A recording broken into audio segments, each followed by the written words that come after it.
All right, what is up, everyone? We got a banger of a match coming up for you guys in winners finals, and I got my boy Drum. How's things going over in England? I mean Canada. The other England. Yeah. Yeah, it's going pretty well. I'm really excited for this. We're starting at 1 p.m. We've got a whole day of this, up to 8 hours of action if this goes the entire distance. And we've got to begin with winners final. We got an all-European winners final, so that's pretty sick. We've got Deku from Italy, Aiden from Wales. They're going to be using ESG for this. Aiden did ask for race mod. Aiden rejected. Deku asked for race mod, you mean? Yeah. But these two are some of the luckiest players in the community, frankly, so I don't think race mod is going to make a difference. Yeah, Deku and Aiden, definitely two players known for getting pretty lucky in their speedruns of Sonic Adventure 2 battle. But yeah, this is kind of an unexpected match. I don't think, especially people were expecting Aiden to be at this position, but I don't think many people were expecting Deku to be in winners finals. Yeah, especially since Aiden's opponent was Katie as well. It's a little bit like HST23, where the two favorites of the semifinals both lost. And so we've got Aiden and Deku here. Obviously, it's a double elimination bracket though, so Katie and Flub can still come back. They are waiting in losers semis. Mm-hmm.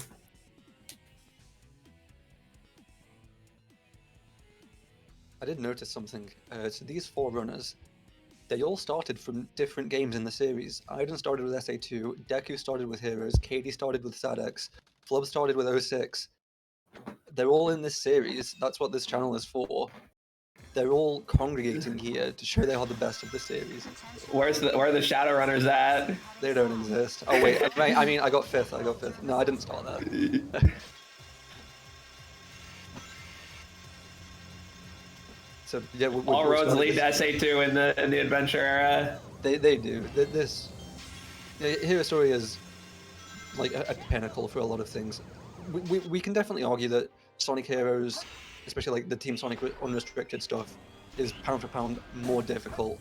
But in terms of competition, Hero Story is unmatched. Yeah, exactly. All right, we got a skip attempt from Aiden here. First try. No. Oh, Deku with the trip. Is he gonna go back? He is. Yeah, Deku has to go back.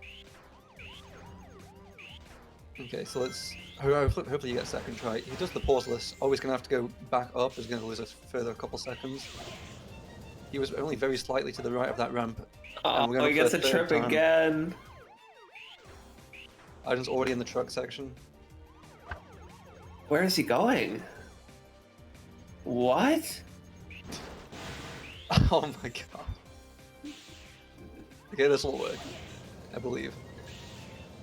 All right, well, he clips out at about the time Aiden's finishing the level, so that's not what you want to see. Deku's gonna get like too fast. Like a normal skipless time, slightly worse than skipless for him. Yeah, he got a 146 skipless against who was it? Flubla yesterday, and that's a crazy skipless time. As soon as you get down to like the mid 140s, that's ridiculous. Yeah, it sucks. The going back up for CE skip is such a gamble because it makes all the sense in the world if your consistency with the skip is good, but like once you start missing it and you're in the tournament race pressure, it's so much harder to hit it on a second or third try than it is normally. Just made it. There we go, 37-second lead. So Aiden's got a very strong lead to begin with. It's a shame that 37 seconds only comes from third try as well. But Deku was really having trouble, like just attempting it at all. Yeah. I think really it's about 12 seconds. Did you see it? 10 to 12. I thought am I crazy? Did I see the one? I guess I didn't. I thought I saw the piece under the weight. Let's see. Oh, no. I'm crazy. It's closer. I found him. Well, Deku can save like 10 seconds here if he's lucky. Yeah, this is perfect. Spiral tile. Spiral tile, no check. So there's a 3-piece check you can do here, which is not, well, I mean, I guess it's still a 3-piece check. It's where the wind blows. Oh no. Oh Deku. no! So that means you missed a free piece too. Oh yeah, there it is. Because when you get, so there's a I think it's like a 1 in 7 for that piece. But the reason you also want to check it is that you know that you're guaranteed to get a free piece at the top of the wind tunnel too if you get that. So you're just pretty much always going to get a really good time, which he still ends up saving 4 seconds despite not checking and having to go out of his way for that piece. Yeah, I would have saved like an additional at least 5 if he had done the check. Yeah, I feel after missing Skisa, but Skisa a couple times, you really want to do that check. You want to try and get as much time back as possible. Oh, items get. I always forget about the ring route until I see people shooting the ring boxes. I'm a 24 with the ring route collection. That's crazy. Oh no, misses the ring capsule. There's so much different you have to do in this stage. I've tried it out, but it really is just so different. Yeah, it's not even really slower at the start per se. You have to take like very slightly on optimal lines, but like it just seems like it's so awkward to have to do the stage so differently after taking the inside of corners all the time when all the rings are in the middle of the hallways. Mm-hmm.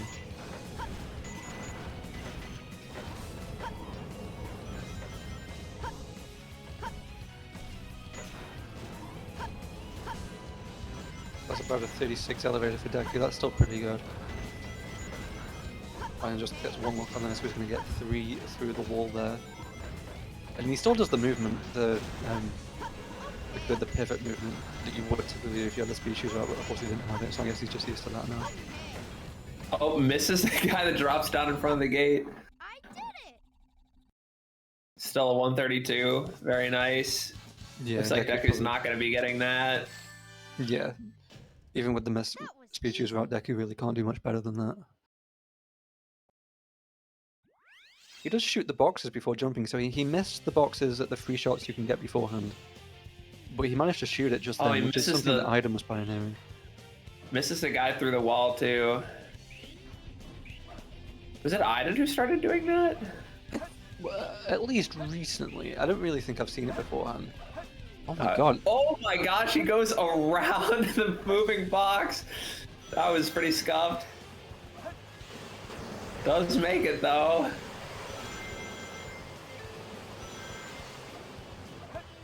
All right, Iden in his last race did miss fully skip. Will he go for it again? Oh, He's here's going the old for it, method. but off the box this time. Not going to take any chances. That's the traditional Iden method. It claimed to not lose any time, and then he found out years later it did lose time. He just wasn't being optimal years ago. I genuinely don't know how he came to the conclusion that it didn't lose any time. You just look at it, man. I guess. It is significantly easier though, so it's cool. It doesn't lose that much time, but I mean, like, having to jump up onto the extra platform clearly is just slower. There's just no way around that. Okay, Deku's turn. Deku was doing the harder pulley skip. Looks like he's gonna make it. No! Oh, that's exactly what happened to Iden yesterday. Oh, pulley skip is just so brutal, man. It's just so easy until it isn't. Barely made it. It's so easy to undercharge it or pick a bad angle. Looks like he... Oh, I thought he was going to die again. Going back to the speed pad? So far, Don't know why I didn't just keep going. hey, Yeah, the hard part about pulley skip is you don't just need to make the platform, you need to make the middle of it so that you can hit the speed pad if you want to save any time with it. So, oh my god, Deku almost did not make that. It sucks having to homing attack to make it because your homing attack's going to target the spring. Deku actually did pretty well to clean it up after that. I pretty much always just completely butcher it when I have to do that. I'm the cool one. Oh, I see. Darn, not bad for an imposter. Do you know who I am? Okay, so a 525 exit for Iden is really good. So Iden told me years ago that the optimal Shadow 1 exit is 5 minutes plus your Wild Canyon time. Aiden's sitting here with a 525, and he got a 25 Wild Canyon. So he's going to be, obviously those were the expectations of of himself for 4 years ago, but he's going to be happy with this. Huh, I've never heard of this. Yeah, that makes sense. I mean, I mean, 525 is a good time, so especially for having a 25 in Wild Canyon. Well, we're doing a restart. Yeah, you have to get some pretty good IL times to get 5 minutes flat in the other 6 stages combined. I used to be a restarter in Green Forest in tournament, but the more I've played, the less I've felt like it's a good idea. I ran out of lives in Death Chamber twice already in this tournament. I don't even restart Green Forest. Or, well, KBB's afterward. Never mind, don't mind me. But I mean, you still need a few lives going into space with the expectation of second try Bofa and hoping to not have to hit CG in one attempt. Okay, Aiden's turn. It's a 53-second lead. Could definitely do with a few failures here. It does hit the checkpoint at 46. That's really good. And we will. Oh my god, that landed! Low. I thought he was going to land on the railing. Aiden with a very safe jump off the tree, but does get it. Wow, Still a one flat. Yeah, I can hardly believe that worked. Especially since you're so low, you have to really compensate for that in your movement up the tree. But just did it. It's really not too bad. I can pretty much. I feel like Aiden as well would be. Oh, Deku going for the backup, but doesn't gets his jump eaten. Okay. I've never seen that. No problem. Oh, I wonder if he knew that would even work. Oh my god, Deku is just having such a rough time. He gets thrown up before the half pipe. Play sure feels haunted. There's no time. Gets thrown up again. 43. Master Emerald. Gets his spin dash eaten. Green Forest is really a good stage. Meanwhile, Aiden gets scrambled for the emerald. This is a really good first piece. Hopefully we're going to see Pumpkin Mountain. We do. Looking like a great set so far. Deku's turn, does the pauses. That's looking much better. It's closer. Ooh, yeah, okay. Definitely successful. Really good task run. Yeah, and Aiden's going to be leaving very little time on the table in Pumpkin Hill here with this mid-30. It's closer. Oh, is that hitting it? No, you can do it to the left just because of obviously the curve of the cylinder thing. That was a bit too high.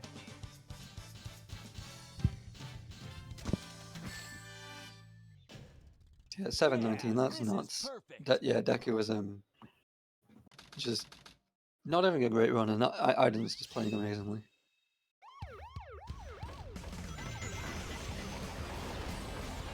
Yeah, I've been so impressed with Aiden's tournament performances so far. I was definitely a little skeptical as well because during the winter qualifier, he was doing a lot of practice for that too, and the times weren't great. Yeah, Aiden beat me with a 24. That was quite the race that we had in winter semis of the winter qualifier. Yeah, so like Aiden's really turned it up here though. Yeah, I didn't doubt him, but I was skeptical. I had like a question mark next to it, but he's clearly taking this extremely seriously. And you've been seeing in his like stream titles and such, he's been preparing. He's had like a 35-day program. He just grinding the hero and practice so much in preparation for this and in preparation for pace. Which is next week, by the way. You guys should all tune in for that. Yeah, it's in 8 days' time.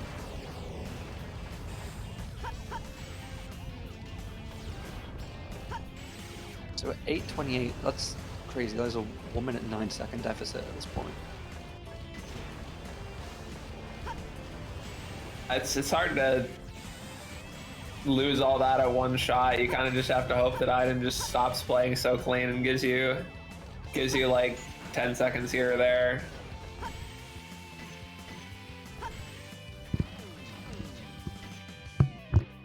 As long as we can jump over this properly. Yep, we have a perfect first cycle, 123 check.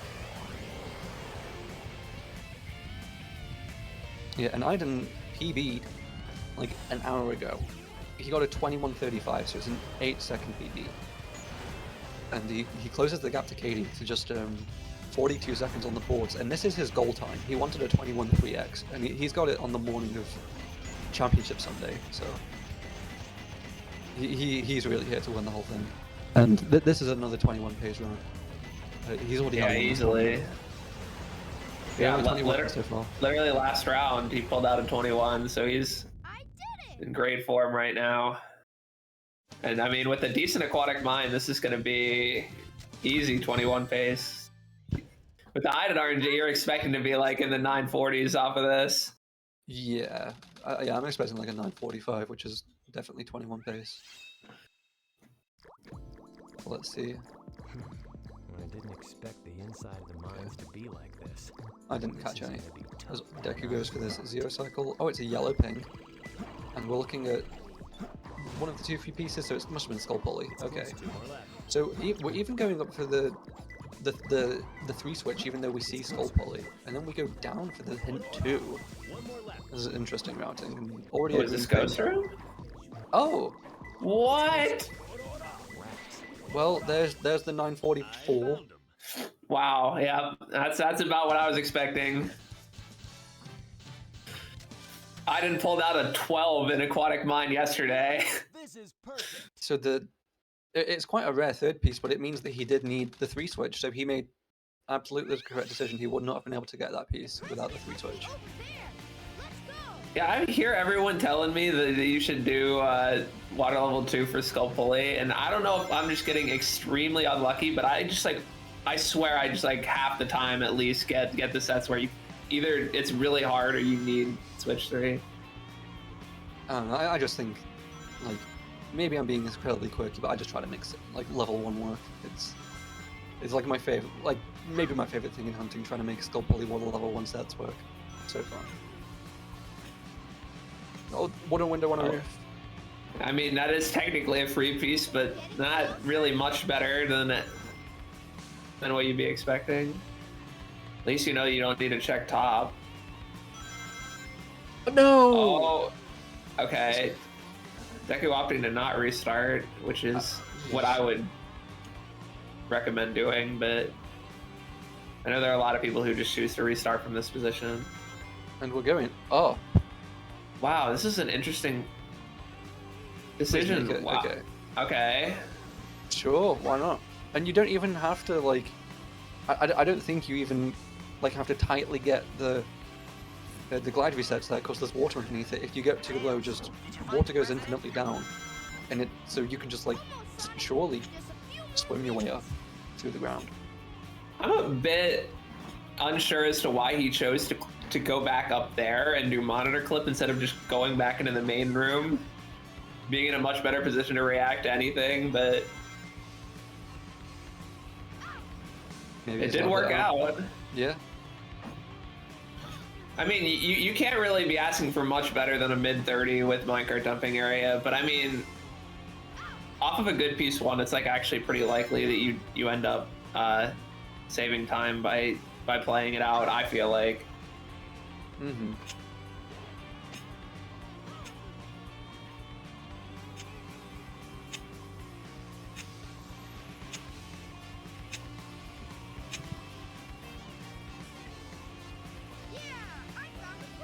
Okay, yeah, Iron's done, and he's got this sub 12.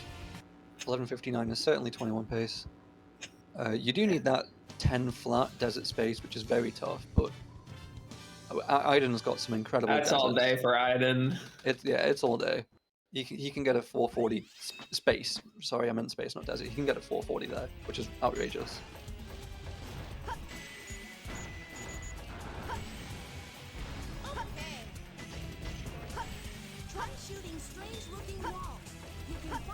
Okay, I'll pull up.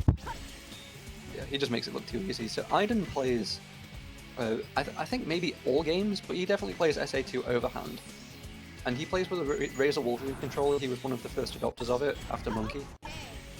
And he has extremely weird button placements. It's completely custom. So he has, like, on the A and B, he has, like, that being normal. And then on the X and Y, he has A and pause.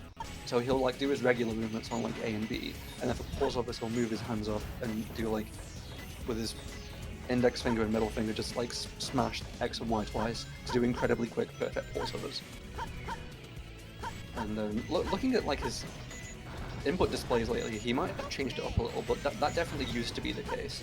But I see him like using X all the time now, so maybe he has like A. Yeah, I think he might just use the X A button more frequently nowadays than just for pause buffers. I wonder what he has mapped to Y for Route 101. If he just uses a bumper or something. Probably. I know he also has B on left bumper because you see him do City Escape and Golem Super Bounces with a combination of like left bumper A and B. Oh really? Yeah, I never paid attention to his input display there. Yeah, you have to use the refrag input display rather than the rather than the jelly one, because the jelly one reads directly from the game, so it reads like A or B, whichever buttons you're actually pressing.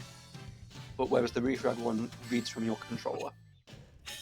Very good. Ooh, perfect. Let's go. Yeah, I didn't clean up a 128 or 139, so that's not much time on the table. I know Deku can do better than that though, but not a very small opening or not a very big opening.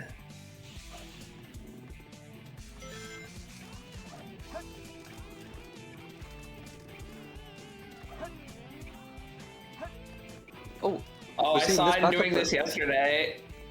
That's so Yeah. clean. I'm so terrible at that mock bounce. He still gets a 28 despite getting a super jank angle out of Shoutbox Hover, which is crazy. Oh, not making it. What's going on here?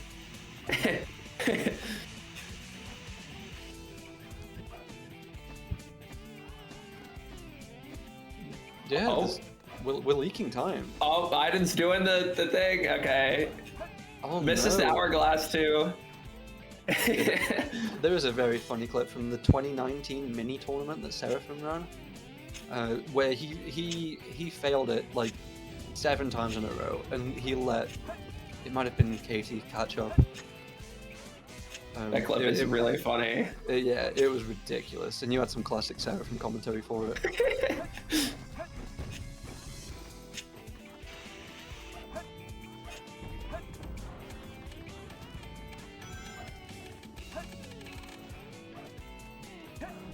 Oh, what? Not liking that. Oh, How did he so get yeah. loose speed on the railing? Yes! Damn. I, So, yeah. I'm not sure how he did that. So there's definitely time for Deku to save here. That was pretty like terrible for Aiden standards. It's still at 134, so it's maybe about 5 seconds lost for like all of his regular folk. And he's still got 7 lives for Death Chambers. You don't really expect Ooh. things to go too terribly, especially off of this piece. Excellent piece. We're getting hit here, and now we do a red box clip. Yeah, that setup was not looking good, and we're just gonna go inbounds for a little longer. Probably do Blue a box? blue box clip. Yeah. Alright, nice. And we're gonna stay out of bounds for this, even though it's the higher piece. Yeah, there it is. It's over. And we're not I gonna find need it so to much hit easier two. to grab out of bounds. Fair enough. It's over. So Aiden does this really fast death. This takes like about a 10th faster than you can regularly die with the upper flame. He just, I don't know how he does it, because I try it and it doesn't work. He just chooses to die straight after Nape in the neck. Why would... I guess, oh, this is a hint still? I guess it was because he knew the Yeah. hint was still on cooldown. Probably. Interesting. It's closer. I found I guess in IGT that would make sense. Yeah, doing death like that is definitely a good idea. Just anything where you're like near red, like if you have like Angry Guy as well, or like Huge Black Wall is one time I used it recently. I got Huge Black Wall piece 2 and then died instantly to Angry Guy just to save the few seconds to head back to spawn, just because it is like an IGT-ish kind of timing method. Alright, so Deku pulls out 7 seconds in Pyramid Cave. Nice. 127 is really good. And I didn't run it for the reset here, and we're missing the bait. What we're going to see now for Deku. Above the small flame, and it's the red one. Can we take this? I think Deku does take it. I am not a fan of this piece at all. In the event that I do take it, I die right afterward, but I don't think Deku chooses to do that, no. Yeah, this, I think that with pieces like this, where you're very close to the side of Red Room, such as above the small flame red, you can pretty easily, well not easily, but just like you can expect a 45 deathless, I think. Sniper isn't a great piece. You do want to do the corner light clip through to blue water to get to blue. If you've got blue hallway, then it's a bit shit because you've then got to backtrack and it might not even be faster. Oh, this is such a terrible piece from here too. That sucks. Oh, we're doing the soup. Oh, the soup. Oh, you go down? Are we dying? There's no way he's choosing to die, right? Oh no. What? Where are we going? Oh, you do this. So this is what Soup was talking about. I see.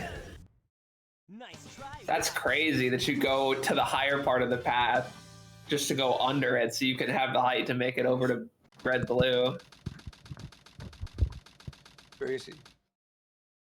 It's a shame he messed up and got a drill dive the first time.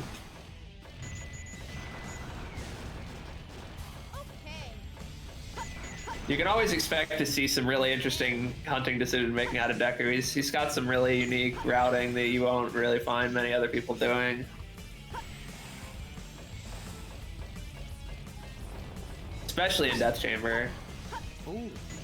Ooh, no first try for Aiden. I almost thought he was going to walk past the checkpoint. Hit at the very side. Yeah, he didn't get first try in his PB today either, actually. And he's normally so consistent at it. Maybe he's not concentrating enough, I think. It's one of those. He says when he concentrates... He can Wait, why is Deku going the other way? I think he missed... Because, like, look at the timer. This is really late. I think he missed hitting the hourglass. And so he had to go through, like, an initial cycle again. I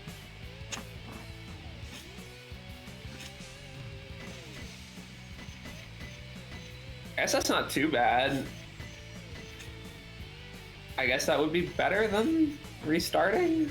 I'd say so, yeah. 48? If you restart, then you lose 10 seconds, 12 seconds, and that lost only 10, so it saves 2 and a life.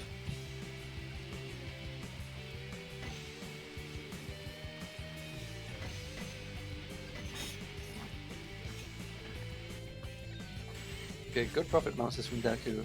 We could also see the fast 5th hit here, as I think it's a 127, which is pretty good for a failed quant attempt. Oh, we are. Okay. Nice. So for profit bounces, we're getting a 27. That's insane. Oh, no! We died! Oh my gosh, Deku's gonna die too early. Deku, I've seen in this tournament, Deku has done some really risky death strats, like a 10th or 2 off of dying too early. I think it's the first time it actually costs him, though. I think it's so hard to, like, die too early in this fight. You have to be so precise with your death strat to get there early enough to die. And we're getting mid-bottom for Aiden. Are we getting the sacred combo, or are we getting bailed out? No. Yeah, it looks like the 21 challenge is probably off at this point. You really needed to be out of here at 1910 or better. This is supposed to be about a 40 for Aiden, mid-bottom mid. It's the high one, so that kind of sucks. Maybe like a 42 now. It's closer. Oh, we grabs the piece without breaking the meteor. I love when that happens. The 41, yeah, can't complain with that. That's significantly below Aiden's average, surely. Oh. That was such a goofy looking Quan, but it worked. Yeah, you got a pretty big bounce off the wall. Treasure hunter. Did you find my emerald? That's a good one. Your emerald. Talking to you is a waste of time. Very well. If that's how you want to play, I will take it from you.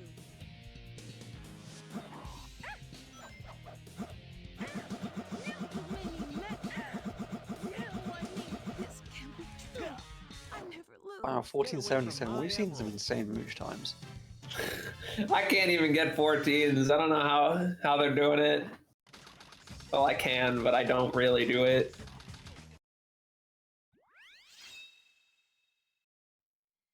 Alright, 2 lives in CG should be more than enough, I would think.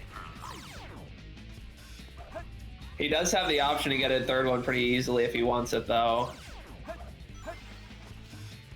You lose like a few tenths to grab the one out of this tube, but I bet Iden isn't even gonna do it. Nah, he's confident with his 2. 120 for Deku, that's 8 seconds saved. 22 check with the checkpoint. Holy cow.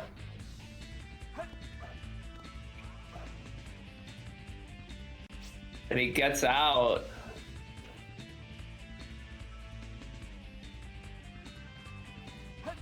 Wooden box for Deku, chooses to take the bottom piece. It's a pretty nice bottom piece. 43 with the checkpoint. That's crazy. And free cam. Huh. No problem. Oh, rare piece for Deku. Gets the farther one.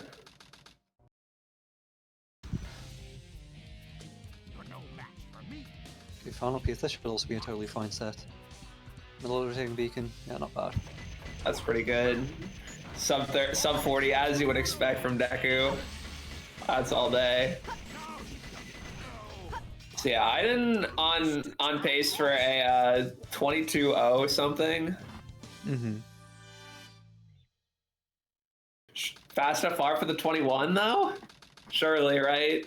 Yeah, he's not a stream watcher, so he must have no idea.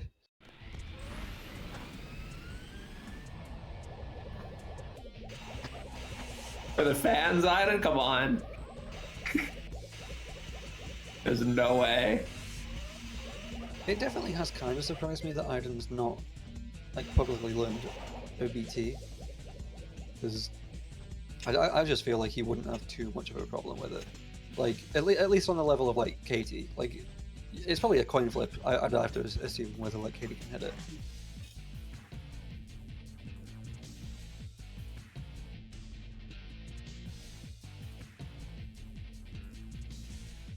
Because Iden's like main like abilities is just his like mechanical ability. Like he has complete control of his character's actions, like the buttons he's pressing on his controller.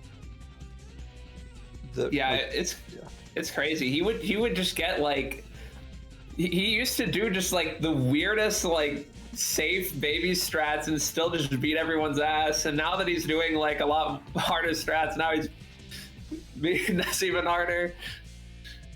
Okay, Deku missed the checkpoint here. Is he under pressure? Yes. He must be, because he's got out.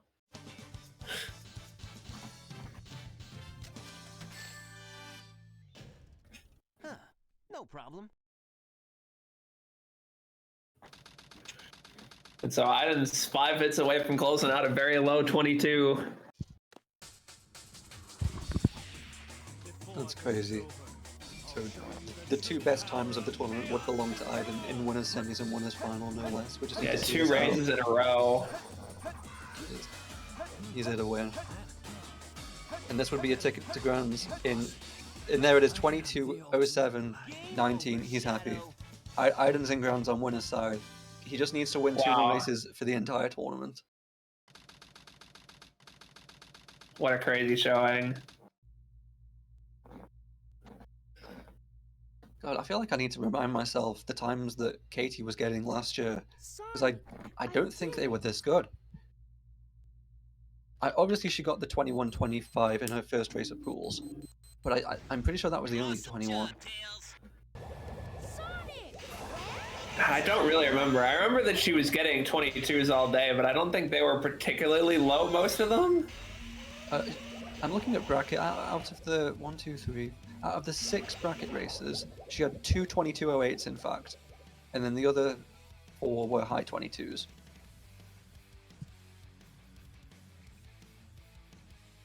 So Iden is actually very on a par with that right now. Because he's had 1 high 22 and 2 low 22/high 21.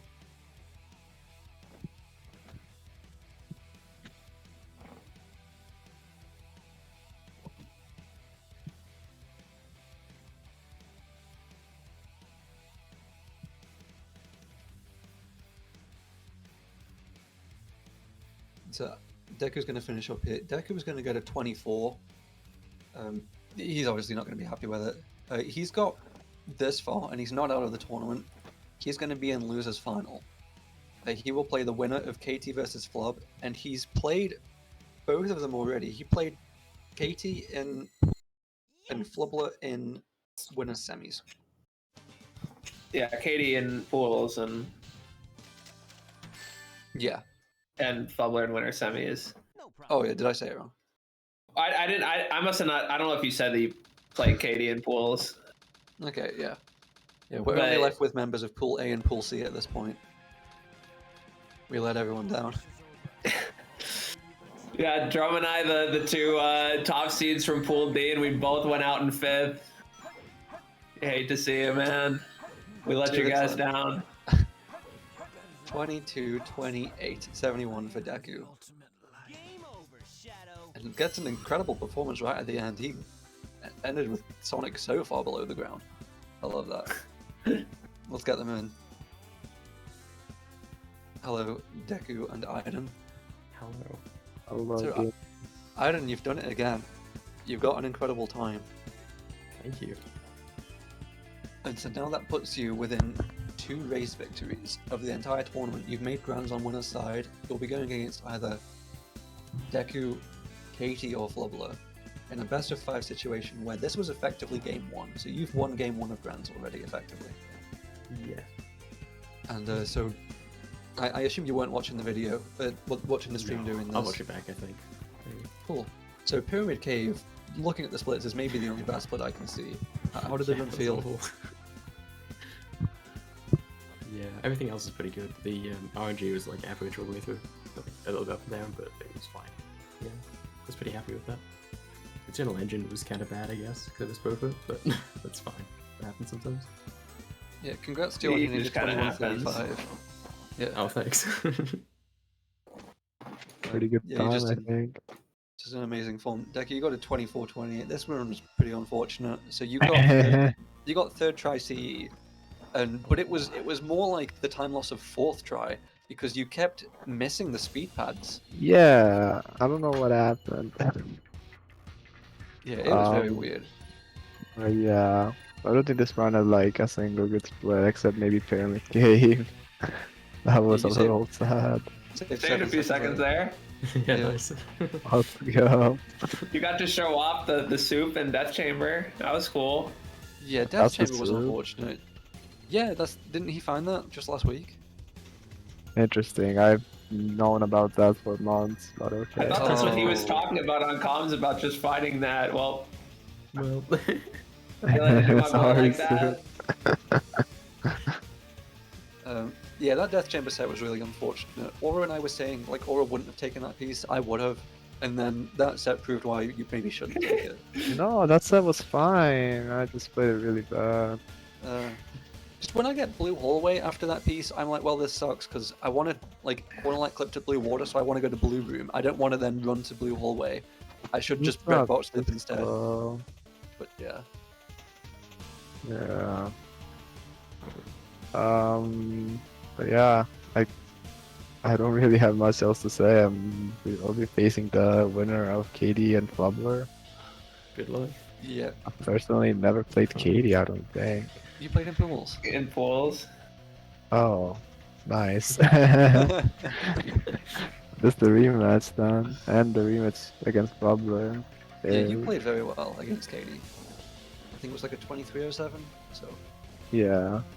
Yeah, that would be good enough to beat some of her recent performances. So Yeah. you were just getting all the spaghetti out this race, so now you're gonna be playing on point, right? Yeah, that's exactly what's gonna happen. Let's go. Aiden's gonna get a 21, 221s in Grants, and it's gonna win. I can't wait for that. Thanks, I hope so. Yeah, I'm excited for losers final. Oh, well, losers semi. Yeah, so that's in... Oh yeah, Losers Semi is up next. Losers Final is at 3. So we still have a bit of downtime, actually. Because you guys used ESG. Yeah, we used ESG. Yeah. So Aiden, you're not playing for another 3 hours. So what's your plan now? Are you gonna like take a break, take a walk, or are you gonna keep playing? Yeah, I'll take a break for about an hour, I think. Then I'll probably hop back on the game. I've kind of played way too much of it the past like week or so. I'm kind of sick of it, but I can do one last push. I think. Fair Yeah, I'm definitely feeling the burnout too. Been playing this for over a month, like non-stop. Yeah. Kind of down to take a break after this tournament. Well, at least you're able to. The other guys here, they've got pace. That's true. That's true. Yeah, this tournament, even though it's only been 9 days, so it's been our shortest major tournament ever, I think. Surely Yeah, there I not been any believe- less. Yeah. I mean, it's got to be. I mean, the 2020 took like 3 months. Yeah. And then like 2021 was 16 days. Last year was 23 days. So this is 9 days. But it still felt very full. Like we're definitely at the end of this going to be like, okay, I don't need to see her story for a little bit now. Yeah, I mean, a lot of the days went on for like 10 hours. Yeah. That's a lot of hours. Yeah. Yesterday was 11 hours. That was the longest day. I know that this Sunday actually. No, this Sunday was also 11 hours of pools. It was also we had a 9 a.m. match and we didn't even need to end stream because we then also had 10 a.m., 11 a.m. all the way up until like 7 p.m. matches. A lot of people wanted Sunday.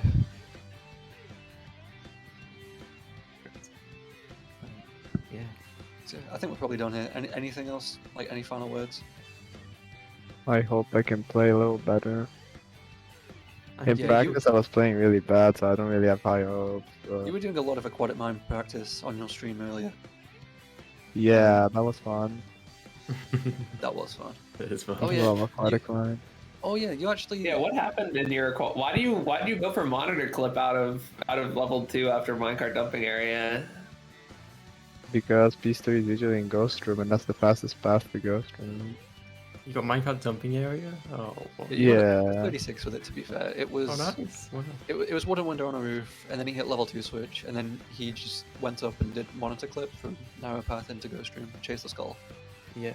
Yeah. I just feel like it would take about the same amount of time to get back up into the main room where you're in a better position to react to anything.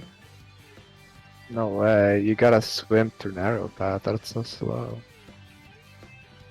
Whereas, I'd like, have the to- monitor clip is right there.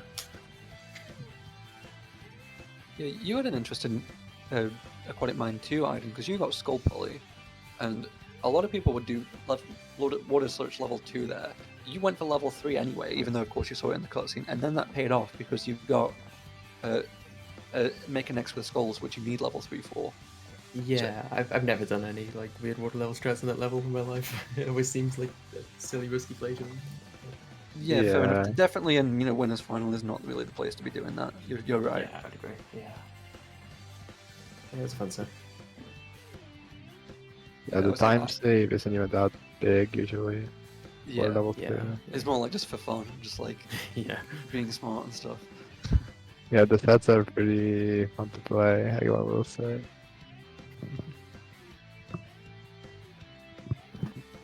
Gotta play for fun in the winter finals. Debu, you were doing a funny strat at one point, Deku. Oh, I think it was the death chamber. How you went back for the monitor clip because you of course failed it, and you ended up in blue water and you went back for it. Yeah, I don't know what happened. I don't know why I fell down there. That never happened to me. Like, I just zipped down. I don't think I even drill dived or anything. Just assumed you did. No, I don't think I did. I think I just got zipped down by the wall. Oh, it's so weird. Alright, I think that's it. So we'll be back in 15 minutes. So we got a decent break now, and it'll be Katie versus Flub, commentated by Garrett. He's back. He's back from the war Oh boy.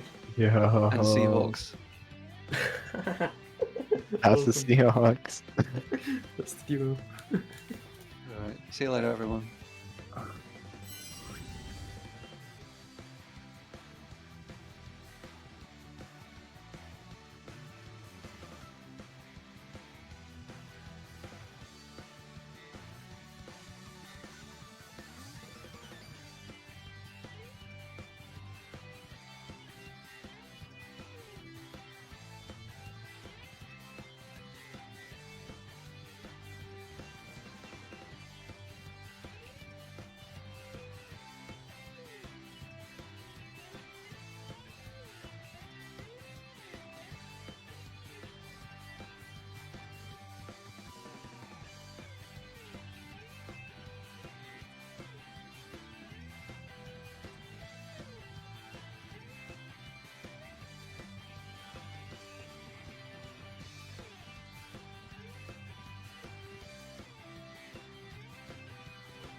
I think we're hot, just like that. Yeah, I think we're hot right now.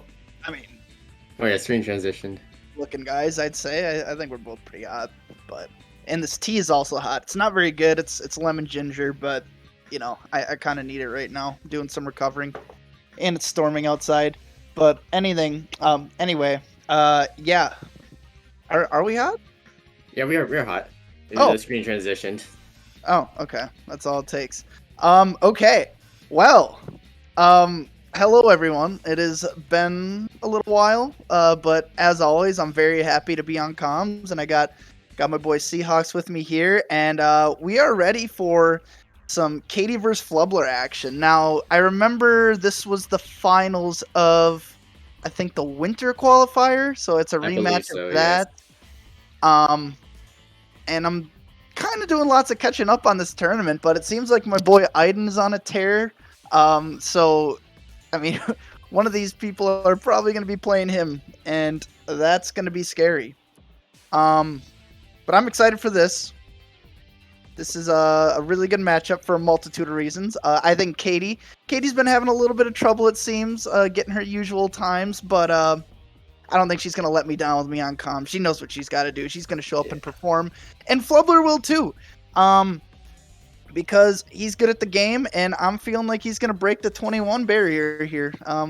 That's enough talking for me. Seahawks, how are you feeling? How you doing? I'm What's up? feeling good. If I remember, obviously you mentioned Katie's been kind of having a rough streak with Hero lately, but she did do a quick stream yesterday. Got a quick 21, and then did some Green Forest practice, if I recall. And I know Flub is definitely ready for this race, especially when he kind of had like an unfortunate race yesterday against Deku, and then he beat Drum. But yeah, I think it's a new day for both these runners, so I'm expecting them to play their best. And I think they will. I think they both know what's at stake here. I mean, this is by far the biggest tournament we've ever done as a community. Like, it's not even close. Like, you got to remember, this is like a year in build up now, and it's coming down to this. And I think they realize, like, yeah, this is the summit. I mean, you got to play your best. You know, have fun, of course. You know, don't stress about it too much. Right. Which is why, you know, Flubler is opting out of a focus room and just chilling in a VC. Like, that's all fine too. But, you know, he's not gonna dick around or anything. He's ready to go. And it looks like they're both ready to go. Both on the select screen, and we're just gonna see what happens here. Whenever the countdown occurs, it looks like both these two runners are ready. Both runners giving each other good luck. It's been your favorite part of the tournament so far? Kind of hard to say. Just a couple highlights. Doesn't have to be like the best thing. Like the Flubler versus Aiden match where Flub lost to Aiden by 4 frames and both runners got a 22. Really? Yeah. 4 frames. Yeah, 4 frames. Damn. I remember Aura and I did a race of Sonic Story. Just some terrible race. Like, we were both completely rusted. And we got bad times, but we finished with like 3 frames of each other. It was unbelievable. That's actually nuts. It was 3 frames. Oh, Katie missed the ramp. Oh, and Flub's stream is a bit frozen. Might be paused. Ah. I don't think I've ever seen Katie miss the ramp in my life. Okay, Flub is frozen a little bit. I don't think that was a sync up. Right. We can always blame the British internet for things like True. that. I expect both of these runners to hit C-skip since they're extremely consistent at C-skip.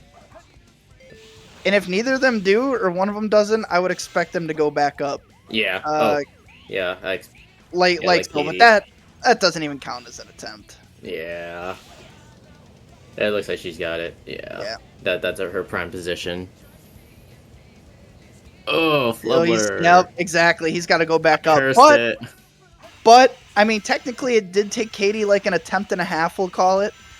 So this is fine for Flubber. This is not life or death here.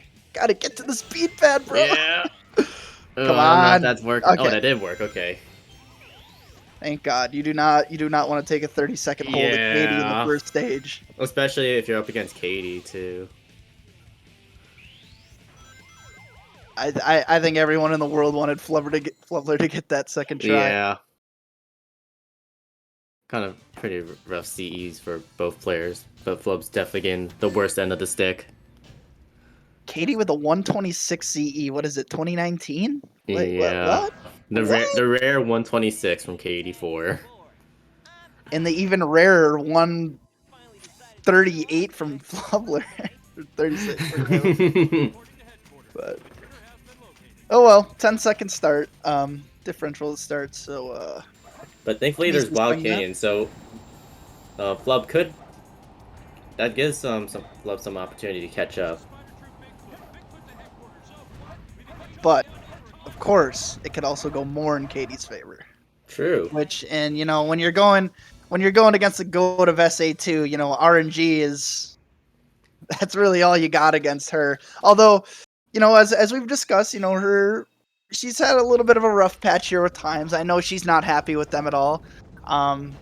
But you know, you always just gotta expect Katie to get like a 21 against you because you know that's what she's capable of like anytime. No free piece for Katie. And getting the far standing path. Ooh, very rough set from Katie.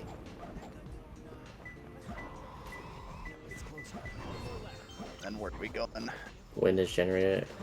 Yeah, that is pretty Yeah, that's bad. a pretty rough set. I mean, I guess she could have went down and checked for that as she had to cross the map, but Yeah. not really But- worth it. That's more of like a times 20 thing. But if Flubler also getting a rough set. This is unfortunate for both runners. Same garbage piece too. I didn't even remember. I didn't even see what Golden time path. Katie got, but She got like a 28. So Flub got like a 26. So I think Flub saved like 2 seconds over her. Oh, she got frame perfect. She got frame perfect Eggman 1. happens. It's kind of crazy to look at the community gold sheet and there's like 10 people for it. I think most people like after like, you know, I mean, if you're fighting that boss hundreds of times, like you'll just get it. Oh, you'll get it eventually. It just happens. You don't even have to try for it. So it looks like Flub lost 0.3 over Katie. Always love to watch a good Katie Prison Lane, and you know, for the longest time, she was just like way better than everyone at this stage. Like story runners, that is. Like, you know, she was getting like the very low 130s, or I think even 129s, and everyone else is only getting like 132s at best. But now, there's a lot of people have stepped up their Prison Lane. Oh yeah, that's pretty cool to see. SMB found like a ring route that stays, I believe, like half a second. So that's also one of the reasons. I know Aiden recently got like a 128 with like the ring route, which is really cool. Even know that. Shout out Alan Choi. Choi's our boy. Alan Choi. Yep. First time I ever heard of elevators. First time I ever heard of SMB. He had some Bofa strat, the SMB strats for the SMB first try strat. Bofa, and 119 from Katie. That's worked. like a 131 for sure.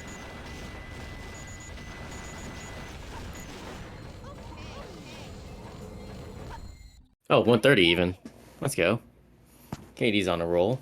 This is the Katie 4 I'm used to. I was looking at the bracket a little bit, and you know, I saw some of those even 24s from Katie, 23s, and I was like, who is this? Yeah. But that's the Katie I know. That's the Katie we all know. And 121 for Flub, so there should be like a 133, 132-ish Prison Lane. Oh, kind of an unfortunate underloop from Katie. Yeah, and I mean, a 133, that's a very good time, but Katie just getting those couple extra seconds, that's the where she lead just gets keeps you. stretching. Like, just those little bits, it just grows, and before you know it, it's just out of hand. 27 check. Oh, okay. Loop easy. Fully skip. Jeez, and she barely made that. But I mean, you can never get tired of seeing that strat though. Oh, of It's course. just gorgeous. That's like one of the Absolutely gorgeous. flashiest strats in the game. Yeah. One of the hardest too. I don't even know what I would call the hardest strat in the game anymore. FC skip. Probably. I don't know. I've never done it. It Or feels swan like skip. I guess I'm referring to like nobody does swan skip anymore, but I guess I'm referring to like Yeah. story runs. I mean, OBT's got to be up there, right? I mean, that shit is. I imagine OBT Crazy. is. 117 flat. Wow. It's not even a 116.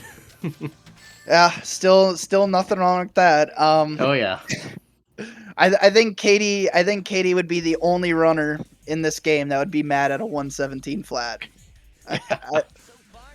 Oh, what's Flub doing with his controller? It's like he's massaging it. I guess that's his method of mashing A. Honestly, I wasn't really watching what Flubler was doing, but it kind of looked like he was doing the James Harden stirring the pot thing from, Yeah, from that's a... 2016. That's what it looked like. Flubler's cooking. Yep, he had a 120. Not a bad time at all. I'm the coolant. Oh, I see. Darn. 11 from Katie. Clean shadow, one fight. Exactly, D. Waitley. Flub is the future MVP in the NBA, the National Basketball Association.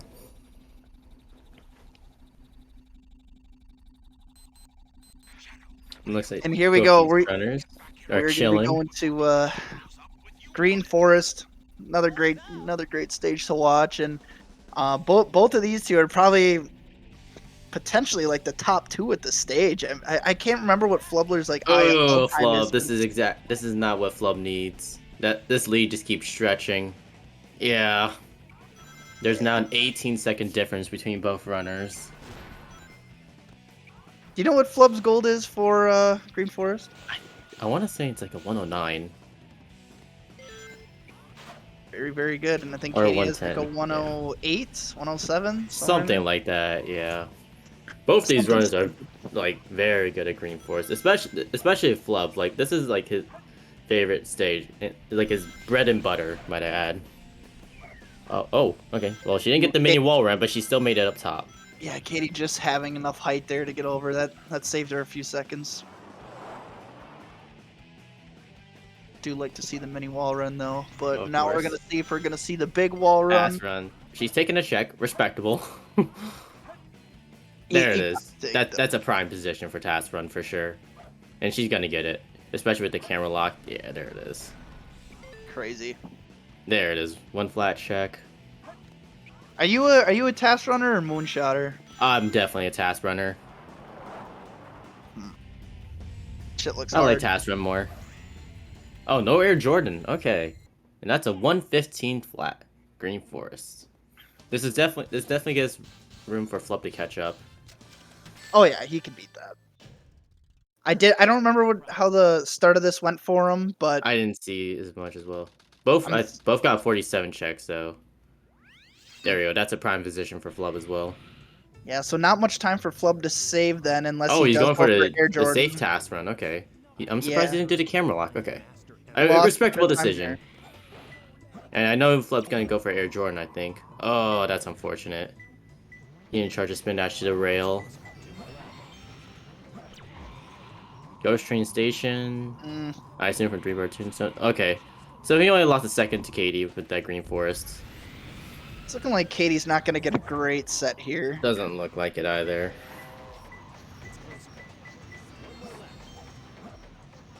Oh, King of the Hill? Yep, I called it. That's okay. Yeah. There's been so many commentators' curses that it just doesn't even matter anymore. It is what it is. Yeah. This does get Flub to catch up. So it's gonna be like a 44, 45 set. Yeah, 44.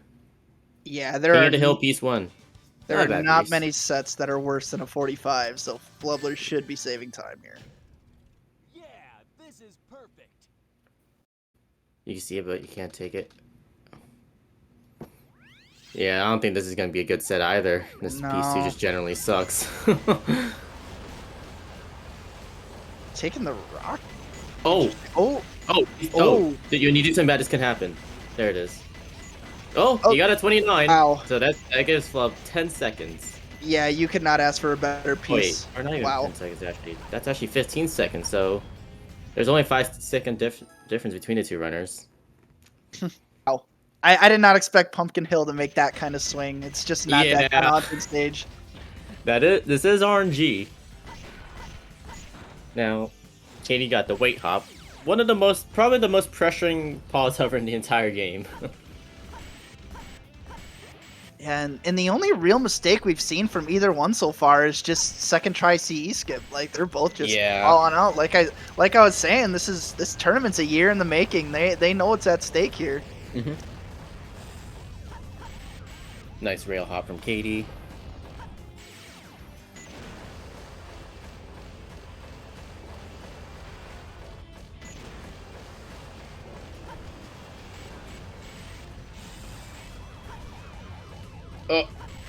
Oh, Flubler. He didn't make the cycle.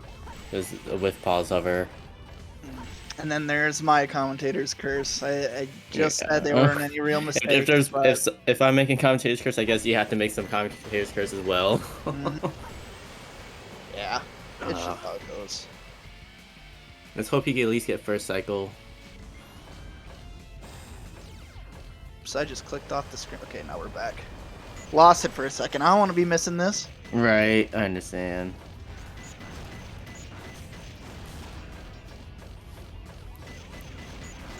And yeah, Katie's got 0 cycle. Katie, for sure. Katie with a very routine mission street.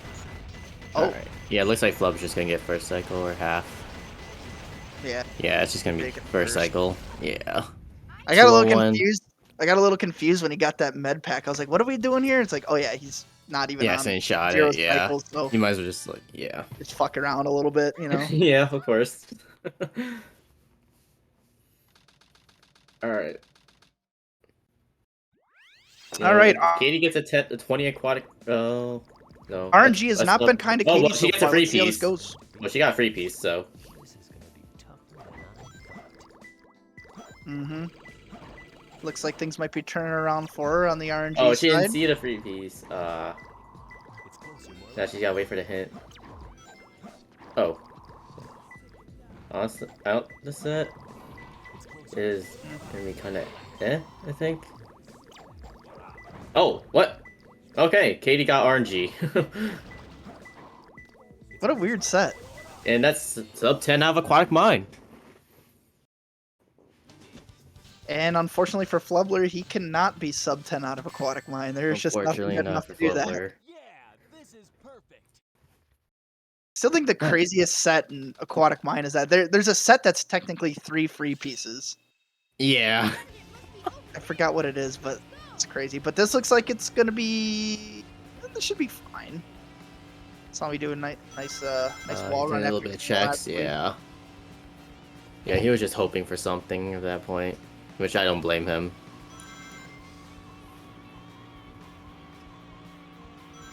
Ghost Path. Oh, he doesn't even get it. Well, yeah. This lead just keeps stretching over for Katie, especially when she got more favorable RNG than Flub. 10:28. Still good enough for a 22. Yeah, we were just 5 seconds apart, and now it's over 20 again. Yep, it's just the stretch with Mission Street and Aquatic Mine that stretched it further.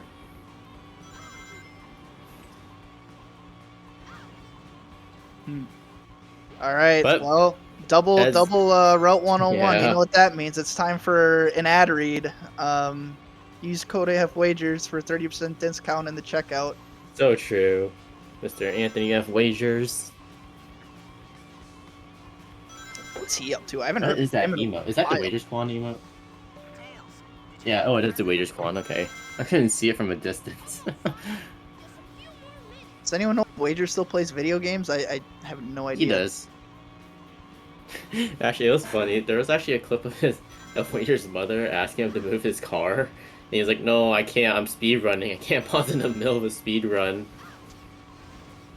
I mean, you can. You're just gonna lose a lot of time. Yeah. I mean, if it was a no reset, he could have just done it.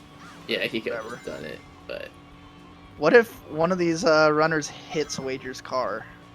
oh On man, the I don't even want to highway. imagine a melon skip. I haven't experienced a melon skip myself, but I hope no one ever does. With SA2, Yeah. you have like 8 years of optimal downtime between stages. So true. Okay, thank God that's over. That was miserable. Yeah, I think Katie hit a car on along the way, and Oh, she still God. got a 214. Let's go. Sometimes Route 101 just feels like a Tales story run, man. Yeah. And that's no disrespect to Tales story, I don't think. Okay, maybe it is. You see, you say that, I then don't- Alpha Dolphin just appeared in the chat. Oh, My husband's in chat. That's awesome. yeah. Yeah, Alpha Dolphin said, "Thank God Garrett's taking a small break from ESPN to commentate SA2 finals." Yeah, we gotta do it for the fans. We had a little GC skip. I don't think I've ever seen Katie do GC skip because I've never seen her fail Yeah. pull hop. Wild. What the fuck is Pyra?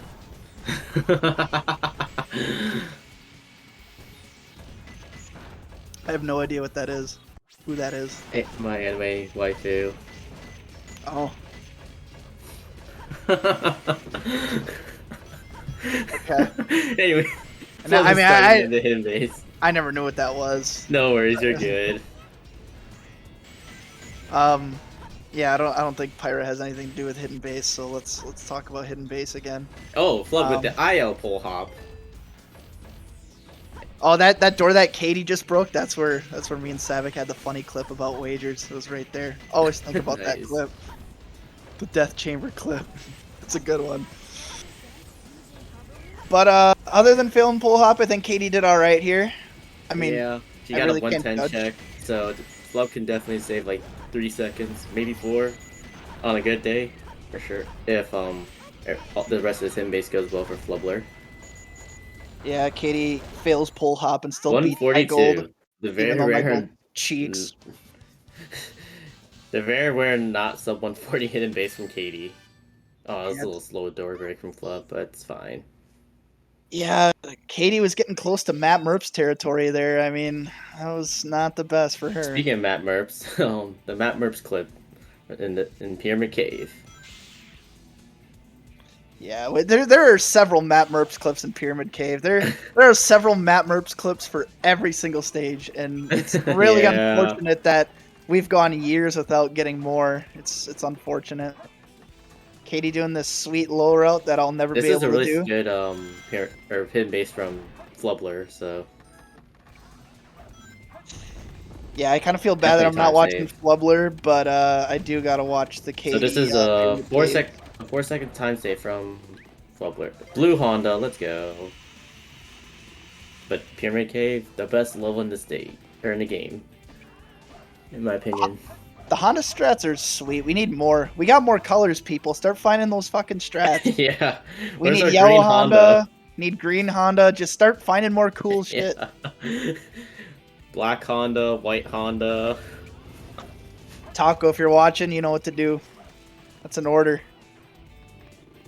No hex skip from Katie. That's a little disappointing. Yeah.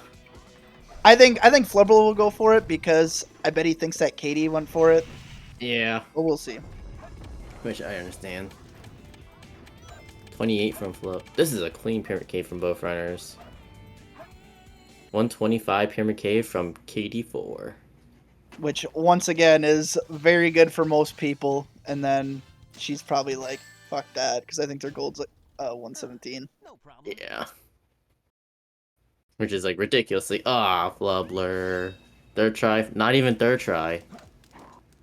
Not even fourth try. White family. Taking white family. He forgot how to do it. Fifth Flubber, try. back up a little bit. Just a little. Dude, A little back bit more up. flub. Back up. Uh, Dude, back up. flub. Come on. You're killing me. Oh my god, Oh, he's gonna get the give me sixth key. try. He's gonna end up getting the key, dude. He forgot how to do it. Okay, thank Oh, god. there it is. Thank God for flub. Uh, Oh, Death Trap Beast right away. And she gets Beauty and the Beast. so, I don't even think either of us know how much time he just lost to that, but a 127 check, still pretty good. Yeah. Wow, It that goes for Snake Skip. Respectable after how that second door skip worked out. And there's now- Katie with her 41 Death Chamber, maybe a 42.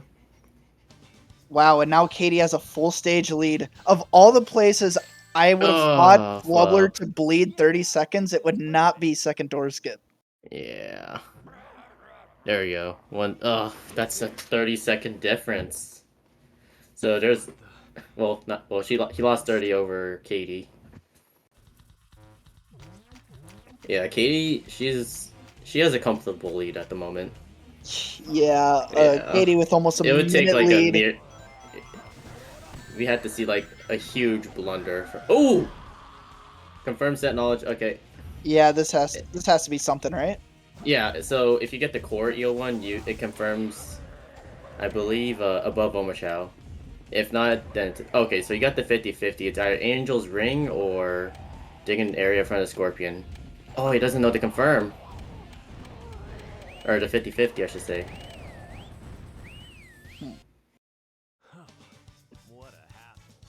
Flubber, a very knowledgeable hunter, so it's kind of surprising. Yeah, especially when Shining's the one that was trying to pin like this confirm on everyone. And maybe he did know, and he's it's just race nerves. I mean, it's kind of hard to think of everything when you got over 100 people watching you play, and you're going against the greatest player ever. Yeah, and that's 3 super bounces from KD4. Are we gonna see 4? 4 for KD4.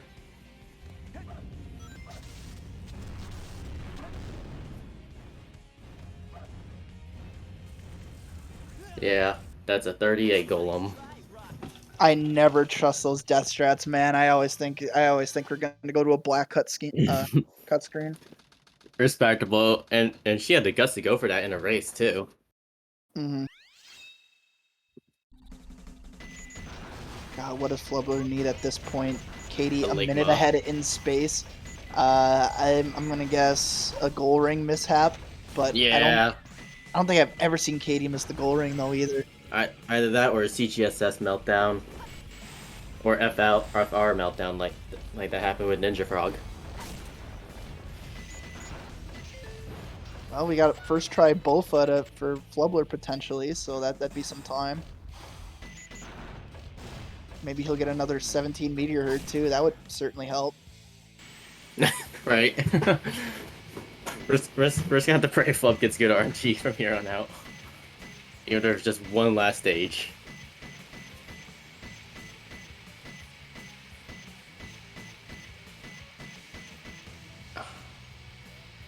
I don't even think Oh, Katie's super bounce. moved.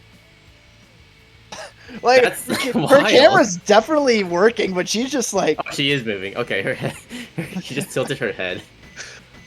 Does anyone remember This is- break the record or whatever, or what is it called for ESA with Sadix All Stories, and Mixer's screen froze for like the last 30 minutes of the run, and everyone's like, "Oh, he's so focused." It's like, no, bro, That's his hilarious. screen is just frozen.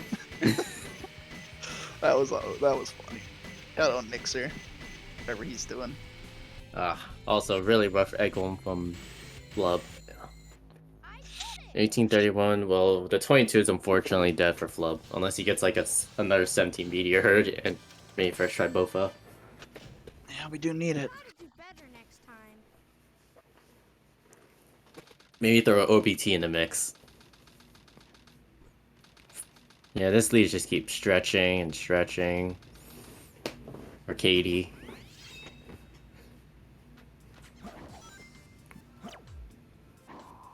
You know, something woke Katie up, now that I think about it. It's like, she's getting these like 24 runs in the tournament, and she's like, I'm not happy. So then she decided, I guess something woke her up. You just need to know what it is. Oh, no, first try from Flub. Yeah, it's kind of how she's always been. Like she just kind of gets fueled off other people, and she Ooh, took getting Dangerous a Liquid bad piece set. one. I mean, those sets are sick if it's the low Dangerous Liquid, but unfortunately Yeah. getting the top one. But whatever, you don't want to go through Oh, what? reset hell. Oh, well, Katie got RNG. Yeah, 42. It is what it is. Obviously not great, but you know, considering where that set could have gone, that's fine. Yeah. Yeah, this is Like, any other piece would have been so bad, but she got the one piece she needed. Long time no see, treasure hunter. Did you find my that's a emerald? good one. As Katie enters the hardest boss fight, according to Savick. Very well. If that's how you want to play, I will take it from you. Yeah. Yeah, I mean, I think everyone just goes through a weird strip of runs where they just like really struggle with this boss, and that just gets to your Yeah. head. Like, yeah, once you just start like knocking her back, like I don't know, it's Oh, frustrating. 142 Like, then from you gotta Flub. start worrying about the floor opening, and then you just get stressed out, and then you can't remember why you can't do the fight anymore. Doesn't make any Yeah. sense. Alright, CG from Katie. I expect like a 40 here from her. God, such clean CG. Yeah, I was gonna say we're only a couple seconds into A the 10 stage. glass break. You can already tell how sweet it is. And that's usually like a half a second to a second faster than like most people's average.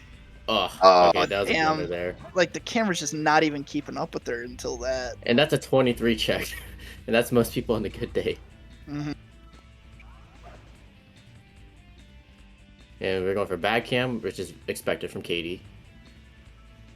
Yeah, Katie, one of the few people who used to do good cam and then went back to bad cam because I mean it's obviously a little bit faster, and she does Yeah. everything just to go a little bit Flubs are faster. getting rolled.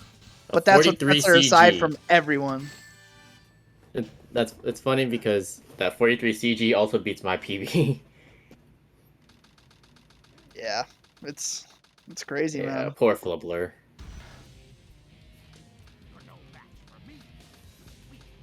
Yeah, overall, not great RNG for either of them on like any stage. That was just pretty Well, bad. Flub got the 29 Pumpkin Hill, and That's right. It did yeah. that. That was like far and away the best hunting time like we've saw it. Yeah. And there was a confirmed set knowledge for Flub, but like obviously it's confirmed set knowledge. You're not expected to know every single set in the game. Yeah. All right. Definitely not going to be any OBT here, but you know, Katie, a routine FR, or so we think it's a routine FR. IL rails. God. It, Ugh. yeah. Those are not routine for most people. Not Yeah. those rails. Maybe the other ones. But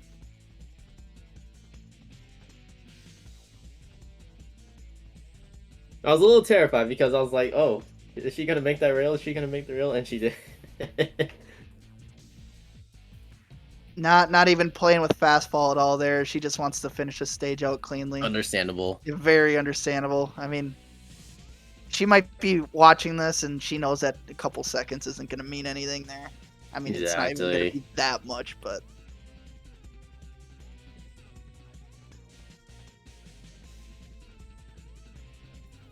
Nice 22 check from Flub. That saves a second over Katie. Oh. Well. Is he hitting the backhand? Oh, he missed DGSS. and Katie's looking good on height. So Nice fast rail. Ooh, that was a clean transition. A 117 FR. yeah, very nice. So Katie is going to be advancing to face Deku, That would it dude, be? I believe. Yep. And it looks like they faced off once already before this tournament, this bracket, I guess. Yep. Or were they're in the same pool too? I think. before this is over. I'll show you the true power of chaos control. And here comes Katie, about to finish with Shadow. With a 22-13. That casually beats Flub's PB by 4 seconds. Yeah, and, you GG's know, to Katie 4. yeah, you can't even feel bad about that when you lose to someone who beat your PB. Like it is what it is. And I mean, as I've stated many times, like you're going against the greatest player ever. Like Mhm. there's no shame, and you know, Flubler is just continuing to play great overall, and just throughout the qualifiers and stuff. So nothing to hang the head about. He's gonna get that 21. Unfortunately, don't it die, wasn't. Flub. Don't die, don't die. He's fine. Oh, he died. Oh, he didn't die. Ah, there. Oh, died. There it is. Yeah, sometimes that cannon is just not good. Eggman's is obviously worse because it's on the side. So I mean, when you're chasing, when the roles are reversed and you're trying to chase Tails around with Eggman with the side cannon, it's just a nightmare. Yeah, so Katie definitely didn't hold back any punches for this race, for sure. You know, and you know, I mean, Katie's got more 22s than anyone ever, but this one's definitely gonna mean something to her, just given some of the other times she's gotten Flubler dying there. But you know, race is already over, so it doesn't really matter. But this 22 will mean something to her because it's got to be a little bit confidence boosting. Like, you know, okay, I'm right there, back to like the 21 range, like, and that might be what she needs to beat Aiden, and also got to get through Deku first. Right. Like LeBron James have his moment, like coming back, you know. I expect Game 6 LeBron from Katie from here on out. Yeah. Like I said, something woke her up this morning. Probably an alarm or the light from outside. True.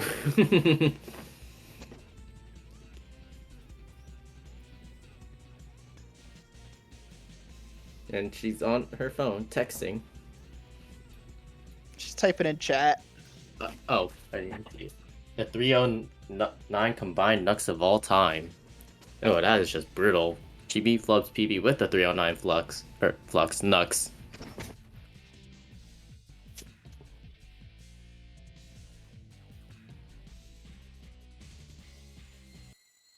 Yes.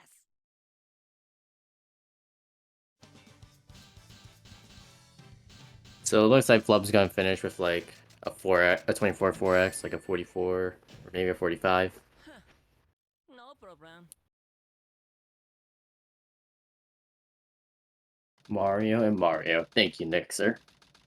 Oh, she brought the M&Ms. Let's go. Haven't had these in a while.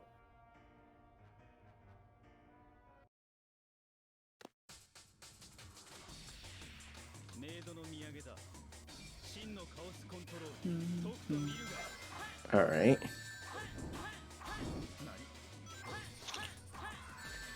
So, if Aiden is able to win this nice. tournament, I can't count. we will have had a different winner every year for like the past 4 years. Which is, yeah, insane. Well, GG's a flub with the 24-42. That's quite unfortunate.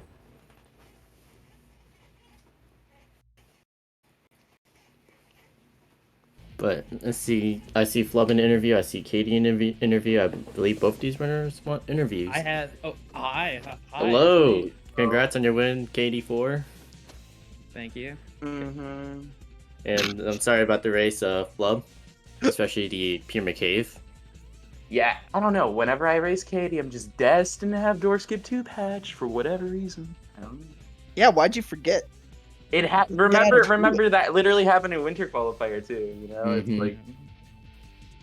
That's also, like, nice set from Flub in Pumpkin Hill, the 29, which made the race difference like 5 seconds in between. Y'all probably did not expect that P3 to come up. I was hoping, but. I got the 40 that was Pumpkin Hill of all time, dude. The 45, yeah.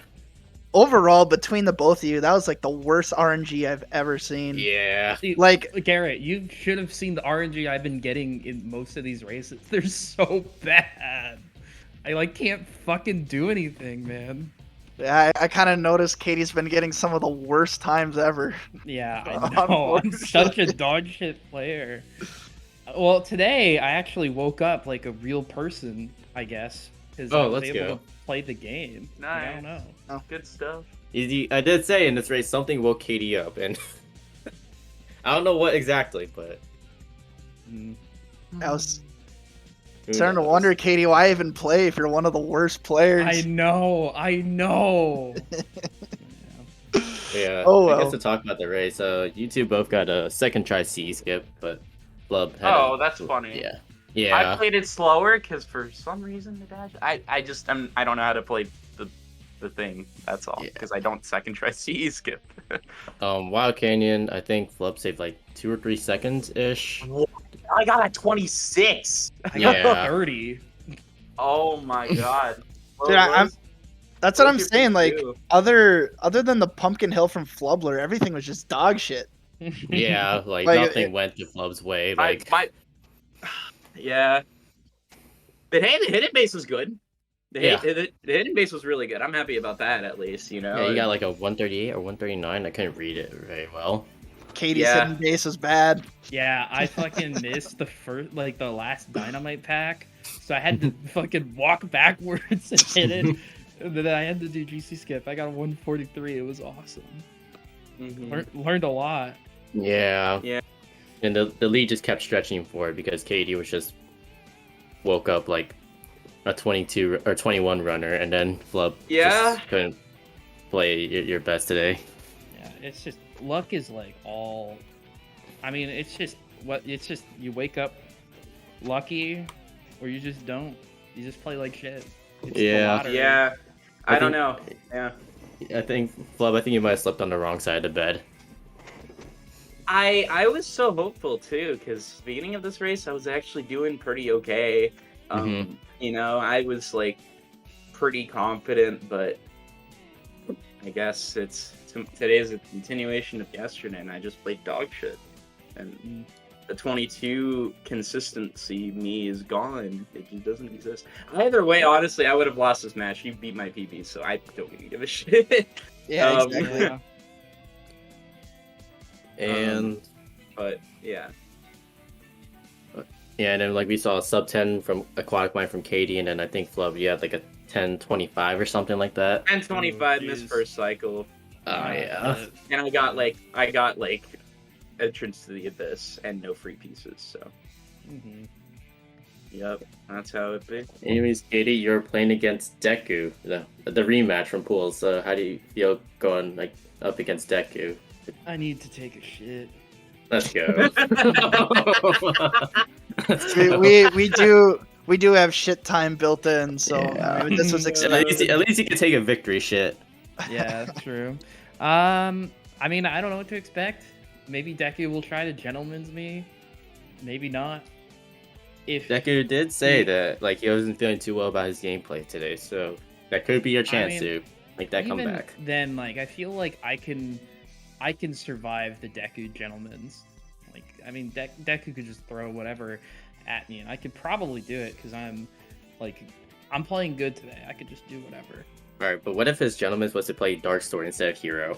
That would be horrible, actually. Also, that I don't think that would be allowed. I mean, yeah, I mean that 22, 13, I mean, you've gotten plenty of 22s, but that one probably has to feel pretty good to, you know. Oh, You can get- absolutely. I think you're gonna get back on a boner roll here, and Yeah, play how I think you after want. getting one too many 24s, like I think this is. Like, I think you're back. I'm playing good today, and I didn't make like some giant ass mistake. So like, I feel I'm in the groove. I can do this. I had Garrett, like literally, I streamed last night because I had to prove to myself that I could 21, and I got a 21:41. So. I did see that. Yeah. Yeah. and then immediately cut stream. Yeah, real. I just Well, had Played to. some Green Forest. You played like Green Forest a little bit, but that's it. And then you Yeah. We're done. So like, Frame perfect. Eggman won though. Yeah, you got the frame Oh, yeah. perfect. I forgot to tell you about. I was like, yeah. After getting the 30 wild cannon, I was like, epic win. Let's go. But yeah, I don't know. I feel good. I can definitely beat Deku. Aiden's consistency seems like just on another level today. Although I don't know what RNG he's been getting. Yeah, he beat today with a 21:35 30. with a 2. Oh, Yeah, 30. I saw that. Yeah, it's like a 242 or 243 combined knuckles. Yeah, so I don't know what the knuckles have been for Aiden in his races, but if I can most definitely make it to Grands. If I don't, then it's whatever. I need a break, you know, but whatever. I mean, I'm gonna keep going on the groove. I mean, last tournament you literally didn't lose a single match. I mean, Yeah. you already got some tournament wins under your belt. If you don't, you don't. I mean, and that's the one thing. Like, you can't, ever base your ability to play the game off of a tournament. Like, there's just so many factors. Where the RNG is literally fucking terrible. like the RNG you got against Lexi in the losers finals. Oh my god! Back in 2021, was it? Wasn't that like a 4-minute nuts? A 4-minute nuts? It was a 3:56 if I remember correct. How is that possible? I think she burned 10 lives in Death Chamber alone. Oh man, unbelievable! It was awesome. 35 wild game. When you wake up, you get the 3:56-minute nuts. You might as well just stop playing the game. You're one of the worst players. Anyone else got anything you want to talk about, or? I don't know. Nothing else to add. I guess if you want to give us your final thoughts, since you're knocked out of the tournament officially. And since I'm done, I had a good time, despite all the stuff that happened and everything. I'm really glad I made it this far because a lot of stacked players under my belt to play against, and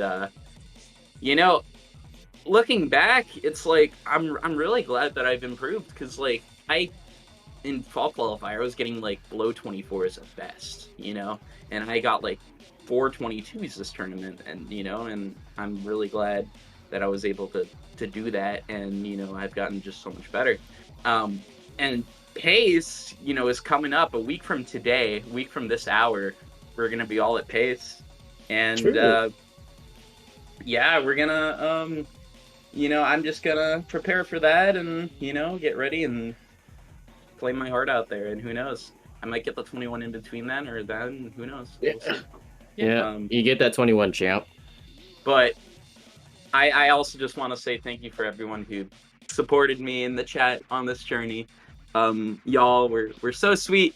Even though I may have not been sweet at sometimes, but I appreciate everything. You can't be disappointed this tournament run for sure.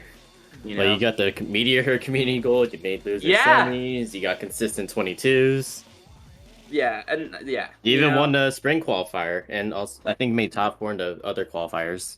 Yeah, top 3 in the other 2. So, I'm really glad to have this performance and to get 4th in the summit with all the top players around. So, GG's to you, Katie. It was a pleasure playing you again. GG's. So, GG's to the Filberts. Yeah, of course. I have nothing else to say. Yeah, but GG's, Flip. You're good. You're good at the game. Thank you. I will get the 21 for you. I'm pretty good at the game too. I mean, I was a 2-time Code Dark Story world record holder. Yeah, that's actually kind of nuts. If you that's you got the first top 5 Rouge, I think. I got a couple Amy world records too. just good at the fucking doors, man. I just get it. You understand doors. Anyway, I gotta go. Bye. All right, so Deku and Katie next after she takes a shit, and then I'm assuming Aiden is eating a 4-piece meal from KFC with a large Pepsi Max, so he's probably just chilling, waiting to see who he's gonna play. True. I don't know what's next. Just have to wait for Daniel to say what's going on, and just keep moving and grooving through this day. And Oh, I thought Drum's first name was Dave. no, it's Daniel. Oh, okay. I'm sorry. I could see it. I could see it. I am getting pinged by Sacer. Drum said, "Get off the air now." Just kidding, he didn't say that. But okay, I'm gonna sign us out. We'll be back shortly, and it's gonna be fun. And if you leave, I'll know. See you later. Peace. Peace.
Alrighty then, what's good, y'all? We have the losers finals of HST Summit. We have Deku and KD4.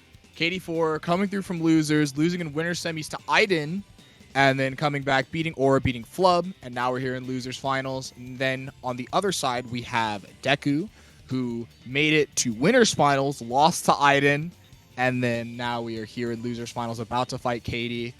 I am the superior. I'm going to be here with Garrett. Garrett's currently AFK. He'll be here momentarily, but we're just kind of here, opening you up, getting it going, just kind of getting everybody sensed up for it, getting everybody ready. It's going to be great. This is a rematch between these two because this was pools, but this is also just like a fight to see who gets their run back against Aiden. You know, Aiden's going to be a little popular today because these two both definitely want to go again at Aiden. They're like, yep, Aiden beat me once, but Aiden can't beat me 3 times in a row, which is what Aiden would have to do in order to win the tournament. But, you know, that's what it is. These two have to fight for that opportunity. That's what it's going to be. This will be exciting to see. It's almost the top of the hour. I don't know if they have counted down yet. But yeah, no, I'm excited to see this.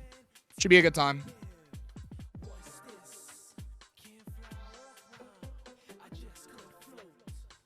Let's see, because what happened in their race? So I believe in their race, Katie, that was actually one of Katie's best race times because it was like 22:15, and then Deku got like a low 23. So they both played pretty well, but obviously, again, Katie taking it.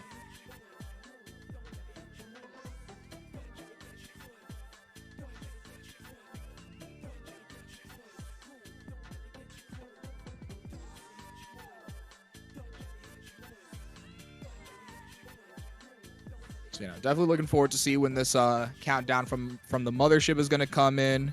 It'll be a good time. And, ooh, there we go. What's good, Garrett? Hi. I just had to go take a quick break after that last match, which was a lot of fun between Flubler and Katie. And guess what? We get more Katie again because she's got to go up against Deku. You know, Deku, it has, like, just accelerated as a player in this game in like the last couple months, even like just between Dark Story and obviously Hero Story. Like it's crazy. Like he is absolutely a god gamer going against a Katie, another god gamer. So this is fun. This is what we like to see.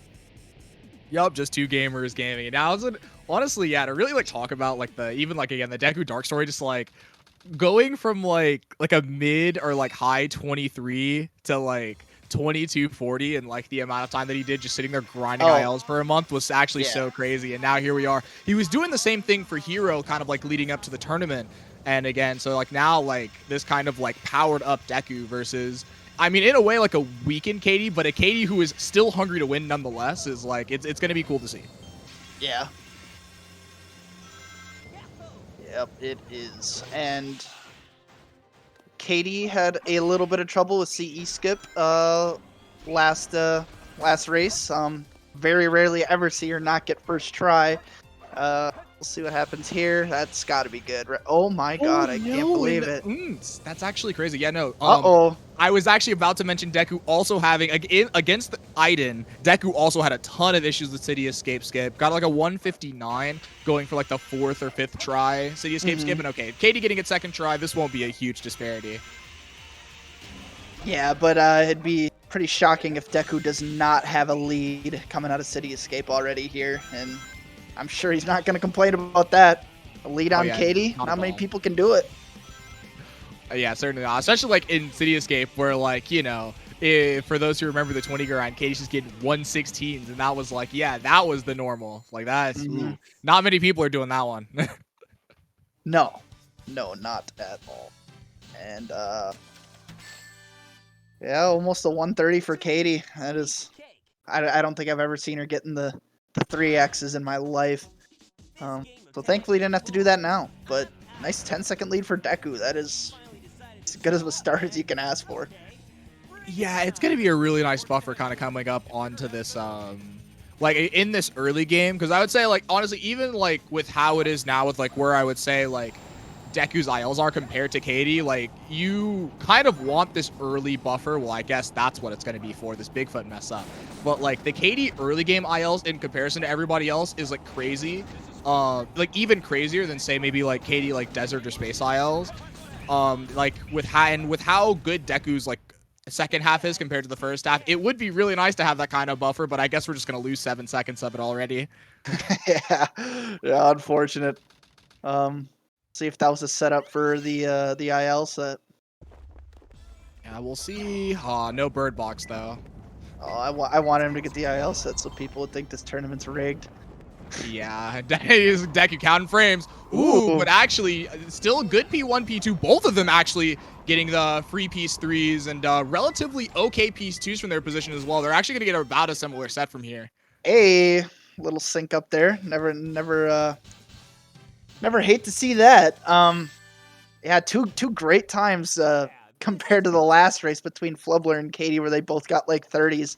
So the RNG already drastically different than last race. But hey, if they're both getting good RNG, I'm good with that. Yeah, and I mean, we know Deku's going to get good RNG most of the time. Katie's RNG, honestly, except for that last race, has been relatively fine. Like, it's been from, like, average to, like, good. There hasn't been too many, like, bad ones. So hopefully, for, like, it's a good omen for the rest of this tournament that the both their RNGs can be pretty good.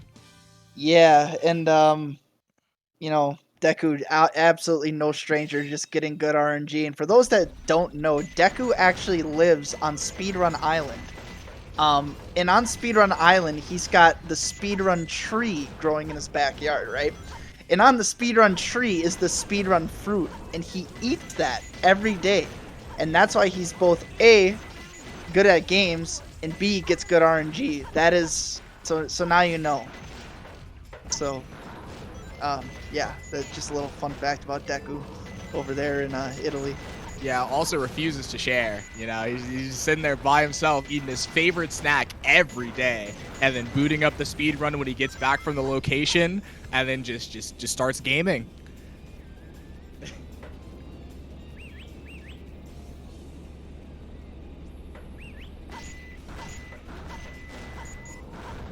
And I mean, to talk about this prison lane, I guess, for a little bit. Deku with a 51 check. Deku not going to be, like, too happy with that. It's, like, an okay prison lane. It was, like, a 37 elevator. Katie with, like, I think probably was, like, a 35, like, high 35, low 36. Definitely much better than what Deku got. So, about, like, a second and a half advantage already to start out.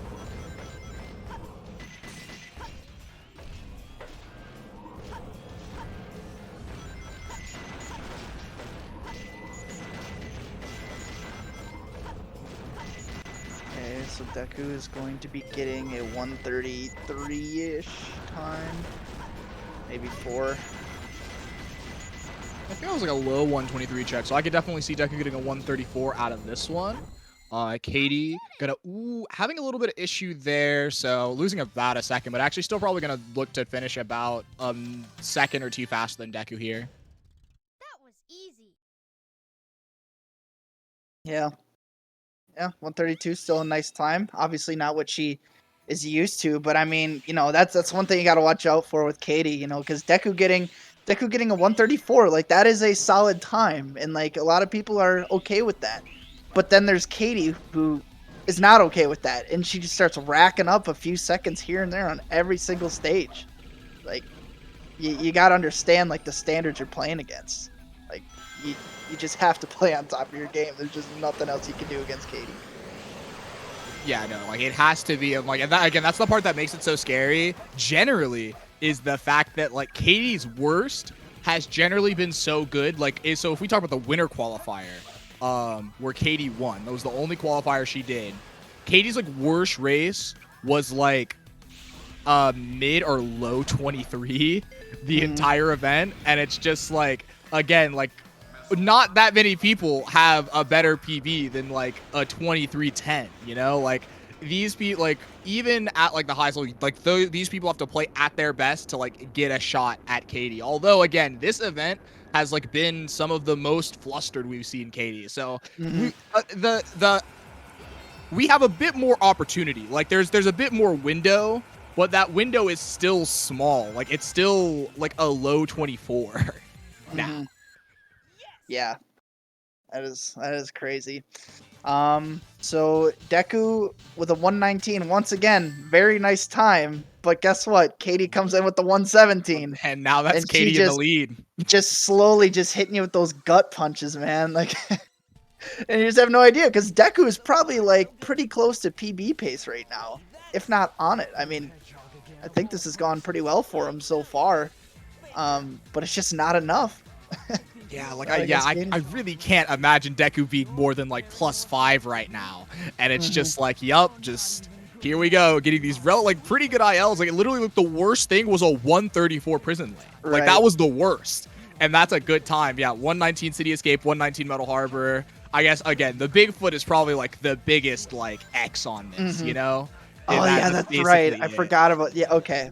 Yep, I did forget about the Bigfoot error because like I was like, this feels good, but he's still only 513, which I mean it's fine, but you know, and it's he like a and big- you know, like he knows he's playing well overall, but he's still probably like, yeah, I'm playing good, but I'm definitely losing right now. It's Katie. Whether he was or wasn't, that's got to be the mindset. Yeah. But it takes the pressure off. It really does. So you actually see a lot of people play well against Katie because there's just no pressure going up against the best.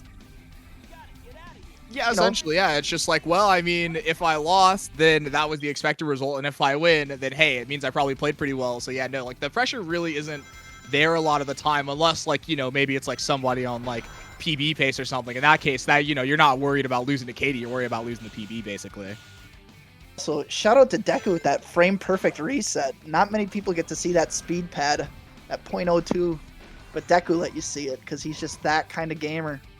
He really Yeah. loaded up on the speedrun fruit today, except for Bigfoot. He took a break from snacking. Yeah, I don't know. Had to have looked at the Love Life picture for too long, I guess. Maybe changing a song on the playlist. Like I don't know what happened there, but the rest of this has been pretty good. Even a 33 check force troubles there. Honestly, with how well Deku's playing, you would think he's just listening to all the Naruto Shippuden openings. A lot of bangers he has there. to be. There's so many bangers there. He loves the Naruto openings, man. Yeah, he's gotta love the Naruto openings. Little right on the tree here. Probably just gonna moonshot this one out. Yep. Yeah, the distance looks good. Unfortunately, not a good spot for Tash Run. A bit too far on the right of the tree, but good enough to not get Vertex and get a moonshot. We're just going to have to see how Katie responds here, as Katie is in the lead, and a good Tash Run is just going to make this lead a little bit bigger. Mm-hmm. And that spot's fantastic. And you know, There it is. 119 in a tournament run, that is very fine. But Katie's got something to say about that. Yep. So I mean, we're gonna see what it is. It's like at this point, it's like, yep, 119, and we're gonna watch Katie miss Air Jordan, but still make it to the spring to get a nice 114 there. Like again, just a bit of advantage there. I can already tell Katie's getting a little more confident in her game again because she did not even go for Air Jordan against Flubler, and you know she got the 22-13. She's feeling back in her groove, so she went for what she normally does. Like to see the confidence back. Oh yeah, no, 100%, because it just means that like a lot of the time it's just the movement's gonna be so clean. Like one like really good thing about the way that like Katie moves and like the way she practices is like putting herself in like the same spot every time to make some of these harder things just a little bit easier. It's like her movement is generally so clean and like so like how like it's like very like consistent in the way that she does it. So it's very nice to see her not be flustered, because if you're flustered then you're not gonna do that, and it makes everything infinitely harder. But yeah, no, this is Katie playing this well is going to be a good omen for this race. And again, especially if Deku's also going to play this well, we could definitely see a nice, good back and forth race, especially with a bit of RNG to have a bit of fun with it. Yeah, no, there's a 35 for Deku. Two pretty damn good RNG times from him already. And you know, with that 35, like he's still got to be like right on pace now. I mean, 119 Green Force is still more than fine for him. Katie having a little bit of trouble getting in the center of a triangle. But she's still going to have a lead here. It's just oh my goodness, shrunk 3 seconds. Okay.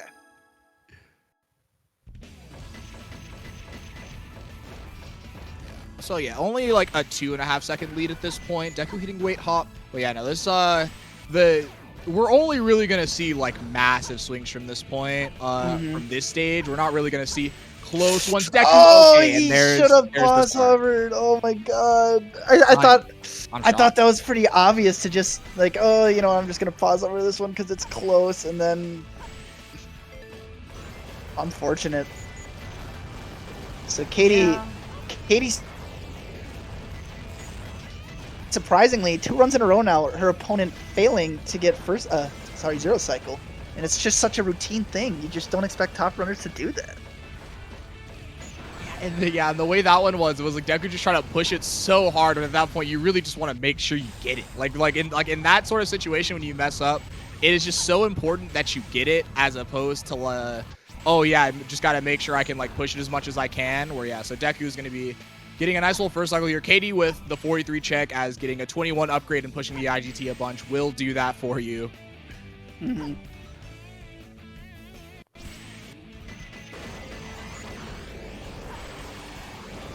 But yeah, I mean, with the exception of Bigfoot and not getting zero cycle, I mean, Deku's making Katie work for this, not handing out any victories here.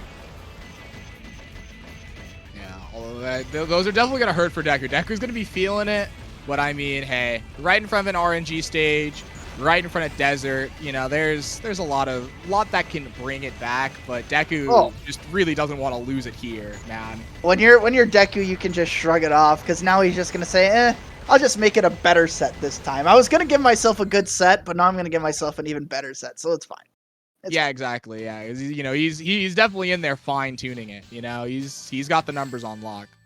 Yep, and he is probably taking a bite from the speedrun fruit as we speak.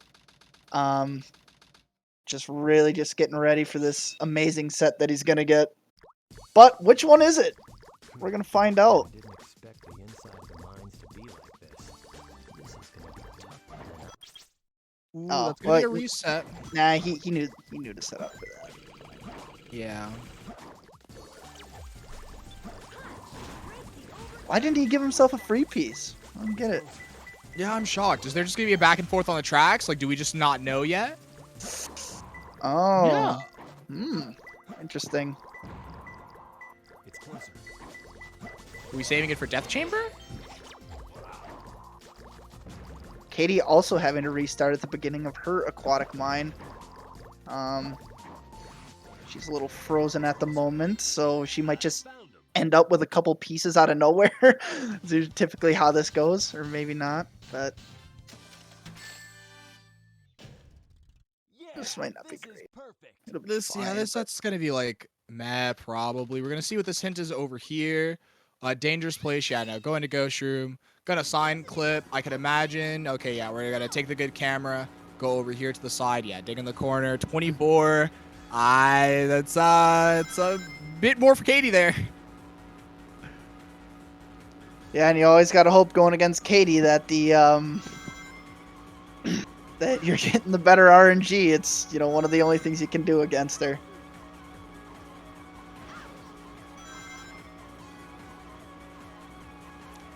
Yeah, we're gonna see though. Still only 30. Like, we're really only 30 behind Katie out of aquatic. Katie with, what was that? 946, 945 exit out of aquatic mine. It's kind of nasty. Yeah, this really does just feel a lot like Flubler versus Katie. It's just the whole setup just feels the same. Feels like the same race.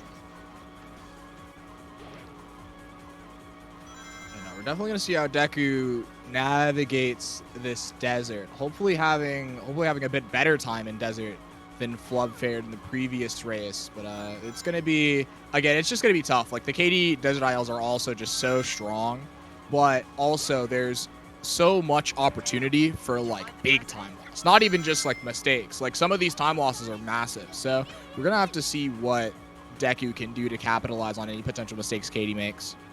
Mm-hmm. And I am getting informed from AF Wagers that if you buy 2 tubs of G Fuel, you get thrown in a free pair of AF Wagers joggers. Oh my goodness. Guys, wait. you do not want to you don't want to miss out on this. This is a 2-hour deal. you should probably get to gfuel.com fast, type in the code, and you will get a free pair of AF Wagers joggers in the mail and a signed business card from AF Wagers. So you really don't want to miss out on that. Yeah, you really can't. Like, say what you want about the business card. Like the joggers? I don't know, man. Like those joggers, that's a strong offer. Yep. All right, we're gonna go into the desert. Deku's gonna kick us off here. Katie wasn't too happy with her desert, but it was still pretty good overall, I thought. But I'm expecting a better desert from her this time around. So Deku better be on top of his game. Let's say, yeah, no, he's gonna have to be, especially this first trig is a lot to do with what our initial potential time can be as we set up for this eye-hole pull hop, and it does look very good. It always looks so far away. It's always like there's no way you're gonna get on top, and it happens. I don't know. Oh, that's a start. Oh, okay. Maybe I won't expect a better desert from Katie. What the hell? That was certainly a beginning to it. Katie, though, it's, still here beforehand, setting up for this IL pull-up. Not even a pause hover there. As long as you have the speed and the momentum, Katie will kind of hover over really far to the left. And then, this cycle is generally going to be good as long as you, cutting it so close, but you can make it. It just goes to show, that's just how she plays. Just the optimizations are just everywhere. Literally not even wanting to waste a quarter of a second on a pause hover. Not even to just be safe for a tournament race. Literally just said, no, I want the time save. Yeah. I mean, at this point, we already died the one time. It's I have nothing else. Maybe even for Katie, it's I just, almost nothing else to lose. I just gotta do it. Mm-hmm. But you would think most people would have the mindset oh, I don't want to die again, Yeah. These two are just champions. That's the thing. It's the championship mentality versus the I just want to make sure I can make it mentality is very different. For me, obviously when I don't have a record, I'm just yeah, no, I just got to finish the run. And that's really what I care about. But for these guys, a lot of the times it's just that kind of speed run, play for the pog mentality really does have an effect on what they're going to do because they're just so confident that they're going to make it when they're that good. Almost so crisp from Katie. So her, I think this is going to come out to about a 139 plus the 5-second death. So a little bit of time there for Deku, and we'll have to see if he can even make up more time on her in Pyramid Cave, which would be shocking because Katie's just, so good at the stage. But we have seen a lot of top level players have some hiccups here and there in this stage. Even today, even with the easier skips like door skips. Yeah, but, we'll see. Pyramid Cave has actually have taken runners out in extremely shocking ways this event. It has not been the normal things you would expect. There have been some very interesting ways that Pyramid Cave has taken us out in. Ooh, get this IL start from Katie. Feeling a little nice. Oh, and that is a really unfortunate death. It's so hard because you can't see from that camera, and Katie's holding a bit too far to the right and falling off there. That's actually so unfortunate. Wonder what she's gonna do now. Now we get the funny camera. Hate that camera. Oh, it's so bad doing this with Recam. It's just so obnoxious. Wow. Couple desert deaths from Katie. You just don't see those ever. And desert deaths you wouldn't expect either. These are not ways that are normal to die either. It's very interesting. These are jump scare deaths. You can't expect them. So with that death and Deku getting a 129, there's no way Katie's going to add to her lead here. It's gonna be lost. I just don't know how much yet. We'll have to see how she cleans this up. Yeah, and Deku had a good time too. Deku with a 129 with multiple very glaring mistakes, missing the last hourglass, just not even having that good of an upgrade in the beginning, and still got a 129. So again, Deku still playing quite well. But I'm not even sure with that death if Katie, like, Katie's almost always losing time here. Oh, he got the rings. Oh, No. not the 20 ring capsule, man. That one's least- always so unfortunate. At least it's not the magnet shield. But yeah, 121. damn. Oh, it's so disgusting. Oh, it should be where the. I think Deku has a song. It should be the light shining. He dies! No! He got where the light's shining, and he needs to get the upgrade still. Yeah, I just didn't see. What is Oh going my on goodness. here? Yep, and there it is. Dude, that was literally set up for him because he had to get the upgrade anyway. Yeah, died. he did. I don't think he saw the green ping. Like, that was really weird. I also was like, oh yeah, it's definitely where the light used to be shitting. And then nope, we just didn't see the green ping there. And messing up our red box a little bit, but it's fine. Kind of like still in like a relatively solid position. Katie with the death strats going on. We're gonna see what she gets, how many tries it's gonna take.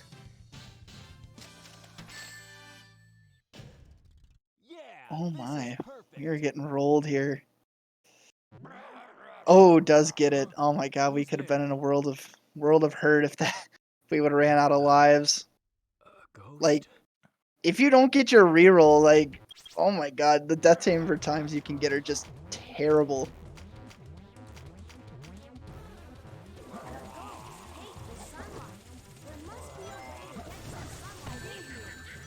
But wow, another thing to note is that Katie took a 10-second death in Pyramid Cave and only lost 3 seconds off her lead.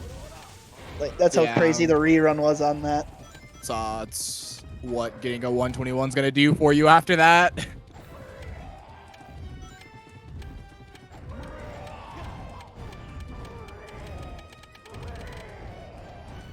And then Katie's lead just shot right back up, gaining 17 seconds in Death Chamber.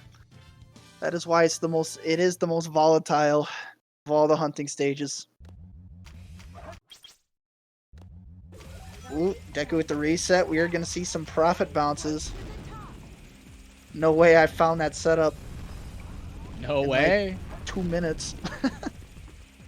It's insane, and here we are. People push the profit bounce meta so much that now people not even just getting like sub 30s, like 29s. People are getting 25s with it. Like that's how much we've like people are out here and advancing the anti super bounce meta game here. There's the Finally 27 gonna beat from them. Deku. Yeah, crazy. Like most people that do super bounces would be like, "Oh, I'll take a 27 all day." Like that's a good time. And now here we are with the cost of 1 extra life. You can now get times with super bounces. And Katie, speaking of super bounces, the first one looks pretty good. The second one, also good. And the third, unfortunate. Let's see if we are getting out. Let's see if we are hitting the Quan. We are not. Yeah, Katie is going to be losing some time to Deku's profit bounces, and rightfully so. Just a better strat. Sorry. It's sorry, super bounce lovers. It's definitely a profit bounce commentary right now. It's the better strat. Okay, so Deku gaining 7 seconds there. Katie could make it all back if she gets first try. To see how that works out.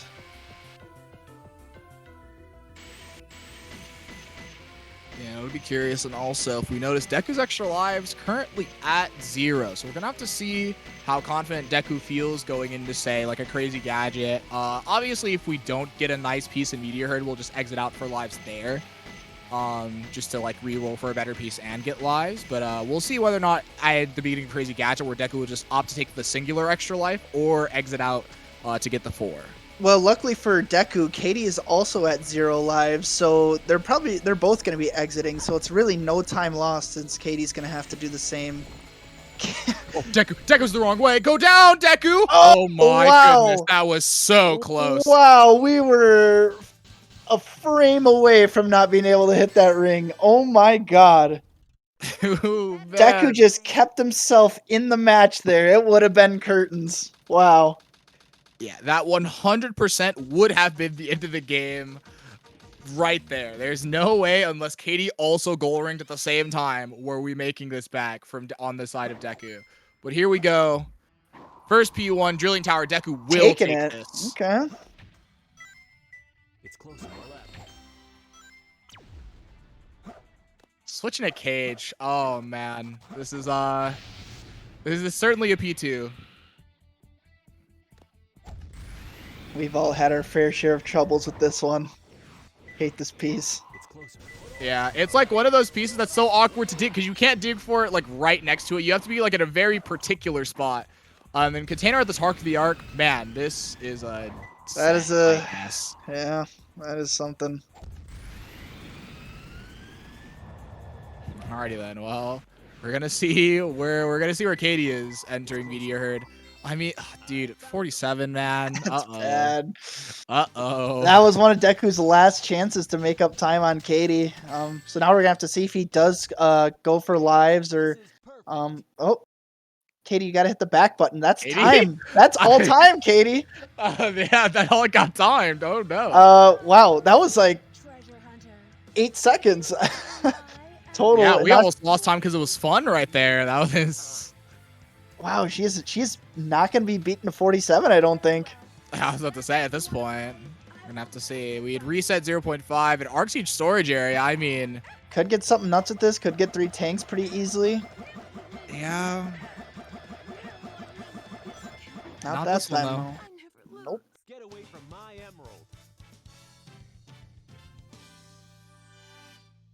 Twin Stars. This is kind of an uh-oh moment. We're gonna have to see. This could be very uh-oh. Where are we going? Where are we going? Grabbing this hint. Yeah, there it goes. Oh. That's just garbage. Wow. Yeah. Deku's actually going to be saving a lot of time with a 47. I can't believe it. Yeah, I was about to say those like reset, like the resets plus like the other pause, like the Katie pauses is just like definitely saving a lot more time than you would think just Yeah. looking at the IGT here. Yeah, probably 10 seconds. So Deku did not opt to get lives. Does just have the one, so he only has 2 tries to get this before he'd have to go back to the main menu. Yep. Deku generally really confident about this skip though, because obviously we do it with the pause. You just hold the angle, you pause, hold the other angle, unpause, and adjust accordingly, and it's just as easy as Deku makes it look every time. Yeah, and I mean, if you're gonna pause buffer things like that or like Green Forest Wall Run, you better be consistent with it. Look at the freeze on. They're just like They're in the just air, just chilling. like stuck there. They're just chilling. No problem. Oh, Like, that's they're like awesome. they're in their like standing animation, just like looking at each other. Is this how we find spacewalking? Oh, we'll find it. I'm glad you brought that up. I almost forgot about it. Brian actually, I forgot what he said it would be, but if you could technically run on space like as fast as like Eggman walks on the aircraft carriers, like we'd be saving a minute in Yeah, it's Cosmic actually Wall. insane. Like if you could run on space versus hovering, it would save so much time. It's Even just I would crazy how come back. fast we I move would come around. back for space running. I totally would come back for space running. Yeah, That's the only thing, you though. Gotta get like you just gotta get like the one good time, you know. Just let everybody know that like your name still needs to be up there, and then just leave again. You're like, all right, like I just here to let you all know, and now I'm gone again. Yeah, you saw that a bit with the FC skip. Like, it is what it is. Katie with a bad cam. This actually does look like it's pretty good from here. Yeah, it's fine. Deku with the FR skip. We're gonna see how the counts look in the turn. But yeah, no, Katie just ahead by basically just enough that it's scary, but not enough to where we are concerned. Yeah, you just gotta trust her gameplay. And you would not think, just with this RTA disparity here, you would not think Katie's 30 seconds ahead, but she is. Yeah, it's been a lot of like the internet stuff basically. So it's like that plus like just general Katie having more like exit outs and like deaths than Deku has. It just like makes the RTA look really weird.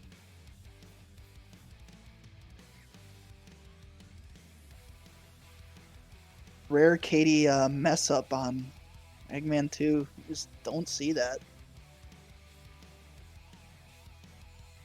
Like when she was on the 20 grind, she literally fine-tuned everything so much.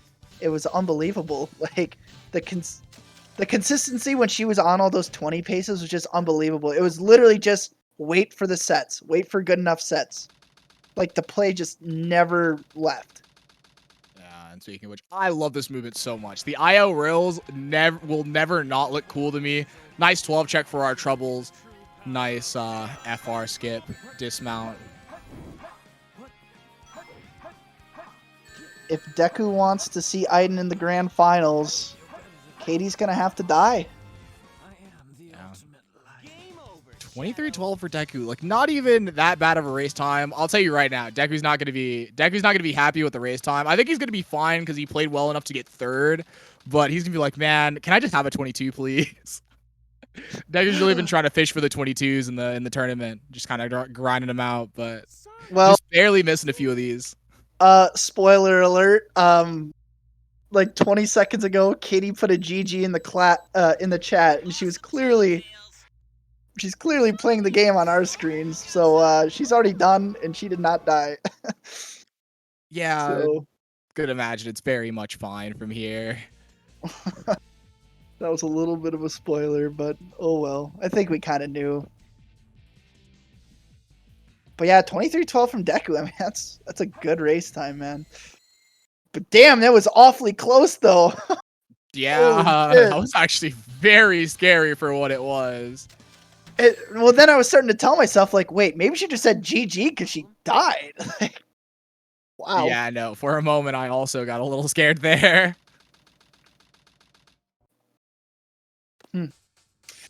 But yeah,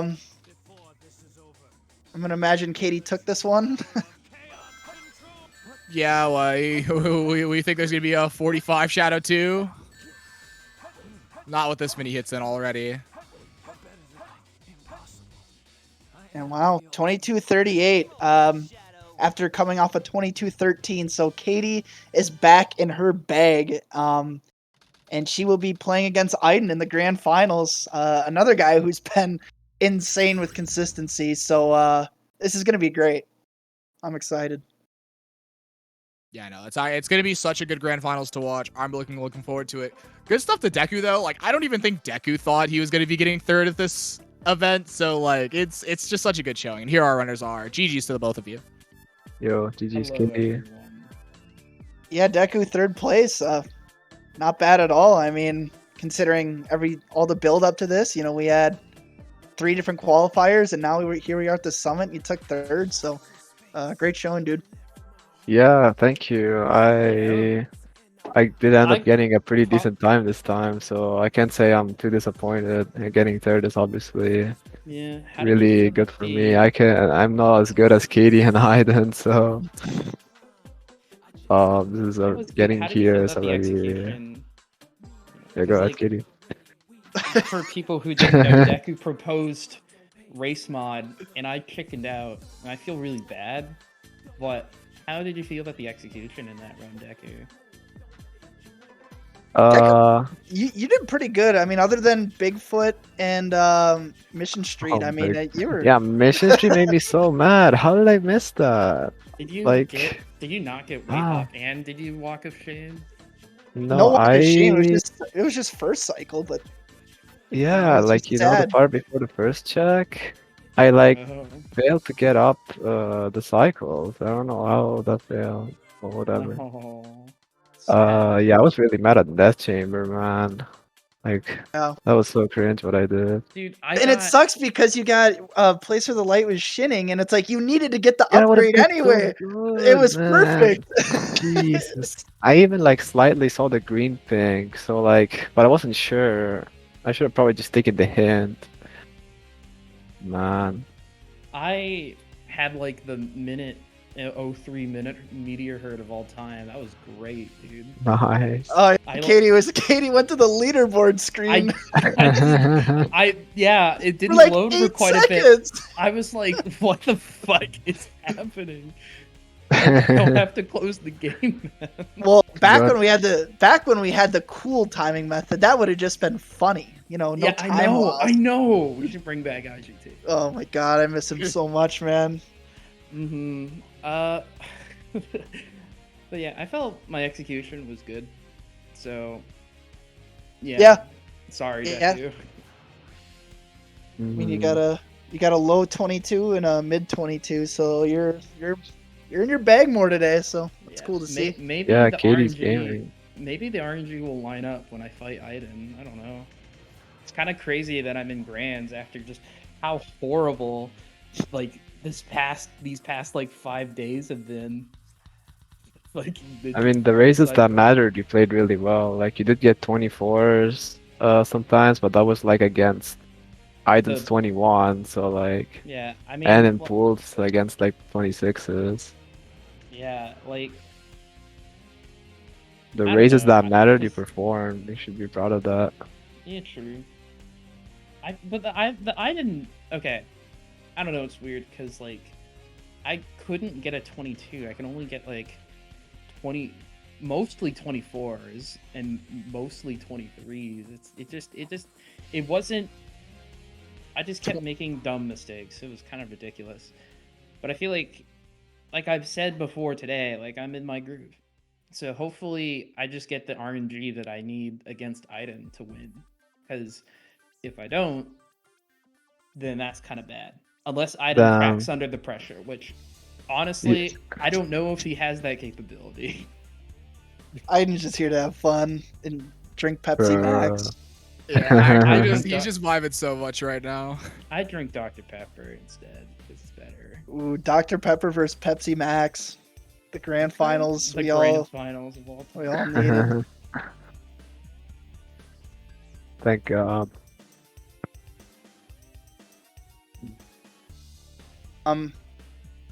We Yeah, have good. a little bit of a break here. Yeah, we're gonna have an exhibition coming up for Project 06, I believe.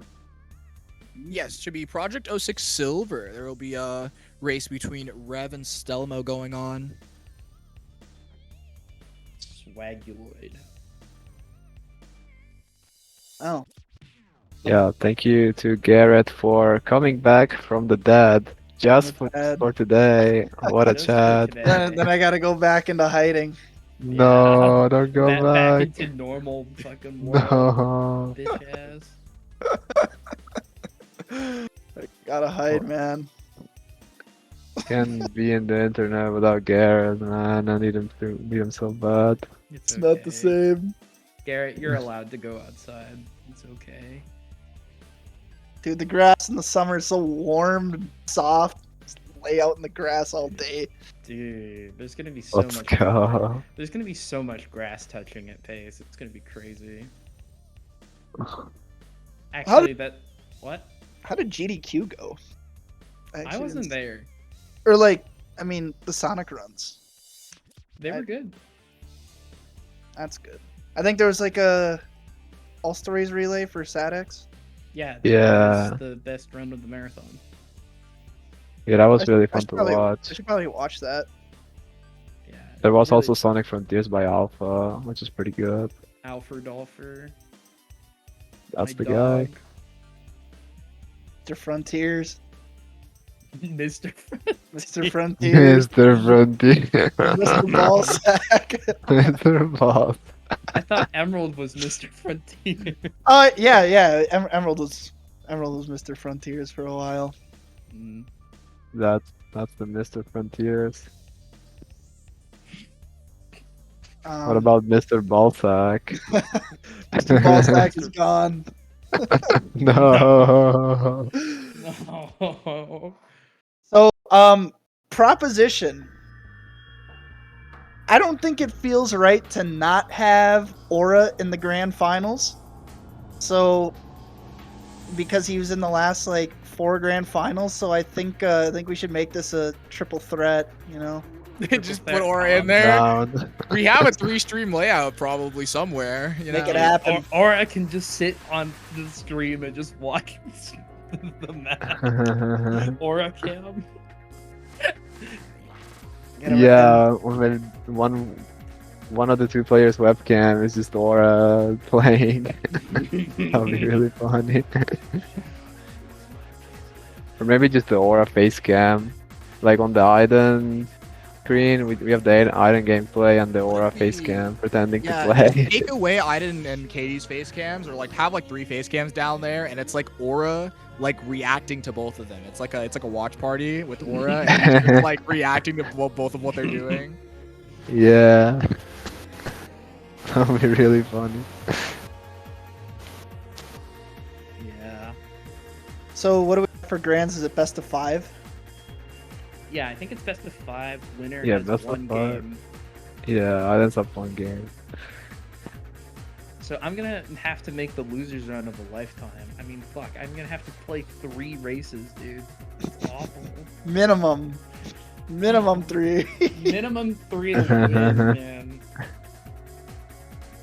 He was forced to play Hero Story when he was 6. No. No.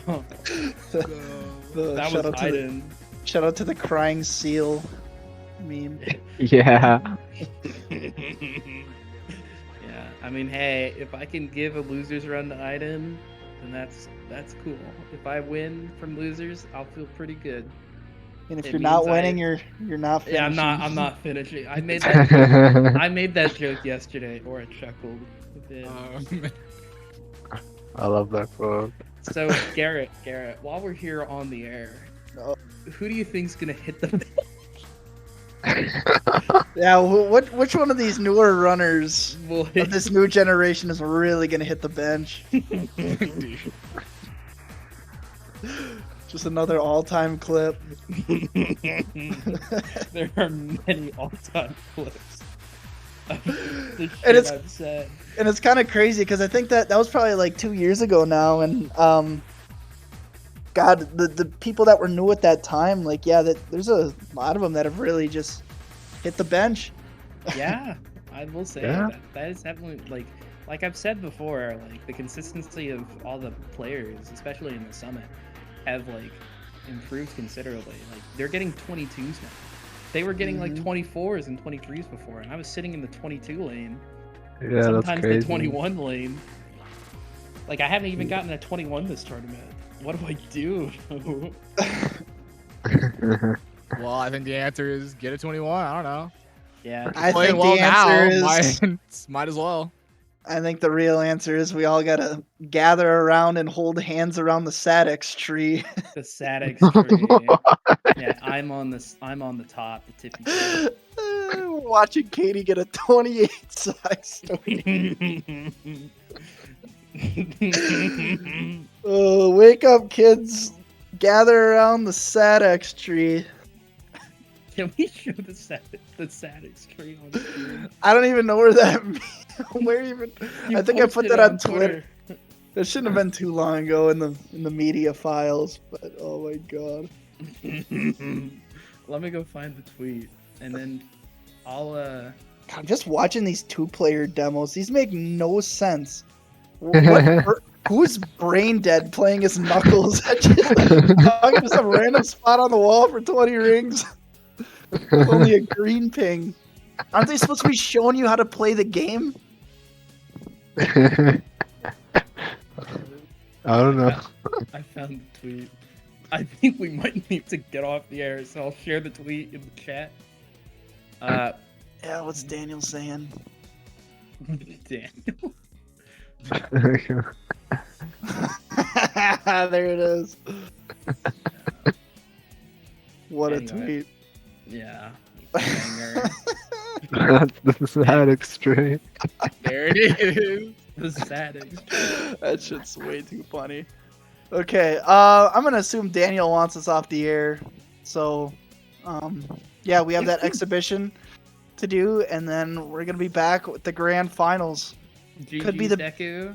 Could be the best grand finals ever. Could be the worst. Who knows? We'll have to see. True. Yeah, I can't wait for it. GG's Don't go Deku. anywhere. Yeah, GG's. And good luck to Katie. Aiden in grands. I'll try. Good luck to you, Katie. The poop medicine.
Abs around.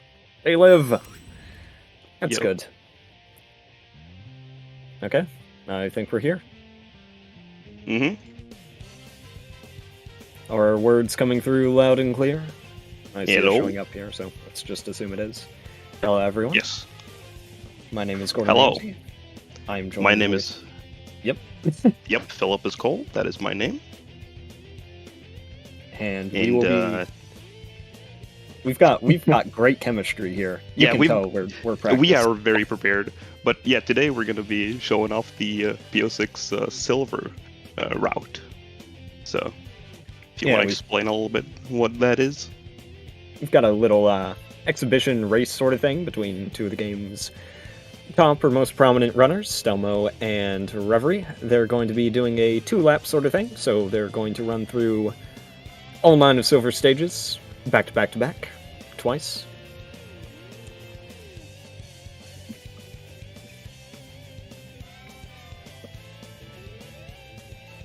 And it looks like we're receiving a little bit of a countdown here.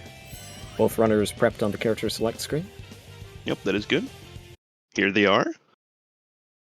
And here it comes.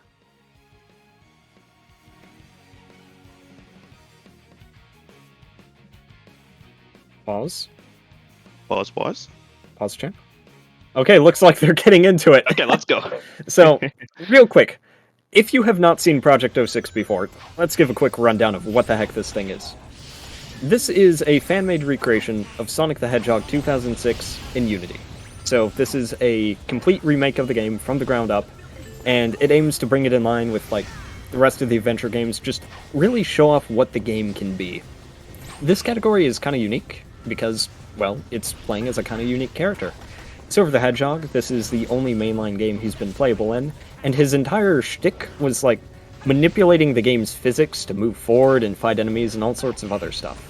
Project 06 has given him a fair few new movement abilities, but still retains his core retail identity. The main form of movement you're going to be seeing from both runners is the teleport dash. When that action gauge in the bottom right-hand corner of the screen is filled, or just has anything in it, they can double tap the A button, and then hold it to just dash forward through the air, but rapidly drain it at the same time. So, like, all of Silver's gameplay basically takes advantage of the meter, so you gotta be good at meter management for his category. Yeah, and the meter will naturally refill over time, as long as like you're not doing anything else, but you can also get some extra points by killing enemies. Now, it's not going to come into play in this level, I don't think, but we will see it pretty soon. Whenever you get a kill as Silver, you'll notice that a little red bar below the action gauge is going to fill up, and that is called the maturity meter. When that has at least 3 kills in it, the runners can activate sort of an overclock mode for Silver that will rapidly deplete the maturity gauge, but heavily reduce the cost of his abilities. And oh, speaking of not having enough meter, Stelmo falling just short while Rev takes it right into the goal ring. Yeah, that's gonna cost a little bit of time, but knowing Stelmo will catch up eventually. Yeah, he'll make it. He'll make it. The beginning of Silver's story is kind of wild. Like, partially due to the new mechanics in Project 06, partially just due to how these stages were designed, a lot of his early levels are very, very fast, and no level shows that off better than Tropical Jungle. This is a level where you especially gotta be good with your meter management, as you'll find that you can just barely make these teleport dashes over the water. Yeah, and we're gonna have a little bit of a trick here. Rev, flying off of the little lotus vine thing, lifts up the log, and instead of taking it, immediately jumps off and teleports, dashes right to the end of the stage. Now we gotta do a little bit of combat here, but Silver combat is really, really easy. See, you want to cover that? Yeah, so basically what you want to do is you want to stun the enemies, and then you want to pick them up and either throw them or drop them, and they're dead. And that's basically the main combat loop for this game. Or for Silver, rather. Yeah, all the other characters, usually they have to deliver a lot of attacks to slowly wear down the enemy HP. Silver just shortcuts that. You can throw objects at enemies to damage them like 1 hit point at a time, but with how strong all his other moves are, you won't see that too often. A little bit of Here an we see- infamous stage here, yeah? Yeah, Dusty Desert. See, both runners are moving on here. At the start here, we got this little ball puzzle here, and this is infamous in retail, of course, but in PO6, it's been changed so that it's a little easier on the player. Yeah, the physics are just generally better, so maneuvering those billiard balls around is not nearly as much of a pain. And Silver can also use his Psychokinesis, expend that action gauge, to slow them down if they're going in an unfavorable direction. Yep. And now we see Reverie moving on to Amy's section here. This is the only section she's playable. She plays a little bit more like how she does in Sonic Adventure 1 rather than she does in the 06. But she does retain that double jump, which is really nice. Indeed. She did lose her invisibility mechanic, which was a gimmick I think that came out of nowhere for retail Sonic 06. Yeah, it was kind of random. It is not missed. She kind of has her Adventure 1 moveset. You see hammer flips, you see the double jump. Amy is legitimately super, super fun to play in this game, and it's a real shame that we only see her for about 30 seconds. Yeah, it's really unfortunate, but for those 30 seconds, it's a wonder, to be sure. Indeed. And just as quickly as she arrived, she has departed. Back to Goodbye, Silver. Amy. A little bit more combat here, but nothing too much to write home about. Now, Dusty Desert, we saw the first ball puzzle. Now, that one, even in retail, isn't too bad. In just a moment, we'll see why the stage was so hated. We'll see the second ball puzzle. And this could be a massive time swing here. Dusty Desert is legitimately one of the most volatile stages in the run. And it's due in no small part to these billiards.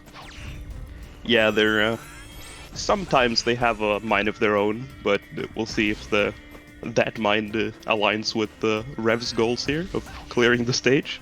Okay, Rev doing a little bit of slowdown here. I think they still had some ESP mode on? I'm not too sure. Yeah, it looks like they do, so it doesn't take too much to slow down the meter. Or slow down the billiard, rather. And that was pretty smooth ball puzzle, actually. Yeah. That said, Stelmo could definitely do it faster. Yep. Let's see how it goes. Let's see here. Okay. Opting Not not a to bad slow dust. it down. Oh, that's a great line. Okay. Nice. Ricochet off that, move a little bit farther forward, and that could just go straight in. That could sink it. Slow it down there, Nice. let the gravity take it in. That Okay. is not a bad puzzle at all. Yeah, that helped a lot. Makes up a lot of lost time with that death. Yep. And now No. we're moving on to White Acropolis.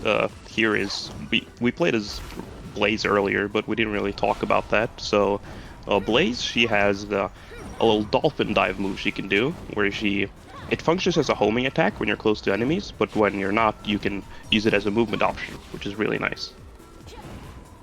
Yeah, Blaze's mobility is some of the best, even in the original game. She's got her jump, her double jump, she's got that homing attack, dolphin dive, she's got... Yep. Internally, it's called the crow attack. It's the little claw swipe, and that will keep your speed. That's why you see the runners doing it as they go downhill. She cannot normally clip out of bounds. The collision in this stage is just very bad, and Reverie took advantage of that to bypass a little bit of combat. Okay, a little bit of waiting there, get enough meter to clear that laser gate, as Stelmo opts to do the combat. Okay, good, we get to see both sides of the coin. Enemy And down. now Stelmo's through. Yeah, let's see how Rev takes this final bit. Usually to get to the goal ring in this section, you have to do a pretty long runaround, but we did find if you lift up that rock, then drop it, for whatever reason, it becomes very easy to teleport dash into it, then get a slope jump. Rev did that very well. Stomo struggling a little bit, accidentally grabbing some more objects. I don't think he meant to use grab all there. No, I don't think he did. We really get to see Silver's meter management here in this stage, as you gotta wait a little bit to fill it up. Yeah, Silver runs are really interesting because it's this game of like, how far can I push this meter? Do I really need to wait here? Or do I take a route that looks slower initially, but is actually faster just because of what meter can do? Yeah, see, it's kind of a game of risk versus reward. Will I risk falling to my doom, or will I try and get this a little faster? Yeah, and the reward is very high as Reverie just skips past everything in Radical Train. Love to see it. Okay, teleport dashing onto the rail. Silver could actually rail grind in retail, though you wouldn't find it naturally unless you played multiplayer. But nope. Project 06 adds that back in. Yeah. And Radical Train is also a really quick stage, so here Rev finishes. Yeah, it gives Tropical Jungle a run for its money. Yeah, really does. Ooh, Stemmo opting to do this with no rings. It's not that risky because ESP mode, the little energy burst thing, does automatically reflect projectiles and stun nearby enemies, but still, you never know what could go wrong. Yeah, you never know with this game, honestly. Okay, heading into Aquatic Base. You may notice the visuals have changed just a little bit. That's because canonically this stage is taking place in the past for both Silver and Shadow. So Chaos X, the developer, applied a nice little filter. Yeah, and it's really speaking nice of attention Shadow, to detail. Yeah. Dang, that's even less than Amy.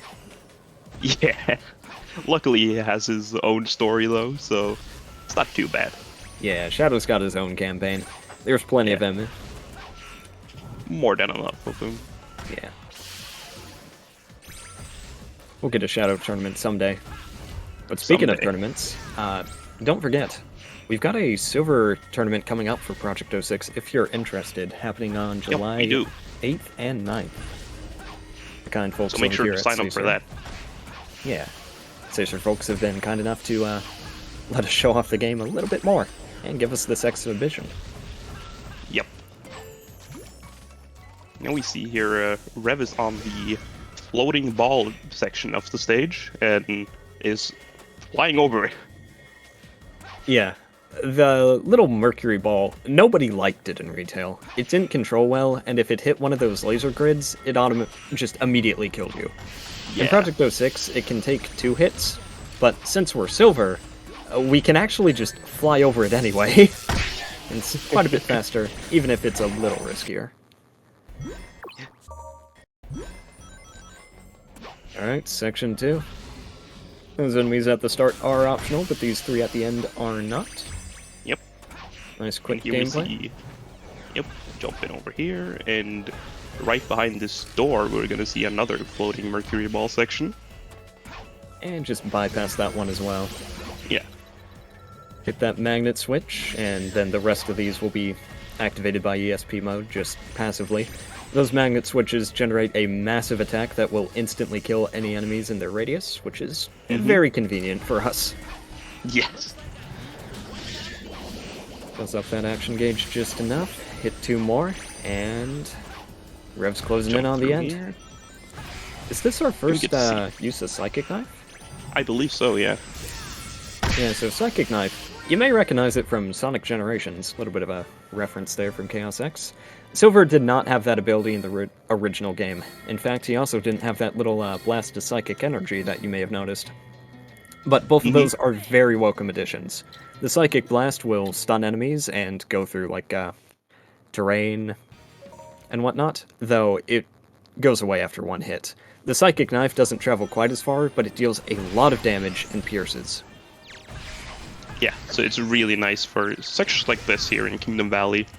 You gotta destroy some enemies real quick. Indeed. Firing off that blast to destroy the tower, far to the right. Proc ESP, and keep on moving. Now, This is a really smooth section here so far. Whew, I thought Rev was going to go for the teleport dash for a second. Yeah. There is a little bit of collision that you can land on, and then jump off to activate a teleport dash. It's not much faster than just hovering, but it looks a lot cooler, and technically it's a little faster. And Rev is the kind of runner where, if it's faster, they're probably going to go for it. Okay, taking safety strats there.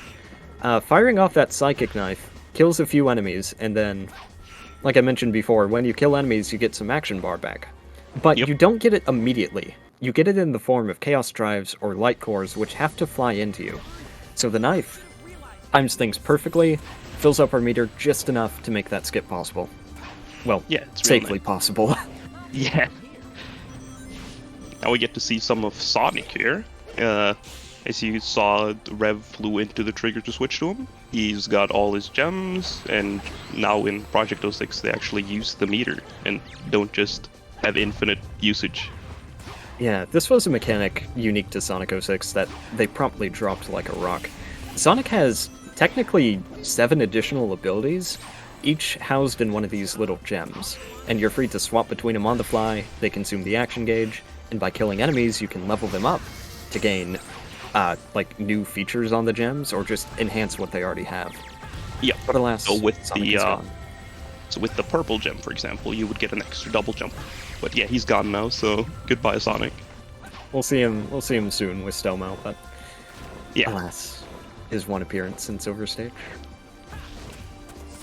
Slightly longer than Shadow's appearance. Yeah, just a bit. A little bit. We didn't even cover Castle Skip. Yeah, what We did Reverie not. did was how that sequence is supposed to go is it's a very long automated segment. But one of the cool things about 06's level design, and this is made even more evident with Project 06's better controls and physics. Oh, Delmo falls into the water. Oh, that is tragic. In Project 06 and 06, if you understand the layout and your character's abilities, you can really just make your own path through the levels. Yeah, it's really you have a lot of freedom. It's so cool. Okay, and as quickly as Blaze appeared, she's gone. I feel like I've been saying that a lot this stream. But hey, it's Silver Story. We're here to see Silver, not the companions. Yes. Oof. Looks like we're here to see a lot of Kingdom Valley as well, though. Stomo keeping the people fed. Okay, decent combat from Rev. Oh, opted to try and blow up that box. That's interesting. Flame Core is... It's the last real stage in Silver's run, and it is one of the hardest, and one of the longest. This blends, like, everything together. Combat, movement, even some Amigo movement, like at the beginning with Blaze. Mm-hmm. So you really gotta be on your toes here, because it's really easy to lose time. Yeah. That invincibility is going to let the runner just, run over the lava. Ordinarily, you would take damage and slowly sink into it, and then if you stay too long, it's an insta-kill. But with invincibility, we're allowed to run over it with no penalty to movement speed. Awakening's really coming in clutch there. Massive AoE when it activates. One of Silver's best attack options, though, of course, inherently limited. Mm-hmm. Just enough meter to get over here, and we're closing in on section 2. Ooh, that was very tight. Yeah, good Silver gameplay is kinda anxiety-inducing to watch. We've mentioned it before, but it's all like, do they have enough meter to make this? And if the runner is very good, they're gonna make you think that the answer is no. Yep. It's... You're always on your toes with the meter here. Yeah, right up until they actually land. Okay, we may see a little bit of an animation cancel here. These green marks are one of Silver's main gimmicks. You activate them and then something happens in the environment. But we found out that you can actually cancel the animation early by jumping or using a stun slap or what have you. Reverie went for it there on that moving platform, didn't quite get it. If you cancel it in time and move fast enough, you can actually make a 0 cycle there. It's not too relevant on the rest of these doors, but it can have some niche time save. Yeah. Okay, we finally get some more Sonic content as Rev finishes up Flame Core. Yep, here we get to see Castle Skip again. It's some tricky movement, but once you get used to it, it looks really fast and really cool. Castle Skip Pog. Castle Skip Pog. Yeah, right there, literally out of meter, but just barely makes it to the spring. Okay. Now, if you're familiar with retail, you may be thinking, hey, isn't Flame Core the last of Silver stages? And there are no boss fights in Project 06 yet, so what gives? Well, every character has an Amigo stage. The Amigos being like the 2 partner characters that accompany the main one and their story. For Silver, that's Amy and Blaze.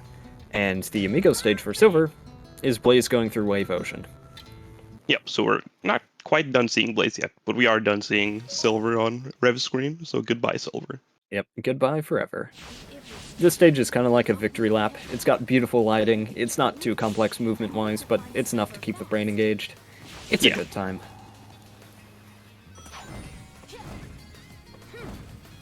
Look at those fire particles. Skip the loop here, just jump right through. And Stelmo makes it out of Kingdom Valley. I am so proud of him. Thank you, Stelmo. Thank you for showing off Kingdom Valley. Ooh, Rev failing the jump there. Ooh. Okay, not too much time lost. That's fine, that's fine. Stelmo heads into Flame Core. Let's see if it treats him a little bit nicer. Hopefully. Yeah, there's no guarantee with Flame Core. Yeah, very tough stage. Rev showing off the triple jump there. It's one of Blaze's unique mechanics in this game. After her double jump, she can use that fire tornado in the air to get an additional one. That just really opens up her movement. Yeah, you can just fly. Not quite fly, but like dive almost over large gaps of land. It's really cool. Yeah. Just like that. Blaze's movement is so fun. Okay, let's see how Stelmo handles this combat in Flame Core. Very well so far. This section in particular was pretty tricky, so... Yeah. Oh, Rev died? Oh, unfortunate. Okay. It's not going to be enough to even up this race, but still. Actually, maybe Rev's just going for an IL time. It is faster to take a death at that checkpoint. Yeah, it is, because you can just jump down from the checkpoint itself, instead of following the automation. Yeah. Based Reverie, going for world records and individual levels right here. Live on stream. God. Also worth noting that this is only lap 1. This is a 2-lap thing. Yep. Now, I don't know what we do if we have a tie. But hey, Rev takes round 1.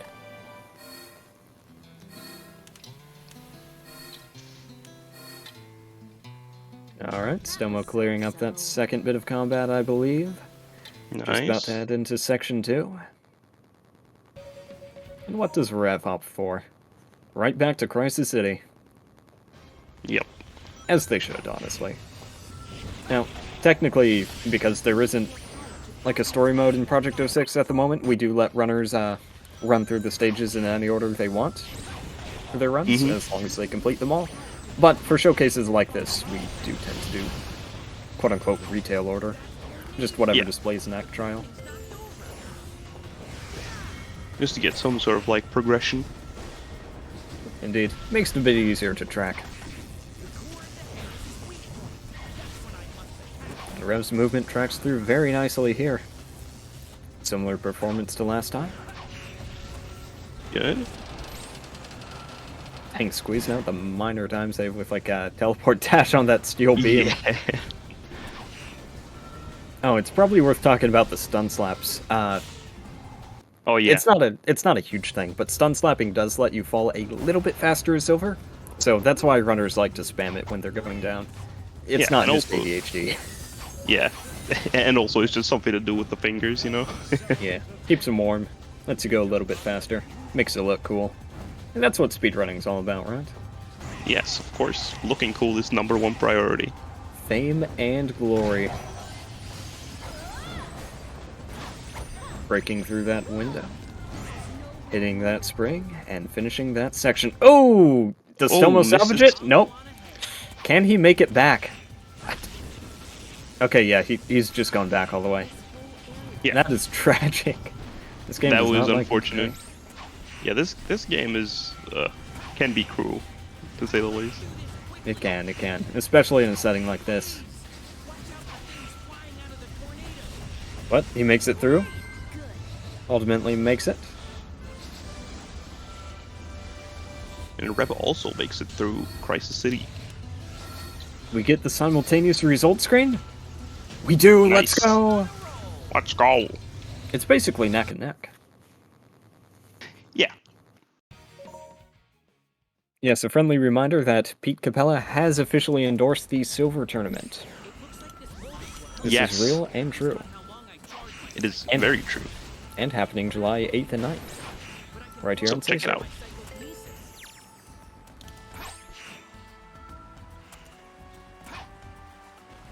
Alright, Tropical Jungle round 2.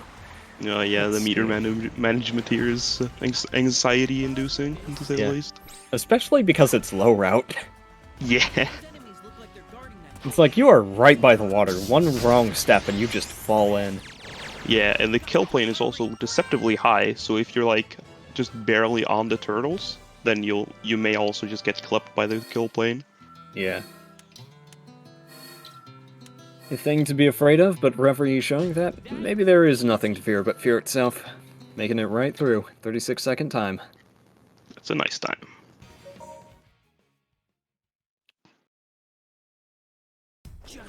Let's see what Stomo gets here. Yeah, it's just 2 laps. Okay, Dusty Desert once again. Let's see how the balls treat Rev here.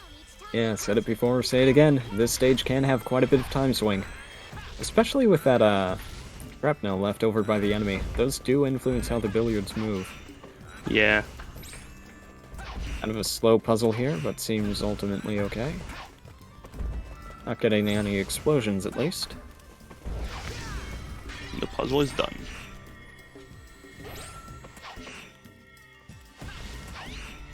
Okay. Ready up? More Amy, let's go! Yay!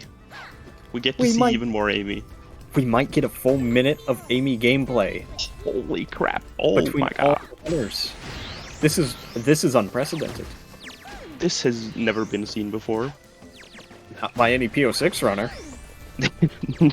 No, never. I don't know how they stand up to the hype, really. It's gotta be weighing on them, honestly. Yeah. You can never have enough Amy gaming. Amy gaming. Oh, nerves getting to him right there. Little flub on the double jump. Nothing too tragic though. And Stomo's completed his first lap. Nice. And yeah, Amy recommends going down there, but I do not recommend that. Yeah. Jump over. That is just a test from Amy to see who the real Sonic 06 heads are. Yeah. Or those with eyes. The Switch is kind of in plain sight. Yeah, it really is. I don't know why she recommends that. It's just bad advice. Amy's just doing a little trolling, you know. Yeah, just a wee bit of. You know how it is. Yeah. Getting a little mischievous. Speaking of mischievous, let's see how this billiard goes. Okay, good initial throw. Alright. Rev slows it down once again. Okay, that should be good. That second launch is really the scariest one. Mm-hmm. Oh, not trusting Slowing it to go down there. And there it goes. Good segment, good segment. Nice, nice, nice.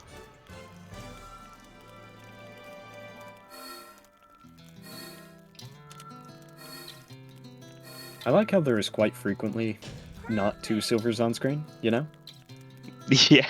There's a lot of variety in Silver Story. Yeah. Silver from one runner, Amigo from the other. Mm-hmm. Oh, here we get double blaze, though. Oh, double blaze! Yay! Never before seen. Oh, goodbye, Blaze. Goodbye forever. Well, half of Blaze is gone forever. Let's see how this segment goes. Running down this slope is surprisingly tricky, because the game really likes to throw you into the air, and going airborne just kind of kills your speed here. Not like in general, PO6 behaves pretty naturally with it, but compared to just running downhill, oh, it doesn't feel nice. No, it doesn't. It's, the collision is something else there. Oh, Rev taking the combat this time.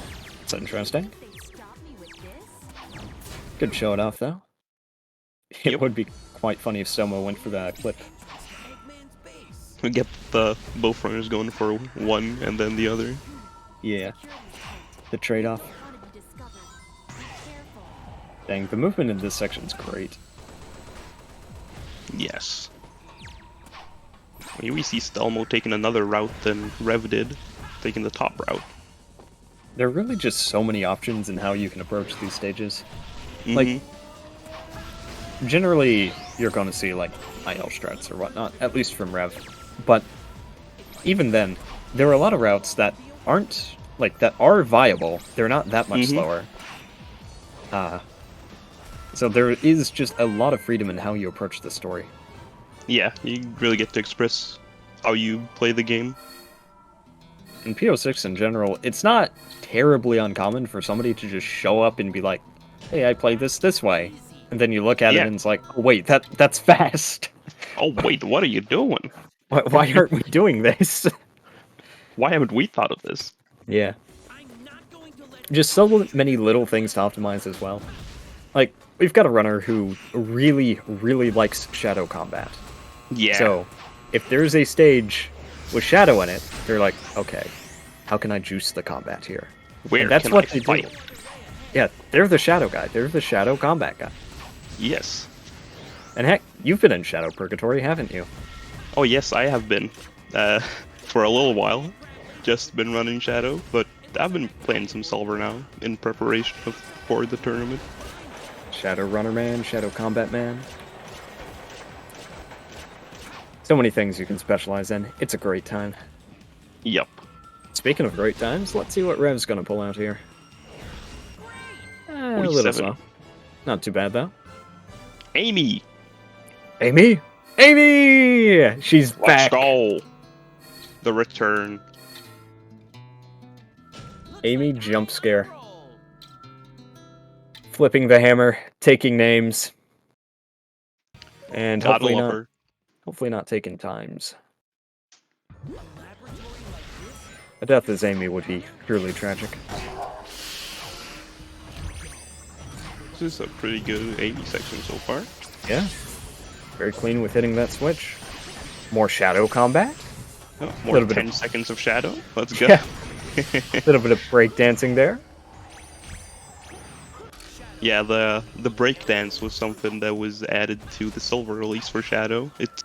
You can use it while moving, and it's got a lot of range. It's really good for combat.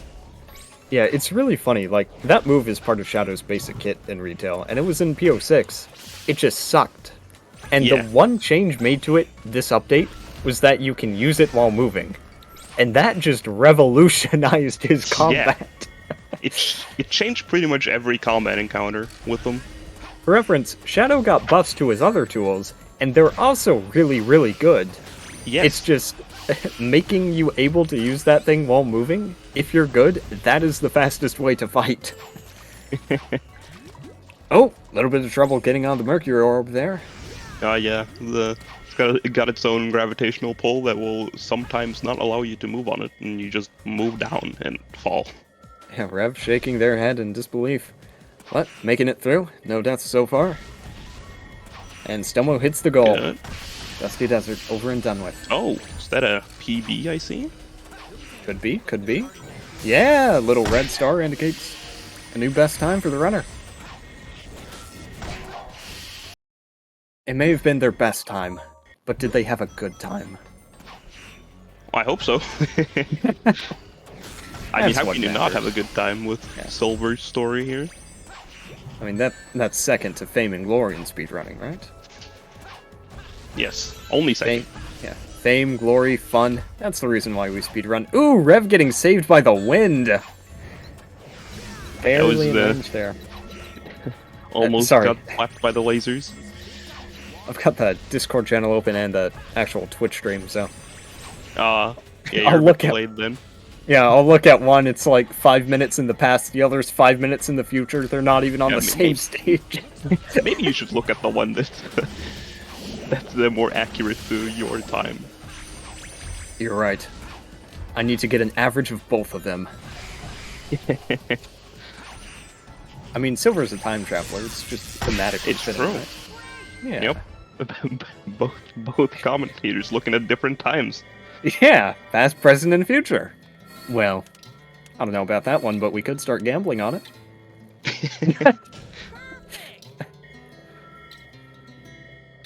I don't- predict that in the future, one of the runners will finish. I'm not sure they would take too kindly to the commentators running a gambling ring on the runners. Yeah, I got 5 on Stelmo that'll make it out of Kingdom Valley first try. Though it is Twitch, I've we got do have mana points. 20 on Rev here, making the jump. He makes it. Ooh, little dicey there. Rev struggling to get off. My money almost disappeared. Almost. Hey, we do have a prediction. Let's go. Let's go.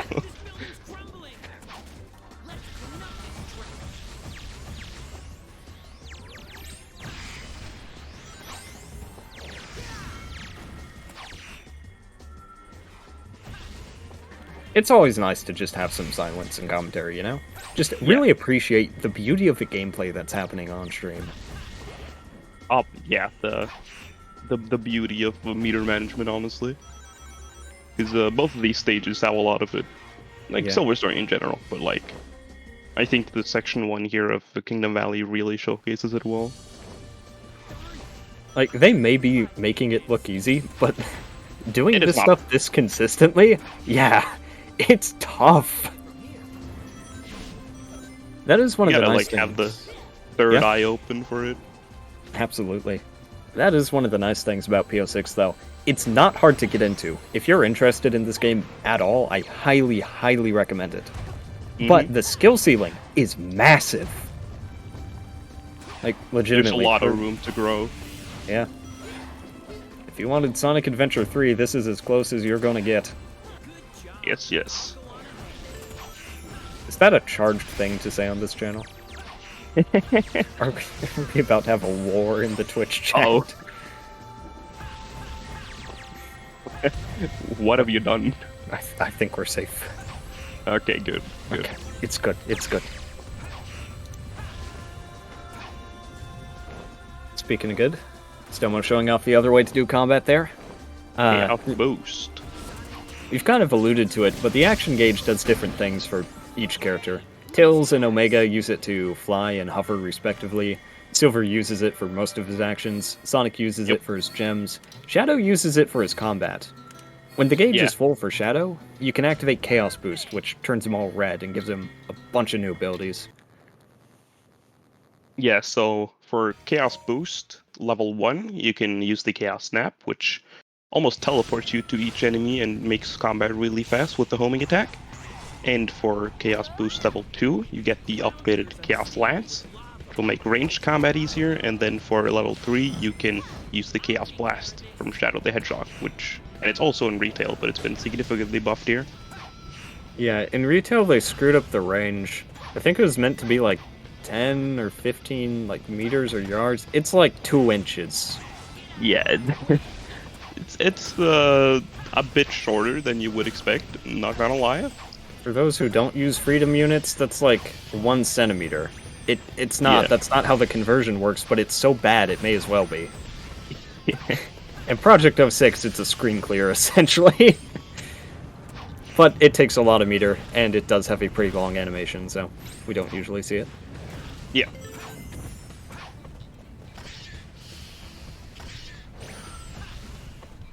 Oh, this is the bad big bounce here.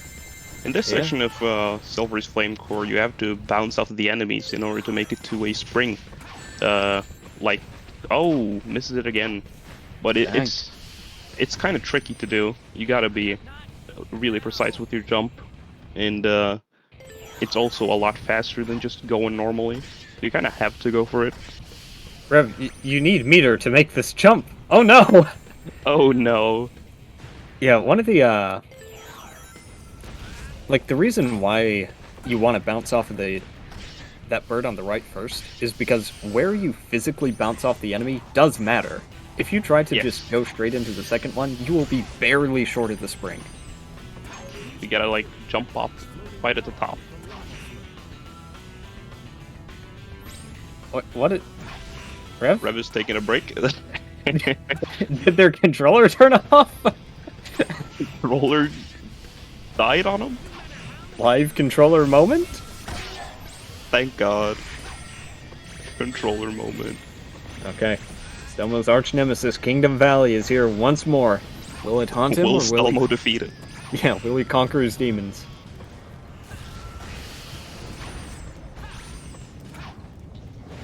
Let's see if Rev will conquer their controller. Will the controller last, is the question. This was a two-way prediction, but it actually should have had a third option. The real winner is Rev's controller. The controller sweep, let's go. Okay, we've milked that bit enough.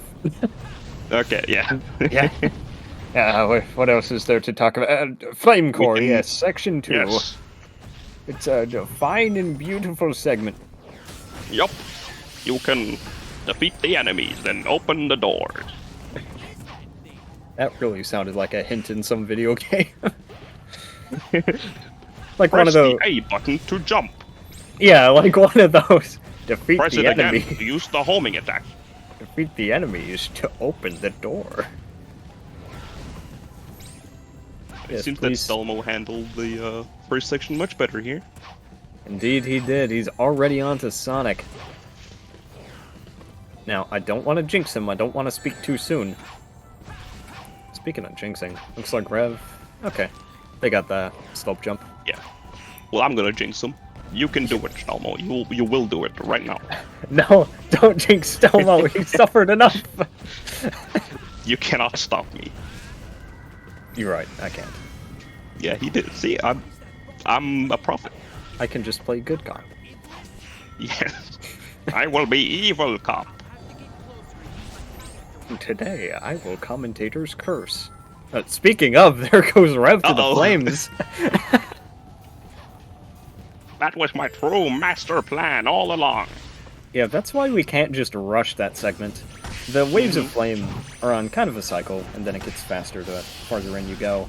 But if you are not hiding behind a rock, you take damage, and you fall. Yeah. And Silver can't really pick himself back up from there, so the timing is very precise. You can cancel it with a hover, so sometimes you'll see a runner like intentionally take damage, but they're not going for that here. Rev's playing it safe. Playing it safe.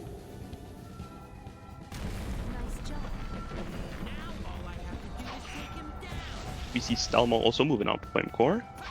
Indeed. The legendary double flame core. Will we see Blaze on two screens at once is the question. We might. There is a chance. If Stelmo boots up Cheat Engine, I think he can make it happen. Come on, Stelmo. Just go it out now. We only said you had to play every stage, not that you have to beat every stage. Yes, of course. Actually, I should double check the rules. Surely we didn't make that oversight, right? Yeah, that's a bad oversight to make. Somebody just submits a run with them loading into every stage and only playing the last one. And it's technically, that would be something. It's like a minute 30 long run. Like, what kind of tech is this? And it's the quit out of stage tech. Yeah. Never before seen. You only said time ends on hitting the last goal ring, not that you have to hit all the others. Uh-oh. Yeah, we're smarter than that, right? Maybe. I'm not gonna confirm nor deny. You're a mod too, brother. If I go down, I'm taking you with me. Please don't. I want to live. Speaking of living, let's see if Rev makes a nice deathless run here.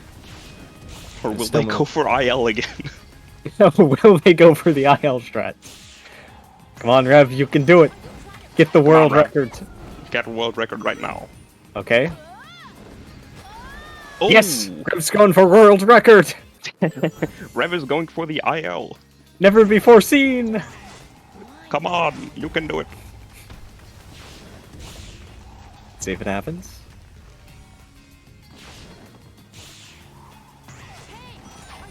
Hold. Hold? Hold. Hold. Okay, no. Take another death rep. Oh, Yeah, there right. you go. There you go. Just reset. You can get record now. Yeah. You can get record now. Yeah, that can happen. If you fire claw onto the boardwalk, some of them are breakable, and you don't gain any jumps from that. So Yeah, it You gotta be is. careful there. And you play it really close with how this works. Aw, come on, Rev. Where's the world record? No! That's not IL strats. I think Rev might not have been going for a record. Oh. No, Oh, really? No. I thought they were going for record. I'm sorry, I was just thinking out loud. That can't be it. A little bit of a high jump there, bringing out the forbidden Ooh. tech. The forbidden tech. That's something that the developer has been trying to patch out of the game, and largely succeeding at. Yes, Yeah. GG's to Reverie. GG's. Yeah, the high jump, it used to be a thing that most characters had, where you pressed 2 inputs at once and could get a higher jump. But it's mostly been removed, but some characters like Blaze has the high jump input and can do it sometimes. But GG's. Yeah, with Blaze in particular, it's an awful input. Yeah. At least on controller, because you have to press A and Y on the same frame. You gotta do within, the 2 or claw 3 grip. frames. Even with claw, it is miserable. Yeah, it is miserable. Thankfully, Okay. it's not a big part of the run. Well, or even a did part we- of in general. Did we just witness Stomo throwing some gang signs? Oh, Stelmo has joined the gang? He's joined the Silver Gang? Yo? Or is this his resignation? Is he turning to the Sonic cult? Oh. We shall see. We shall see. You know, At any Stelmo, rate- the Shadow Cult will gladly accept you. All 2 of their members, they're really dying. Oh, yeah. Hey, it's The fine. 2 It's an Shadow IL Cult attempt. members. Yeah, it's an IL. It's an IL Alright. attempt. That's all it is. He wasn't happy with his starting movement. Really, I respect the game sense to end the run early rather than try to keep an alive one on too long. Same thing there. Yeah. Yeah, I respect it. Okay, we should probably mention, you may have noticed that sometimes Stomo will have his camera, taken control of while Rev won't. Yeah. That's a toggle in the settings. You can disable most of the camera volumes in the game. Mm-hmm. I think Reverie might be showing off. Yeah. Oh yeah, we're gonna see some forbidden tech here from Rev. So, in this release, when Shadow activates Chaos Blast, he kind of flies into the air if he's on the ground. And that doesn't check for collision. So you can use that to clip out of bounds. And yeah, you can use that for I think it's close to a minute of time save in this stage. It's just very really tricky. It's tricky, but it's a good chunk of time save. Yeah, you have to position these mercury balls so that you can scale up with a homing attack. Do the clip here. And, okay, Rev's out of bounds. Now you need to just YOLO it and try to make it across. Yup. And makes they it! make it. Yeah. Nice. That's particularly hard with this jump dash type. PO6 Yeah. allows you to customize your homing attack. So you can do straight, which is like retail, where you will travel straight forward and decelerate. There is curved, which is how it was in the Xbox Live Arcade demo, or E3, where you kind of arc downwards. And then there's Legacy, which works how it does in Heroes and Shadow the Hedgehog. Legacy is the best. Yeah, it's usually what you want for speedruns, but for this trick in particular, you might want to go for straight as well, because some parts like the Mercury Ball climb gets a little easier with it. And GG's for Stomo, finishing GG's. things up. Good showing from both runners. Well, I guess let's shout out that tournament one more time. Yep. If you're interested in PO6, if you want to see more of it, there is a silver tournament coming up very soon, July 8th and 9th. I encourage you to check it out, and if you want to just pick up PO6 for yourself, it's a free download.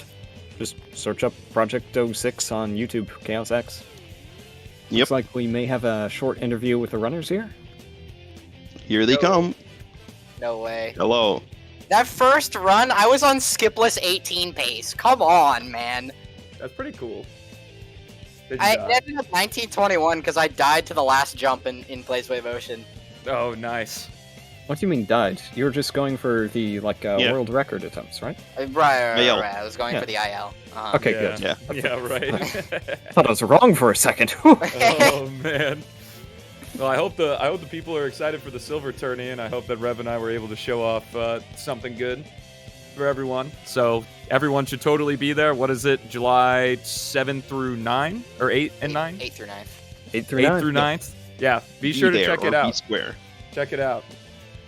I hope now Gordon and Philip probably provided excellent commentary. Of course. We And provided Best commentary ever. Yeah, and I provided something. Yeah, You did provide something. I provided. Hey, You I'll fed get the people. first lap was the let's play. Second lap was the speed run. Okay. It was the Yeah. inverse for me. The content creator came out of him. Hold on, I can clear. I can. I had to clear fill the predict. hour, right? I had to fill the hour somehow. It was 100 to 0. What is wrong with you people? Why was the prediction that lopsided? What was the prediction for? Who will win? Who would win? Damn. 12. There were. No Oh. faith. Bro, the sound defense put 10 channel points on you. That was the most. Let's go! Sound defense. I appreciate it, man. Almost strongest soldier. It opened at start of lap 2. Okay, that makes sense. That makes sense. yeah. Oh yeah. It wasn't like from the beginning they were just clowning on you. You were in Kingdom Valley Purgatory. Yeah, thank you for showing. Dude, I was in me, fucking Flame Core Purgatory the second dude. time. Good Nah, God. Dude, Kingdom Valley, I got owned. no other way to put it. That's the Yeah, one that's that the most can happen. punishing, as I'm sure you guys talked about, because there's no checkpoints. Yeah. Oh yeah. There's no checkpoints. And even if you take them, you still need ESP. Yeah. That's true. Yup. Like the only That's checks true. are super out of the way. Yeah, but that was super fun. I don't know if we're out of Yeah, that time was or not, awesome. but we could talk for. I got like forever, 5 so. IL PBs. You're gonna have to cut us off if we gotta go. I mean, we've got 4 people here. We could do like a audiobook reading or something. I've got the Can we 06 read the manual on Communist hand. Manifesto on stream? No. We're gonna Peace read speedrun? what's the story called? Little Red Riding Hood. Oh No, yeah. the Communist Manifesto. Okay, Marx. So basically, there's this girl called Little Red Riding Hood. Yeah. Is this what Congress is like? Probably. Yes. Here, I can link the, The sign-ups in filibuster. chat. Sign up for the tournament. Wow. The Philip Buster. Sign up. The filibuster. Oh, Dude, that's so What? crazy. You're so witty and hilarious. Can we So leave? crazy. Wow. No, you can't leave. You're here You're until stuck you're here dying with us. today. I dig the layout with the Chaos X Silver render as the background. That's pretty cool. Yeah, It's it's like sick. all of Rev's thumbnails. It's true. It's true. they're just copying I just- the great. Wow.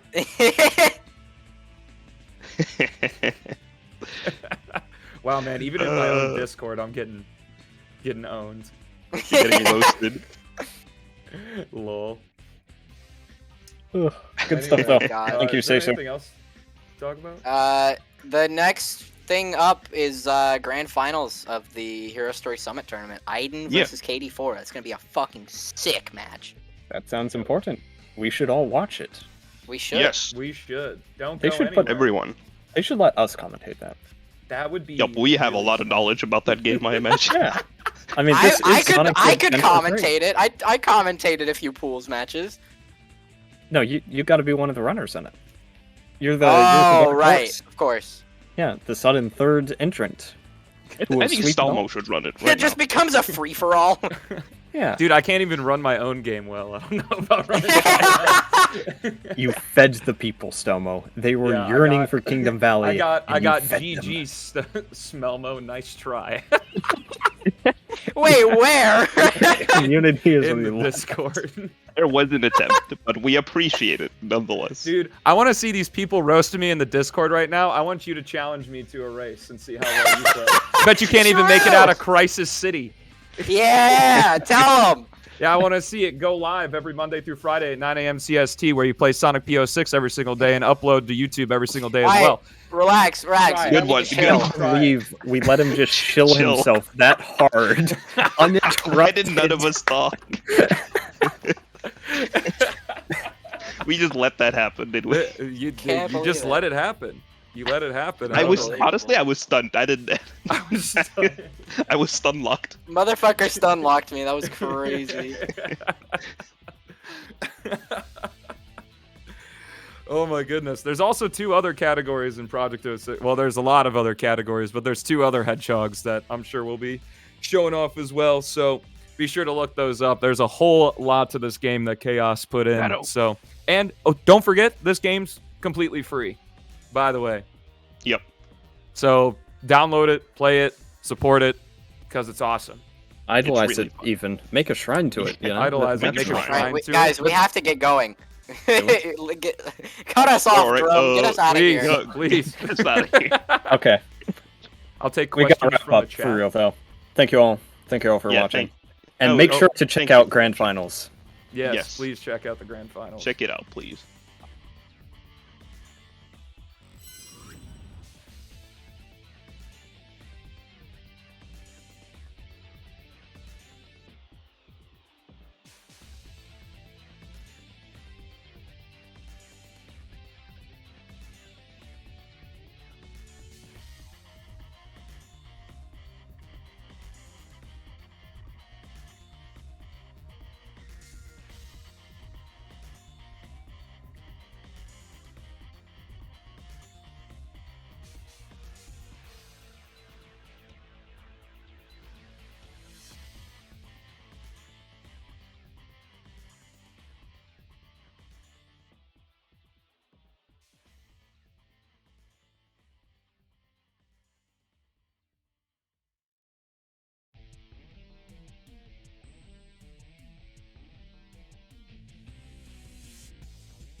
How's it going, everyone? We are back for the end of this tournament right now. Grand Finals, KD4 versus Aiden.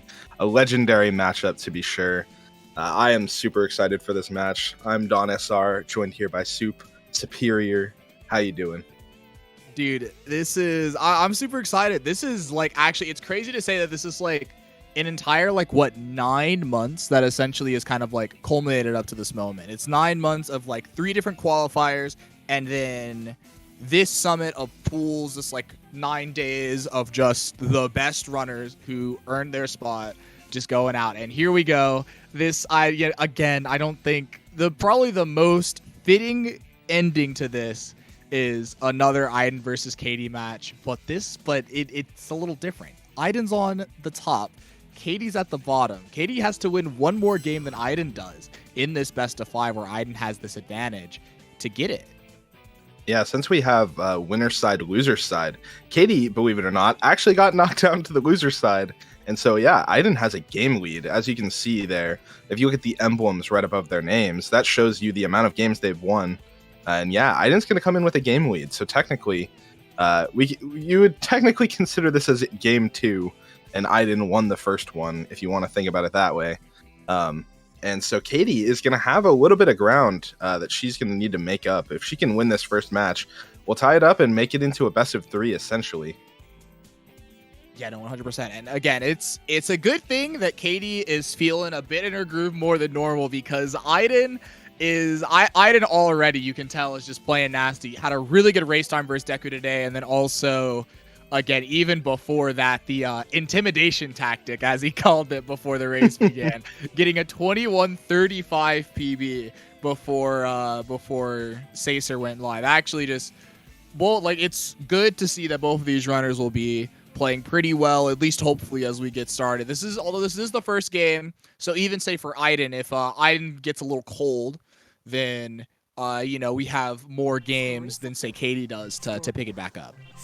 Yeah, I'm so excited for this grand final. The amount of history we have in between these runners right now is some crazy stuff that I'm sure we'll have plenty of time to talk about over the course of grands. But we're going to be getting started. Game 1 of grand finals. Let's go. Actually so excited for this. Attention all units. Yeah, so obviously we have City Escape skip coming up. Both of these runners very consistent at the skip. I really hope that we'll see both of them with the first try. Would be a very hype start to grands.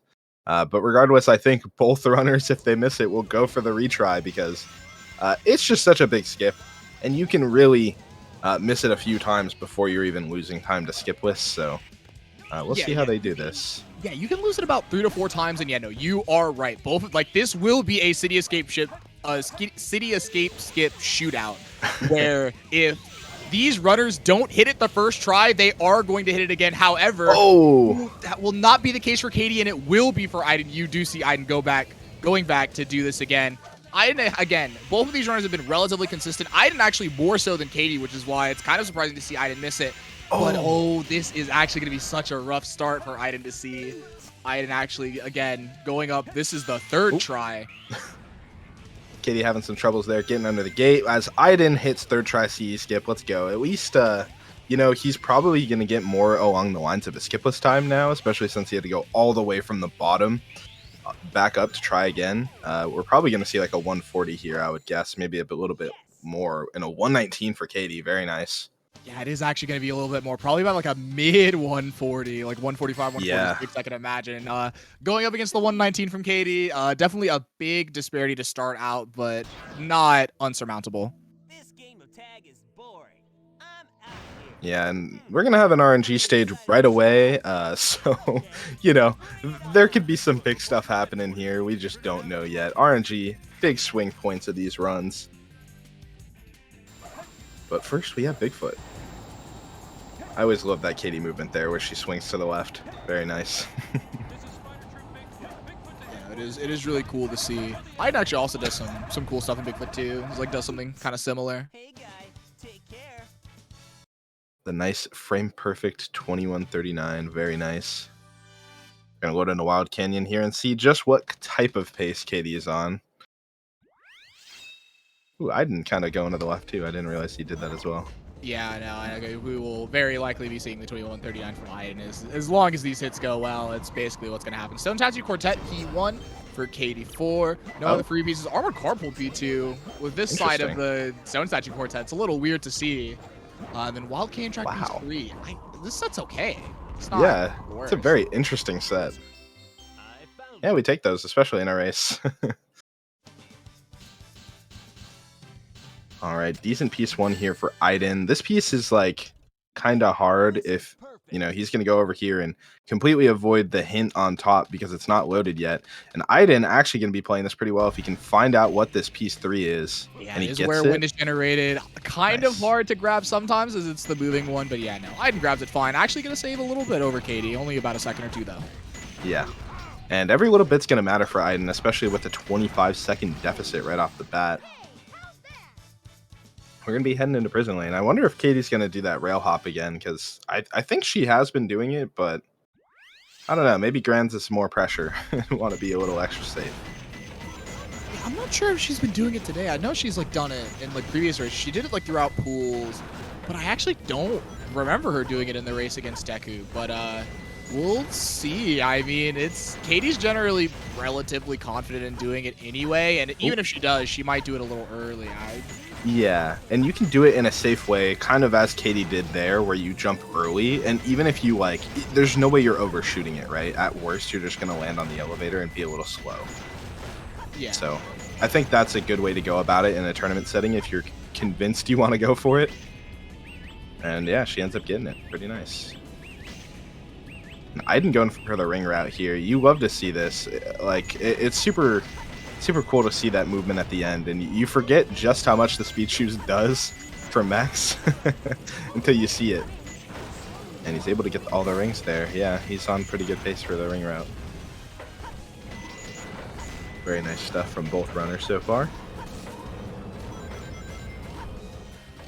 And I guess as we're finishing up this prison lane, like I mentioned, a lot of history between these two runners. Kind of hype because Katie in Hero Story has really had two main rivals over the course of her time playing. And first off, that would be Trader, rest his soul. He's now in heaven, not playing the game anymore. Not dead, just retired, you know? Which, yeah, he's out of here. He's not addicted anymore. As Katie finishes with the 131. And obviously the other person is right on the other side here, Iden. Always been a really good gamer, always right behind Katie. Always pushing her to get a better time. All right, Iden, very nice movement with the speed shoes as well. Let's go. But yeah, Iden has lowered his time this year by like 30 seconds from a low 22 all the way to a 21:35 as of today. And he's really showing that he is not someone to be, you know, taken lightly. Like, Katie even, you know, has to play to her standard to you know, guarantee a win. And there's not many people who have done that to Katie. Yeah, no, 100%. And it's like, it's again a general show to again just how much better everybody's gotten. Again, Katie was talking about it in the interview where it's like even like the people under Iden have just generally been better. Very nice loop easy for Katie. We're gonna see where this pulley skip attempt lands, and it looks good. This is so clean so far. Very, very nice. Nice 18 upgrade from Iden as well. We're gonna see how this Metal Harbor goes for him. Wow. And that's going to be a 49 spring. So we're looking at a 115 here. Very good. Actually, just insane. So good. Iden going for this period of pulley skip? Let's go. That's the Iden skip. Yeah, it's like it's Iden's pulley skip, except basically throughout this entire time, Iden has not been going for that variant. Iden's been going for the regular one, but feeling a little spicy today, I guess. Yeah, I don't know why. That just gave me so much joy to look at it. Like, it's just cool to see him going for his strat again. And a nice low 116 for Katie. I was a bit off there, but really close. Only about a second off community gold. Very nice. Yeah, only about a second. I think Iden going to get like a 119, like high 18, low 119, I think. Yeah, with the Iden pulley skip, it's very respectable to get sub 120. And no loop easy as well. Low 119. All right. I think you're the fake hedgehog around here. Yeah, Summit has been really cool. As we were talking a bit about just the community improving in general. I mean, 22 used to be the like the end all be all. You got a 22 and you were a top runner. No one could touch you. These days we have 22 22s. Incredible stuff. And yeah, Summit's been a really cool event. I don't think I could have even envisioned it going this well, to have two of the best runners to ever play this game facing off in a best of 5 in grand finals. It's just been so hype. Yeah, it's wild. Like, I remember going through, looking back at like some of the other times from like even like last year's HST, and there was like, outside of Katie, I think like 2 or 3 runners got like a 22, and now in this one it's so much like, and even like 23s were hard to come by. Like, people were getting like high 23s, and now like even like, so say for example we have like all of your races were like no CE skip and like low 23s, and then like there was Drum against Katie with a 23:07 and like barely lost. Like, that was a race time that lost with a 23:07. Yeah. Like, and like again, you're just seeing more and more people get 22s in general. And that's such a weird air Yeezy death from Katie. At least it's a quick one, and we don't get free cam here, so, you know, 2 seconds. Oh, no. Okay, now that sucks. You hate to see bottom route here. Unlike Hidden Base, it is not a cool bottom route.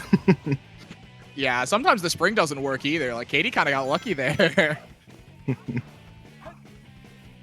Yeah, Katie proceeding through Green Forest fine after that, but it's going to hurt, and it's going to make your checkpoint time seem like so terrible in comparison to what they would normally be. But as long as she finishes up clean here, she's not going to lose too much time to Aiden. We're going to see... Oh, what a light dash! Oh, kind of set up for the wall run like that, but kind of still the camera trigger. That's so unfortunate. 32 check from Aiden, though, on this Green Forest. And we haven't really talked about much on the left side, but he is certainly scooting over there. Yeah, I think he must have restarted, right? Because that's, I feel like 32. If 32 without restart would be incredible. I mean, either way, it's still a very nice time, but Aiden is scooting. Oh, no, not able to get the loop speed there. He's going to opt to take the death. And yeah, if you're a Katie fan, you're happy to see that, because her death really didn't mean as much now. And Aiden's going to be on the wall, charges up for a task run. Going to successfully get off of the wall. A little bit of air, but, you know, he makes it just fine with a 1 check. Very nice. Yeah, no, a little tough considering Aiden had a very big chance to, like, get some time save here. And now we're basically going to be where we started. I do gotta say, it's pretty insane that Katie had like that rough of a Green Forest and is still sub 640 out of Green Forest. Like 640 is usually, oh, Katie's confused. Okay, yep. Punctuation hill, love to see it. At least she remembered correctly. Yeah, no, we got it eventually. Okay, piece 1 into a pretty decent piece 2. So this set is gonna be like okay at least. Could be really good. Very good or solid. Ooh. Yeah, like the worst thing you could get from here, and it's still gonna be good. Yeah, like, it's decent. still gonna be okay. Like, you're not gonna be like bad. This doesn't kill the speed run, like a lot of King of the Hill sets would. Yeah. Ooh, 50-50 for Aiden with Sad-Eyed Pumpkin. Will he read the hint? He will. My goat. Yeah, okay, it's a Pumpkin Mountain. This one is one of the church peaches that does have the larger odds for this one, but even then there is still a chance that it's on that one, so you do want to play it safe. And oh my goodness, the ping from here. 3 Scarecrow probably. Yeah, 3 Scarecrow brothers. This is such a weird set. It's cool that he realized that in the moment, because I don't know if I would realize that. I think I'd get a little flustered, you know? Yeah, it really is only like one of those 2 pieces. Like, it really is like Aiden didn't reset, so yeah, it's a place where you can hear the Horn Pumpkin, which, I mean, if it's not yellow by that point, then you know, yeah, it's 3 Scarecrow brothers. Nice taking the rocket there. I feel like maybe some people might climb and actually lose even more time there to that. Just good routing all around. Katie with a 21 upgrade, though, to start out Mission Street to see if Aiden can respond. Hopefully both of these runners can get hit 0 cycle, and if one person doesn't, you know, hopefully it's not Aiden losing even more time than he already has. Yeah, a solid 30-second lead for Katie at a Pumpkin Hill. Really just, the lead is pretty much just, been able to hold up since CE, and Katie's not one to let go of a lead once she has it. But yeah, you never know. RNG could be a big swing. All of Desert exists. All of it. And we saw two very uncharacteristic deaths there as well that, again, could happen again. But, yeah, no, I think right now, Katie's looking a little nasty. And 43 check for Aiden as well going into this zero cycle attempt. Katie nailing it. We're going to see how Aiden tackles it as well. Yeah, Aiden's looking good so far. I'd say the hardest parts of the stage are probably behind him, but, you know, there's still plenty that can go wrong here. This is Mission Street. Yeah, and I mean, asking asking two runners of this caliber to just play consistently for multiple runs in a row is going to be a tough ask. So I'm sure we're bound to see some pretty big mistakes from these runners at some point. Just, is that going to be now? Is it going to be later? Or, I mean, is it going to be ever? Both of these runners are very good, so.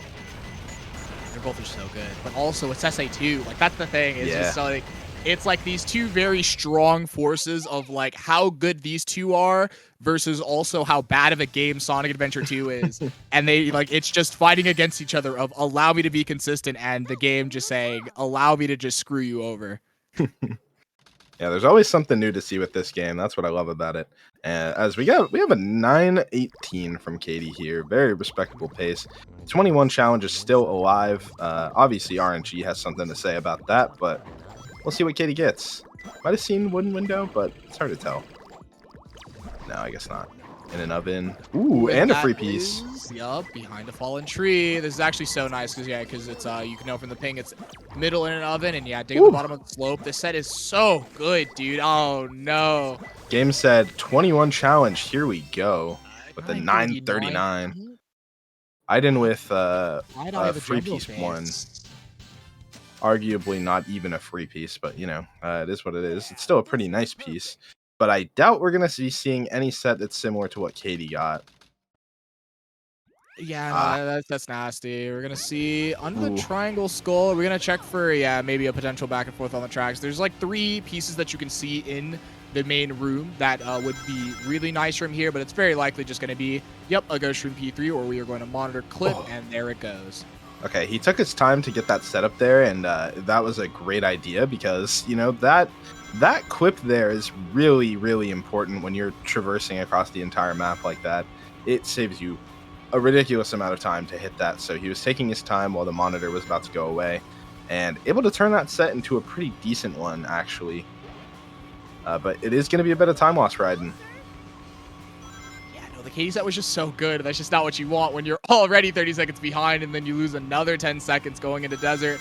This is going to be a hard one to come back from, but again, it's still not impossible, and that's the part that's crazy as we going into some Route 101s. These first halves were still relatively okay. Like, even for Aiden, that looks way behind. The 22 challenge is still on the table, and like for Katie, Katie's just been getting 22s. Like right now, like this is the opportunity for Katie to like get a 21 and to really just kind of like stake her claim on this grand finals. But you know, if things go normally, like Aiden can still get like a mid 22 from this position and then just be like, yeah, no, like if you mess up for the rest of the game and like get the times you've been getting on average, I can still beat you.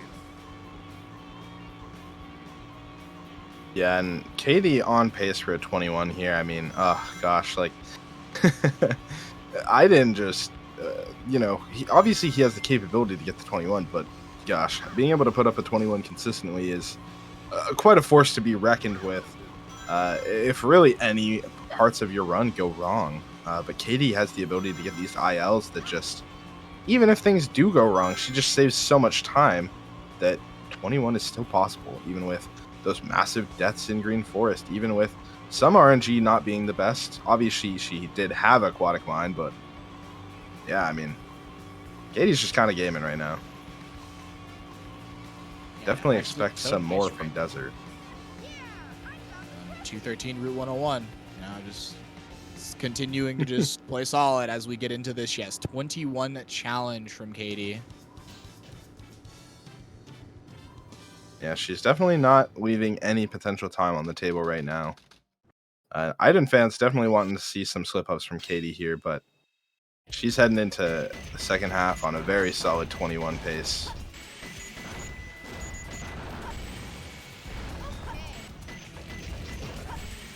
All right, we are coming up on pole hop now. We'll see how this goes for Katie. Gonna go for IL pull hop and just nails it. Doesn't even go for the pause hover off the pull as well. Gonna swing a little bit left because of that. But yeah, she's looking good. It's kind of, her IL pull hop's kind of scary, to be honest, because she ends up so low after that. Yeah, she cuts it so close because of the lack of the pause hover, just the nice little double tap. But yeah, no, but she makes it. She's made it every time, and there we go. The bottom route as well that we should see from both runners. I'm pretty sure Aiden does it as well. Ooh, messing up that jump there, but not gonna lose too much time. Not the 48 check we might think of, but yeah, no, it's like a mid 49. I'm gonna bail out of IL pull hop, but gets pull hop real quick anyway. Both of these runners have exceptionally fast pauses as well, so we're not gonna see too much time lost here to pausing. Really, Look, either even of up, them. you see a pause hover right there. Like as we talk about it, that Aiden pause hover was instant. Mm-hmm. Yeah, we'll see. I do wonder. I know Aiden talked about. Yeah, I think he talked about realizing that he wasn't really saving time. We love the SA2 camera, but Aiden deals with it well. Let's go. But yeah, Aiden had talked about how he realized like he could do bottom route, but he wasn't really saving much time with it, and quite often actually losing time. So he just decided, at least for the tournament, I think, to go back to the standard route there, the top route. Yeah, it makes a lot of sense. It is actually so hard to save time with that, just in terms of like how you like maximize your movement, and even just kind of like the the one positive you do, how you do the double taps, and of course breaking the doors. Not even just there, but all throughout hidden base is such a big point of where you can save and lose large amounts of time. And both of these runners going for reducing pauses a lot, which is crazy because they both already pause so quickly. Katie pulling away with a 137. Aiden's time is looking a tiny bit slower, but not by much. I mean, he's still looking to get a sub 140 here, losing about probably 2 seconds. And we have Katie entering Pyramid Cave, ready to game her mind out. Looking pretty nice on this start. 28 upgrade. Yeah, making it look easy too. That's the crazy part. We gonna get a blue Honda? Yes, we will. And right onto that rail, baby. Oh man, it just never fails to be so satisfying to me. Yeah, and you move so fast on the road when you do blue Honda too, just because like the spin dash jump on top of like the bounce excel that you do to like get on the rail from there, and it's just you just zoom across the rail. It's truly awesome. Oh, Katie not hitting the check there. All right, she's gonna go for it. I would assume we're gonna be seeing a snake skip because of that. Yep. Yeah. And we're chilling. You know, Katie's played the stage so many times. I'm sure she is not even stressed about it at all. But that is something that could be massive. I mean, we've seen it happen to other people, but Katie is not going to fall victim to that. Getting a 121, even with some safer strats. My goat.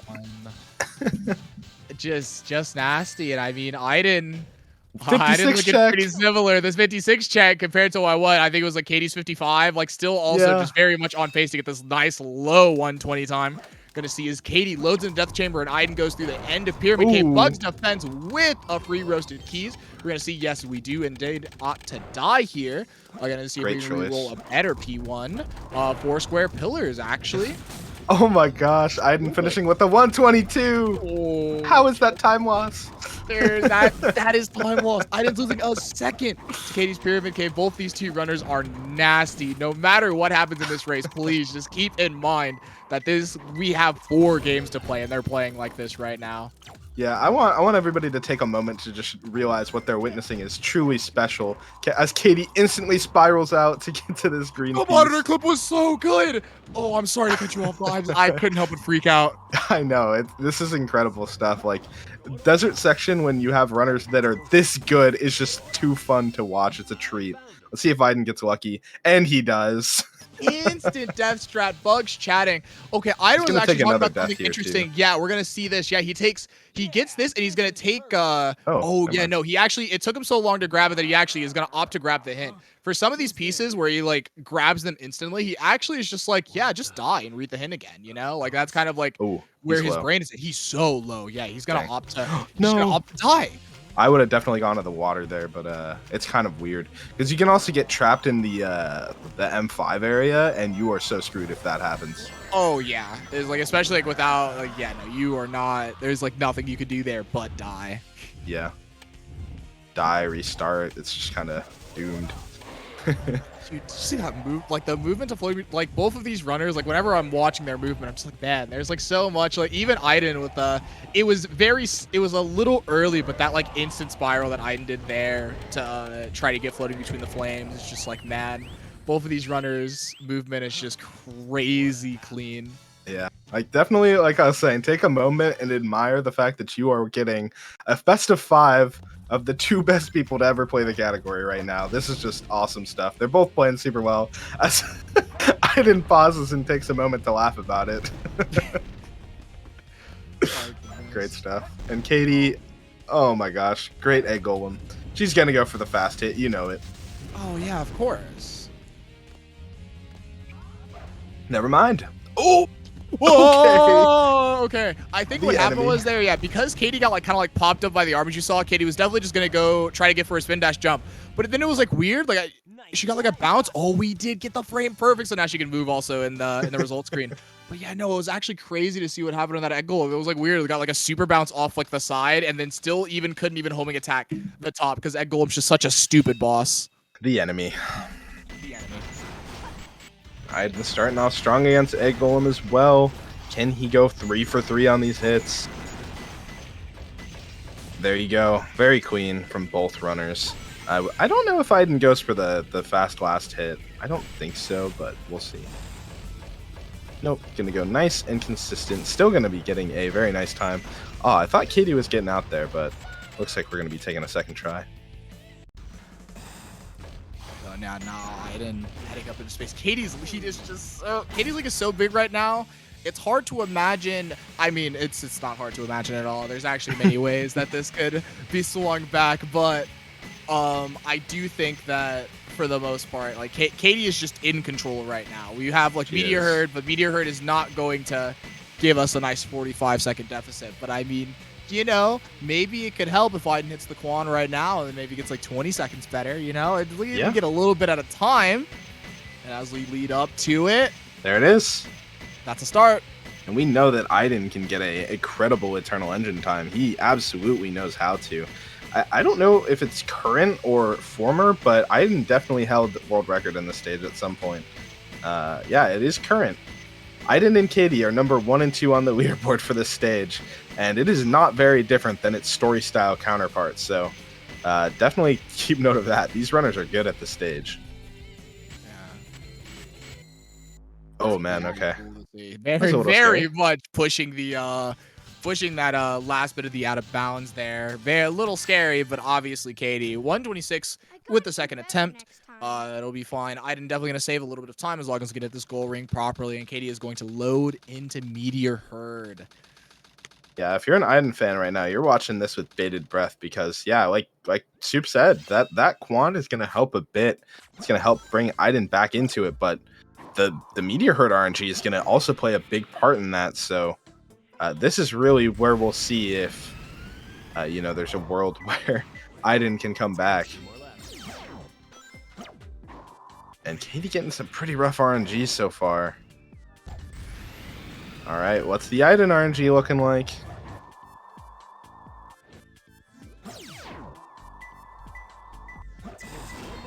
And we're gonna start off with Between the Noisy Machines. That is a absolutely awful piece 1. Between the Floating Containers, the same piece 1 that Katie just got. Yeah. Mere moments ago. We'll see if the set can be a little better. Katie's set wasn't like the worst, but it also wasn't the best either. Dangerous water drops. Okay, A bit better. Yeah. There's also the hint right next to it, unlike with Guns Machine, so we can check the hint immediately and start going to our piece 3, where Katie actually did have to wait a little bit. And Cage the Container, Nice. this set is so much better, actually. Yeah, it is a lot better. Wow. 27 seconds is the difference. Maybe even less than that. Looks like 26 actually, based on the centiseconds. Yeah, this is feasible difference right now. A few CGSS attempts, maybe just one FR death, and Yeah. this race starts to look terrifying. Yeah, absolutely. But Katie seems to have polished up all the issues of the last couple days, so I don't know if we're going to see those types of mistakes from Katie again, but I mean, as you've said before, Katie's in the driver's seat. It is totally up to her. It's nearly out of Aiden's hand at this point. All he can do is just play as well as he can and hope that there's some lead given to him. Katie, very smooth start, though. Funny switch shenanigans. Yeah, Flying doing weird stuff. Still on 11 grass break, despite not being on the floor probably as fast as she would have wanted to be.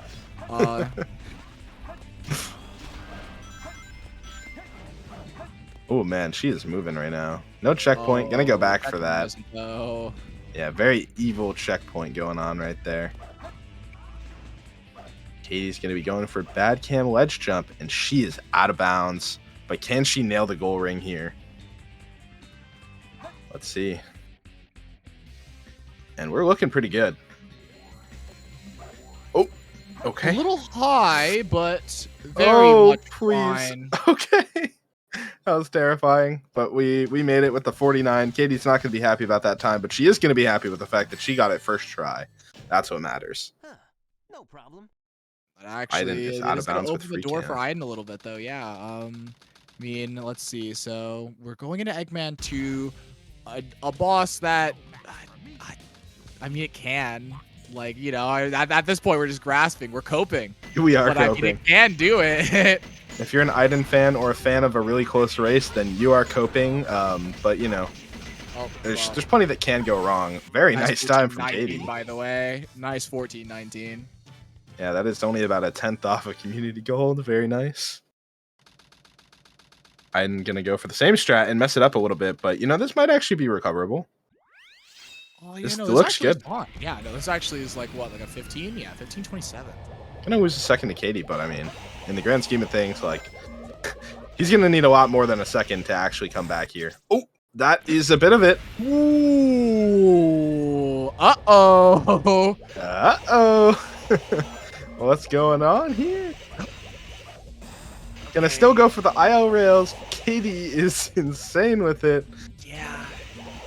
Gonna be off the rail with. Oh no! Katie oh, almost oh, broke oh. gravity there too. That's actually so terrifying. Katie's still going for the Right. bounces here, not resetting. Katie, oh my goodness, that was almost it right there. I So mean, we're it gonna could see- still oh my be. Goodness, Does we're gonna see Katie what know how to happens with the bounce? turn. Does she know how to back this up? I don't know if she does. Oh man, we are actually in for a close race here. It looks fine. That was so terrifying. Oh my goodness. Look, I'm just sitting here waiting until we see that stage load in about 102. We got about 10 seconds till we can see where Katie is at, but jeez, this is going to be a bit scary. Especially since she's not in bounce, the collision at the end is not going to be kind to her. Let's see. Yeah, and that's the part that makes this scary. Yeah, like the way that Katie does this because it's optimal. It's like definitely there to optimize the distance. It's She it's can to live. Yeah, she can live. Okay, this is good for Katie. But yeah, no, Katie just like tries to optimize it so that it is low, but like still with good distance. But oh my goodness, there it is. Okay. 120. We almost saw that race turn right there in FR of all places. We have a 12-second difference here. What a banger game one. Ooh, okay.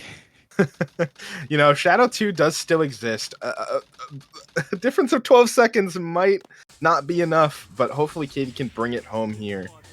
I mean, 12 seconds of leeway. Dude, 12-second leeway is definitely more feasible than like a 24 like it was before. Okay, 2 more hits for Katie to bring this home. 1 more to go, and that's it. She's going to take game 1. Yeah, it's evened up. Yeah, it's now Rip 1-1. Aiden. Aiden gonna die. Well, somebody lost it. Yeah, that's what if you're an Aiden fan, that's exactly what you wanted out of Katie, not vice versa.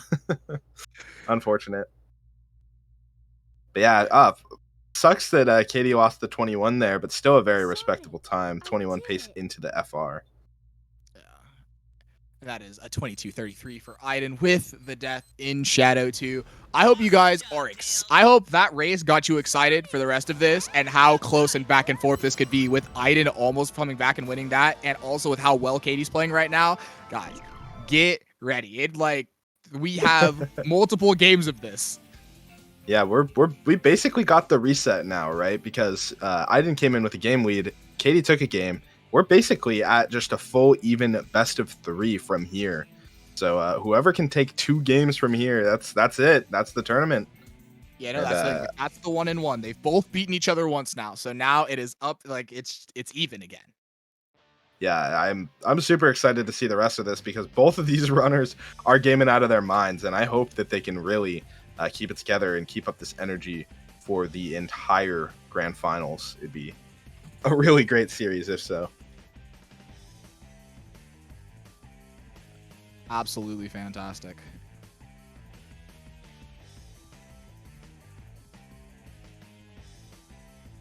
All right, so thanks for Common Soup. I think we're gonna get a bit of a changeover in between games. I don't know how long of a break we're gonna give these runners. Obviously, they just gamed out of their mind. They're all stressed out, you know.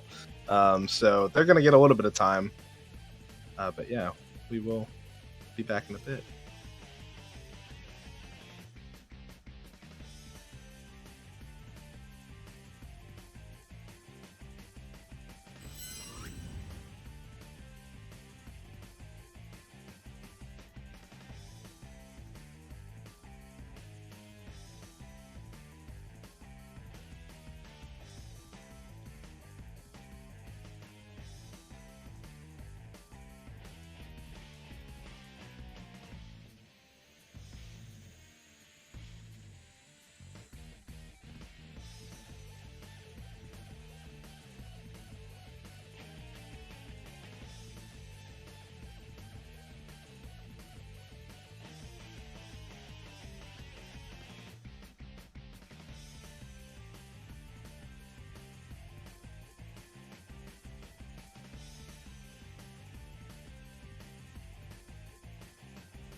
Hey, yo, we are back after an awesome grand one.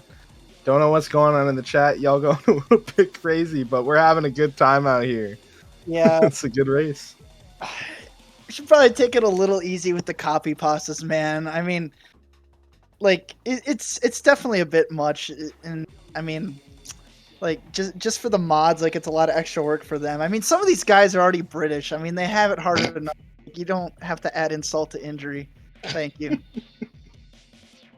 So yeah, it is bathroom time for Katie and Aiden. And we're just kind of chilling, just kind of addressing certain situations here, and we definitely gotta tone it down a little bit, I suppose. Like, it's not really too fair to Katie and Aiden that we can't talk about the race, and instead we're saying "fuck you" to each other. I'm not trying to be police either. I'm just relaying messages from Daniel. Yeah. Banger race won though, and absolutely agree. Like I said in the last race, this is something special. Super awesome time. You even mentioned in the chat, like, is this the lowest combined race time ever? It just might be. This is cool. Yeah. I mean, it definitely was for sure until I thought Iden was gonna have a clean finish there.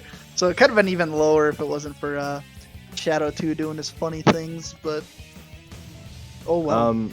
I don't think they're in the race, but Iden does have his timer going. Okay, cool. You might just be setting up ESG and making sure everything's good. Yeah. I'm super excited to see another one of these races, and I wouldn't be too shocked to see them get an even lower combined race time, especially because both of these runners can just bust out a 21 pretty much on a whim, right? Mm-hmm. It seems like it. I mean, Iden's had like 3 21s in 24 hours. Like, it's kind of wild. When you put it that way, man, that's incredible. Yeah. Especially considering, I think at the start of this year, Iden didn't even have a 21, or maybe it was towards the end of last year. Like, dang, dude has improved so much over the course of this year, and it's been honestly really fun to watch someone grind out the game in 2023. Because after the 20 last year, kind of felt like we were all it was just kind of a wrap, But the community's not done and over with. We want more. And the other kind of reminds me of is like, I mean, if you look back at Katie a couple years ago when she was in like the high 21 range, like something just kind of changed, and like she just got super consistent at getting very, very good times. And maybe Iden's experiencing that same thing as well now, but like it's certainly like very obvious that there's just like a drastic level of gameplay. God, I can't even talk.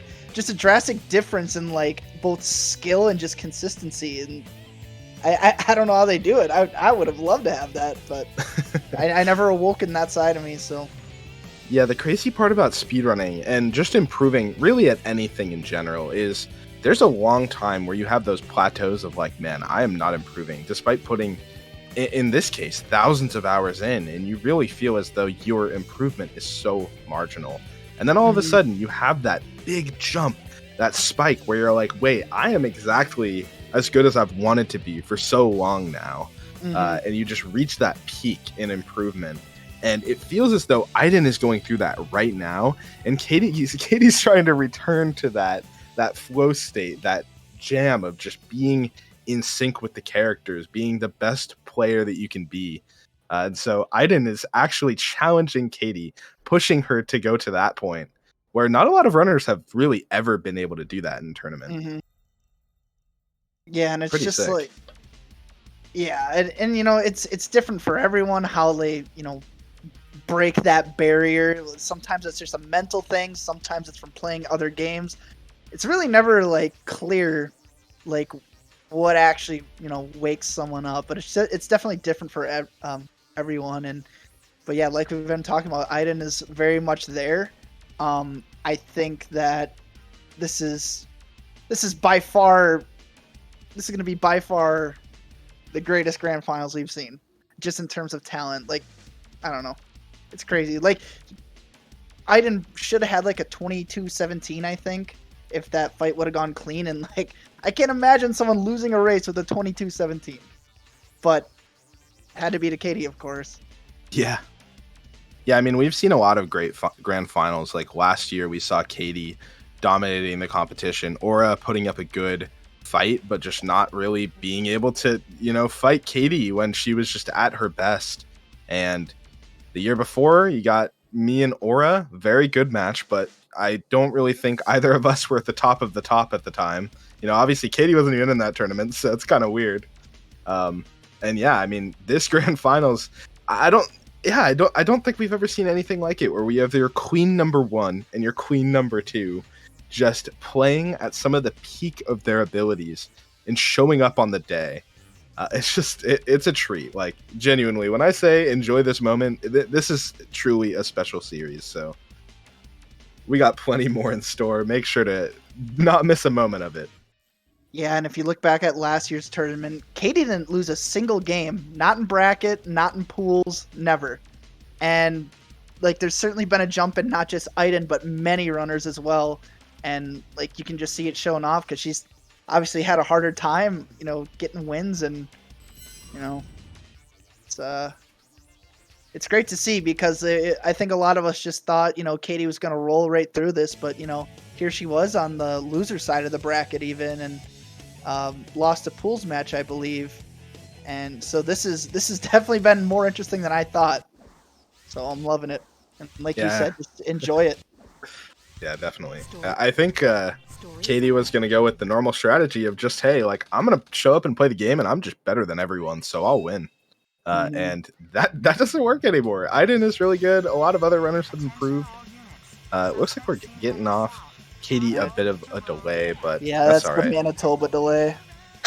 But I did say it earlier when I was commentating Katie Flubler, but when Katie had the 22-13, I said, like, this is going to change the rest of the tournament for her because, you know, obviously there was a bunch of I don't know if there were mental issues going on, but she was struggling to, you know, even get 22s. And then once she got that one, I think she's like, okay, now I remember who the fuck I am.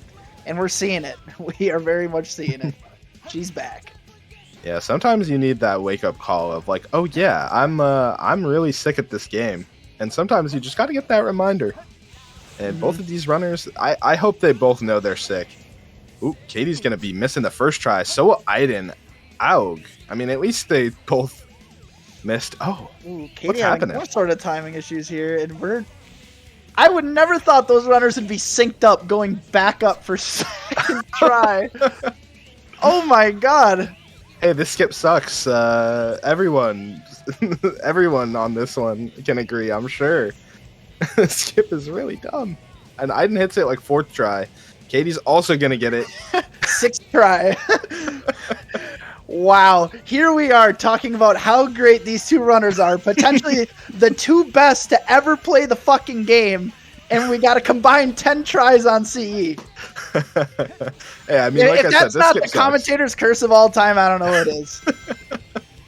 Honestly, true. We spent too much time gassing them up. Yeah.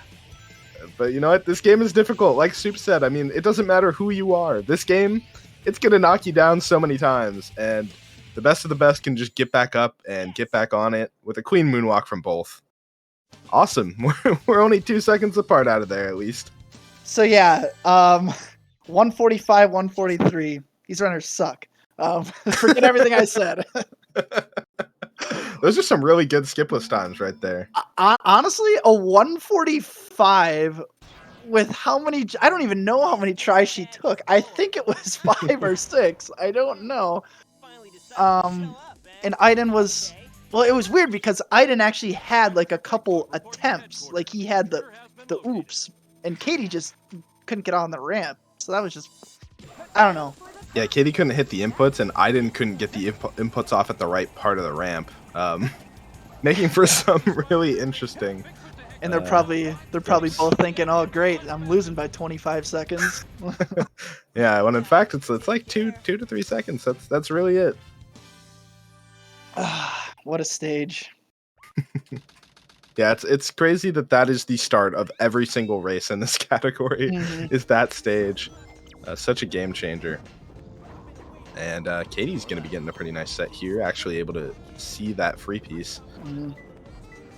Definitely looking for a low 20 here. God, if it wasn't for that free piece, that'd be terrible. Yeah, that's why you always check that side. There are just so many pieces that can spawn. Yeah. I'm going to misread that. But going to exit with a 23, and the lead is actually swung. Katie is barely ahead. Good start to the race. Yeah, this is perfect. Hey, I mean, as long as it's close. I mean, I like them not playing to their standards is one thing, but if it's close, I'm still okay with it. Yeah, for sure. But, I mean, both these runners can still definitely get 22s out of that start. Maybe even a 21 if they're gaming. But that's a bit more of a tall ask now that they lost 20 to 30 seconds in the first split. If Biden gets a 21 here, he's probably kind of pissed because outside of that CE, that basically would have been a PB.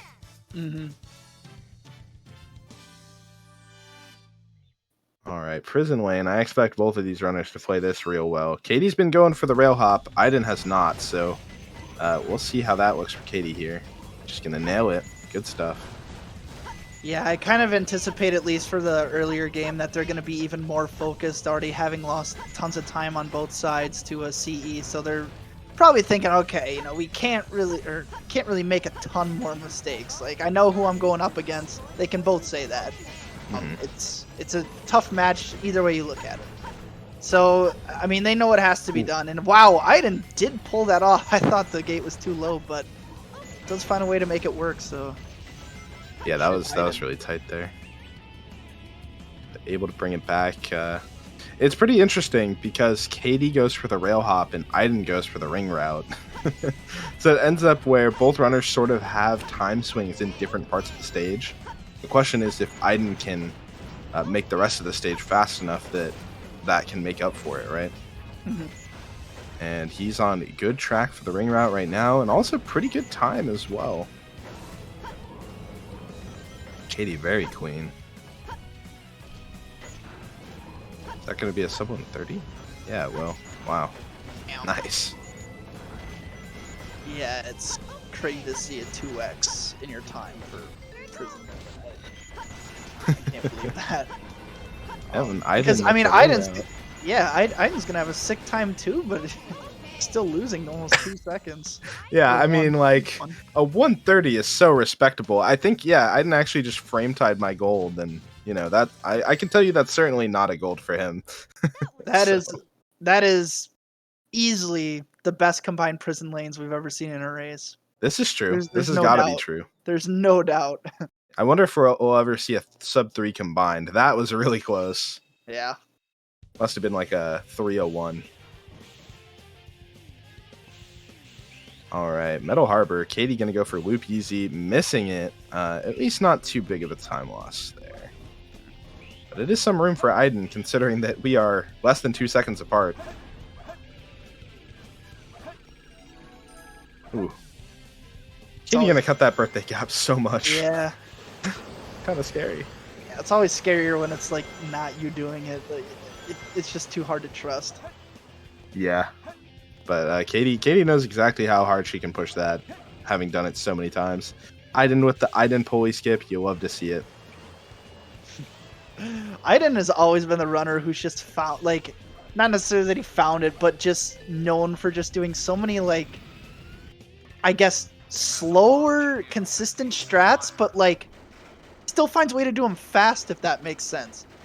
It's like he's found so many ways to, like, cut corners in different stages, like, versus doing traditional strats. There's a couple in Pyramid Cave I've seen him do. I can't think off the top of my head, but, like, that's just always what he's done. He just makes it look easy, but he's like, I don't know. It's hard to explain, but yeah. I mean, the really cool thing about speedrunning SA2 is Aiden gets a low 118. Very nice. Oh, actually, Aiden takes the lead by less than a tenth. Wow. Okay. What is going on? Wow. Very good race. But as I was saying, the really cool thing that's so unique about SA2 is that there are so many different strats you can do that are within a second or even just going even. And like, you can have a totally unique play style. Like, for example, Katie going for the spin dash start here and getting a 10-second Shadow 1. You can't get a 10-second Shadow 1 without that strat, but there's so many different ways you can play every single segment. It's really awesome seeing the way that runners like to express themselves. And Aiden is a very expressive runner. So is Katie. And it's hard to model your gameplay after either of them because they're so unique. And taking all of their strats, you're never really going to be able to do them the same way. And it's why so many people are able to find stuff that just works for them. See, yeah, Aiden getting nearly flawless with that strat, but loses a couple tenths.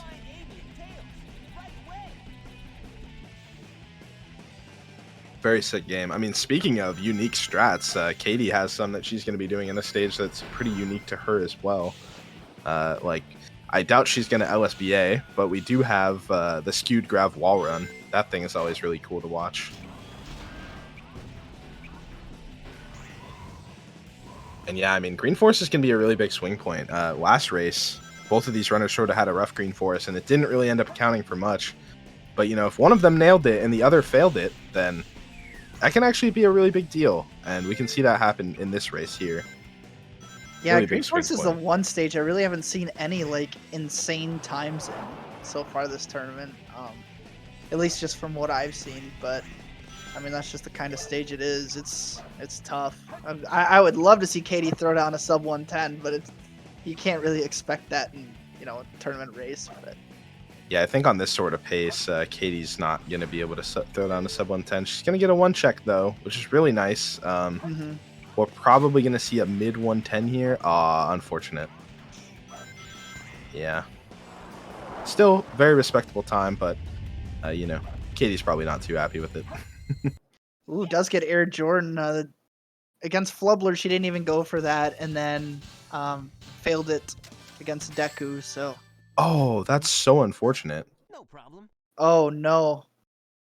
Wow, he landed on the loop and somehow just got loop speed. Like, he was barely too far to the left. Usually you'll get away with that, but he got punished for just barely making a mistake there. And he's going to be able to clean it up and get task run, but that's going to be about a 10-second time loss for him. Wouldn't it have been faster to just die there? Probably, yeah.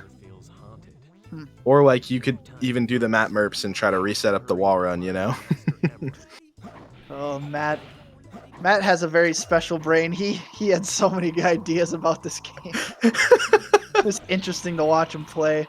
Just figure stuff out on his own. Miss Matt Merps.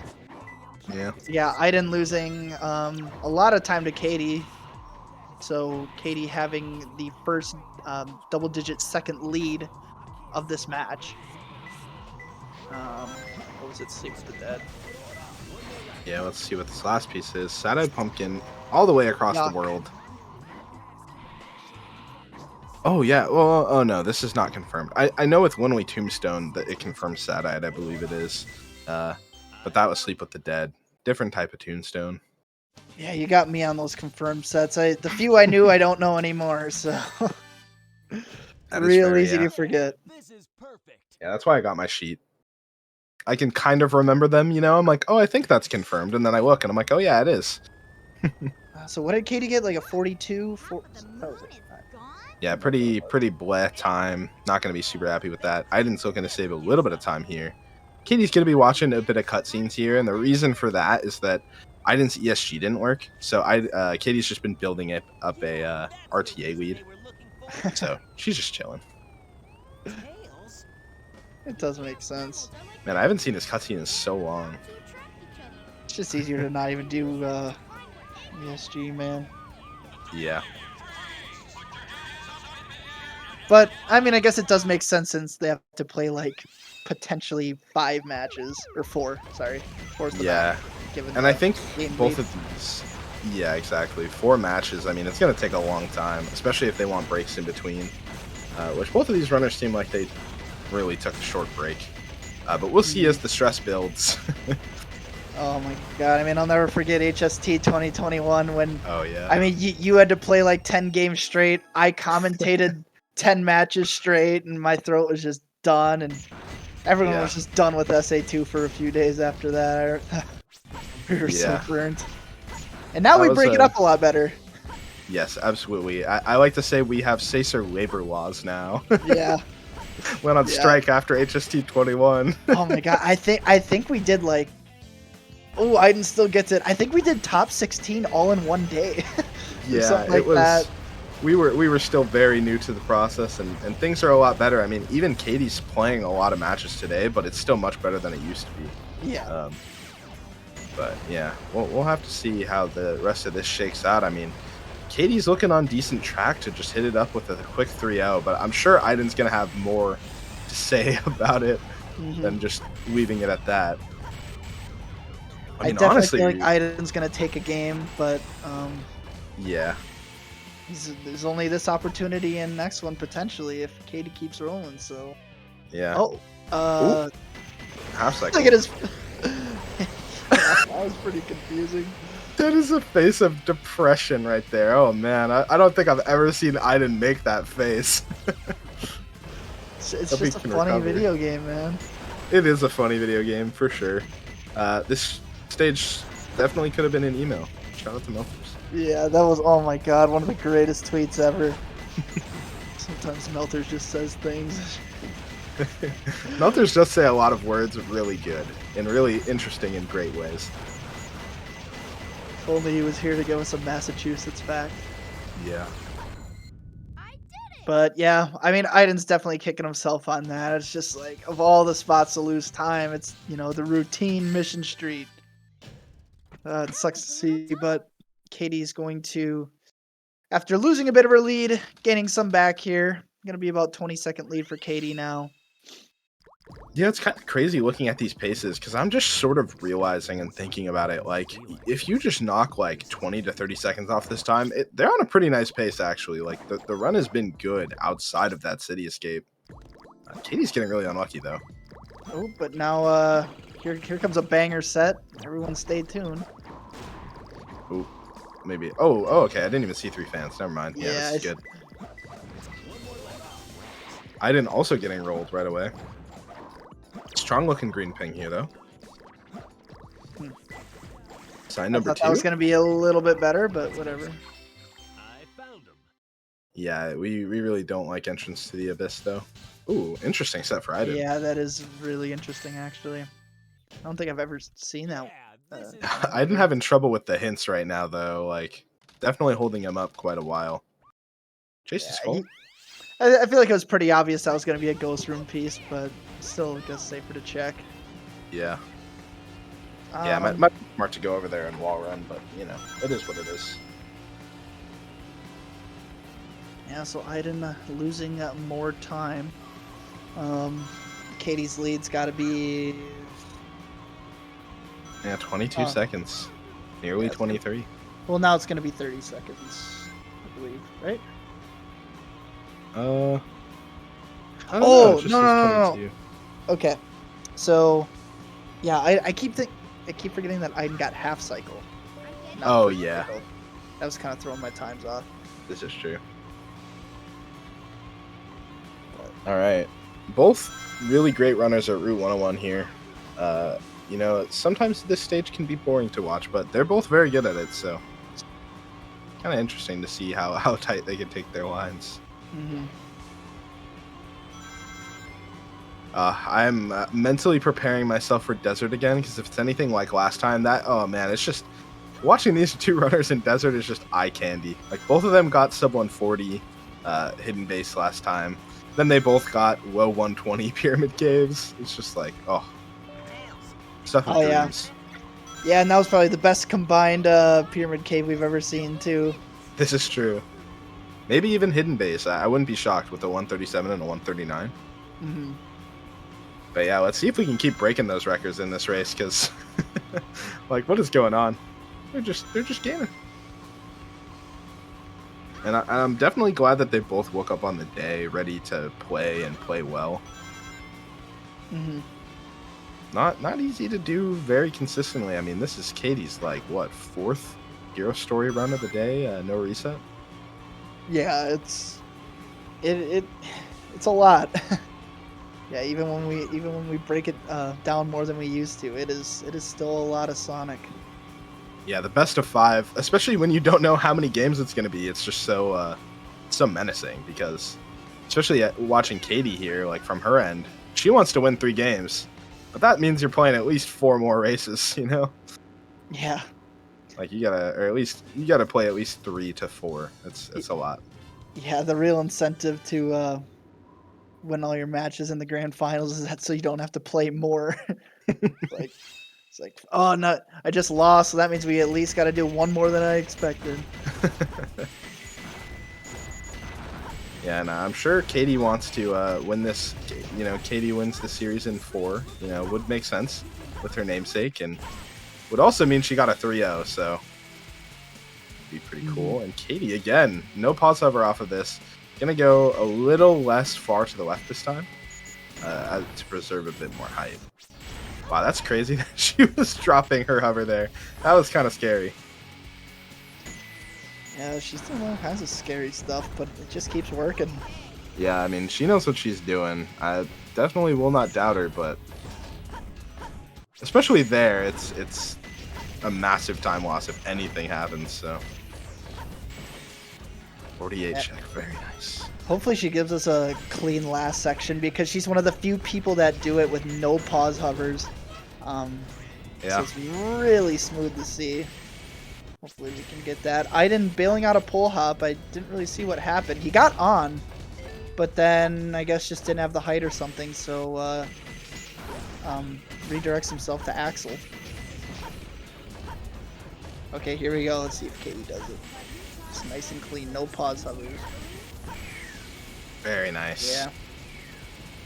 Yeah, those are tough jumps, man. Seriously. Or even tough with pause hovers sometimes. Yeah, it's true. I mean, the collision definitely likes to fight you there, so even with pause hovers, it's not free. Katie gonna get a 136, very low 136, even with that mistake there, missing a dynamite. Like, wow, that was actually a really, really nice hidden base. Mm-hmm. Like, even for Katie, that was a very good hidden base. And Aiden's looking at like a 140 at best, probably. Was that? Oh, well, I guess we don't know V1 there. We'll have to check her splits, but I mean, Community Gold, for example, was 136.64. So, I mean, that could have been it for Katie. Yeah, we'll have to have someone retime that. Katie's schmovin' in Pyramid Cave. I mean, the crazy part too is that I didn't get pull hop, but he is not too far behind in timing. I think really the only difference is the difference in strat there, choosing to not go for the pull hop anymore, plus a couple seconds. But yeah, so 143, which is an Axel time with a failed pull hop. I mean, that's pretty good, but it still loses 7 seconds. Wild. Yeah. Yeah, and it looks like Katie was within a second of her gold, but did not actually get it when you add up all the V1 time and stuff. Well, let's see if Katie can pull off. And I know it's, tall task, but let's see if she can pull off the best desert of all time. Already on pace. She certainly is on pace. Oh my god, the immediate land on the ground too. I don't know if I've ever seen that. That was sick. She's unbelievable. She's completely in her bag now. She is in her absolute element. This is the greatest player of all time, ladies and gentlemen, and you don't even have to question it. Yeah, I mean, there's been no doubt, and if there was any, she's telling you to shut up right now because it's just irrefutable. A low 136 into a 119. You are fucking kidding me, man. Oh, and Bugs on patrol. This is the best. But this is gonna be the best desert of all time, man. What? I need someone to time this. What is going on? And I'm trying to watch Aiden too, but it's like I can't, dude. This is crazy. Yeah, my eyes are glued to the right part of the screen. Oh my! Don't die, Kitty, please. Peekaboo Eggman. Can I actually take it? Wow, no death strats at all. Interesting. I definitely would have death stratted there, but it is what it is. Still gonna be an incredible time, like looking like a 30, even deathless. Yeah, I don't know why this is happening, but it is, and it's still a very nice time. Yeah. Wow, that could have been crazy, but I mean, there's no shame in a 39. I'll tell you that much. Yeah, I don't think it's funny because I think we're hyping up the best desert of all time. Also, I gotta say, all of that happening, Katie now has a full Death Chamber lead over Aiden. Their timers synced up, but Katie's a stage ahead. Yeah. So, wow. Whew. I can't believe she kept that, dude. She could have. Yeah, that could have been like a 22. That honestly could have been community gold. She was gonna gold. get a respawn piece, like. Yeah. It probably could have been community gold if it was first try death strat there. Which is insane, considering both other stages were near community gold level too. But yeah, I mean, I'm still pretty curious as to what this desert's gonna be. I didn't even know what this desert is. I think it was like 12, 22 into out of Route 101, I believe. I don't know, maybe we can have someone confirm that. Yeah, Katie is just unreal right now.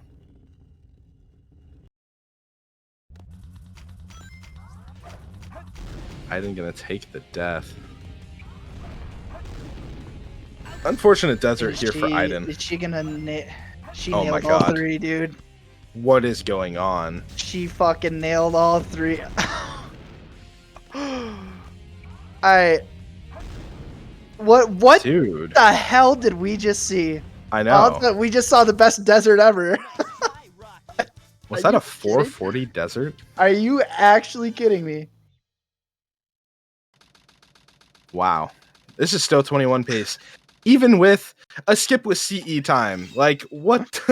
Who else can do that? No one in the world can do that. Not even Aiden. And Aiden is probably the closest.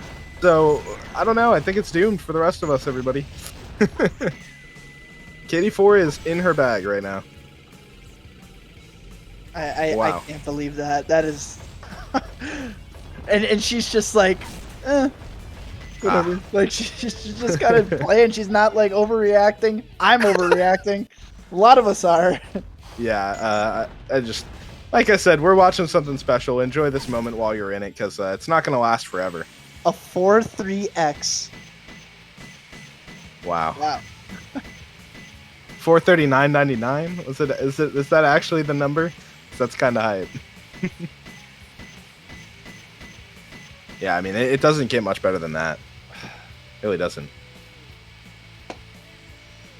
Like, really, the only thing you could ask for is better RNG, and it was still pretty good for what she took. But yeah, damn, really, like if she would have did a death strat and got a respawn piece, like that put the curtains on the desert forever. Yeah, sub 430 potential there. Yeah, unreal. Like, it's just insane. I don't know what else to even say about that. Glad to see that Katie is nice and warm now. unlike Katie, I did not having the best egg golem ever. Just what was her lead going into desert? I think it was like 20 seconds. It was 20 some seconds. So Aiden's still kind of keeping it together. I mean, it feels like Katie should be like 2 minutes ahead by now, but Aiden really still playing well overall. I mean, really hanging in there with her. Yeah, I mean, considering Katie had what is probably the best desert ever seen. Oh my God, into shortcut rocket. Is this the IL set? Right side. We got a shot Come at on, the show IL me the set. green ping. Show me the green ping. Nah. Sad. Would have loved to see 2 IL sets in this tournament. One already taken by Flub earlier on. Nice Quan. We're hoping for a bottom piece from Katie here now. Ooh, that's unfortunate. She missed the spring. Yeah. But we're doing all right. This is still going to be a pretty solid set, depending on which one this is. She's going to have to take the spring. All right. Well, I mean, that's potential time for Aiden. I mean, probably not a ton, but definitely could have got quite a bit better time than a 43 if played correctly. But I'm not gonna tell Katie how to play after that desert. Not me. Couldn't be me. Yeah, I mean, who needs RNG when you can just play like that? To be honest. Sort of the cheat code there is just being able to get a sub 7 Sonic. It's a bit of a game changer, actually. A 116 Eternal Engine for Aiden. Very nice. Sure, that's going to be quite a bit of time gain.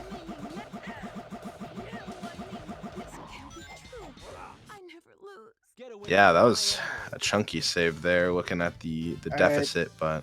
Now we're going to see Aiden have the best space ever, right?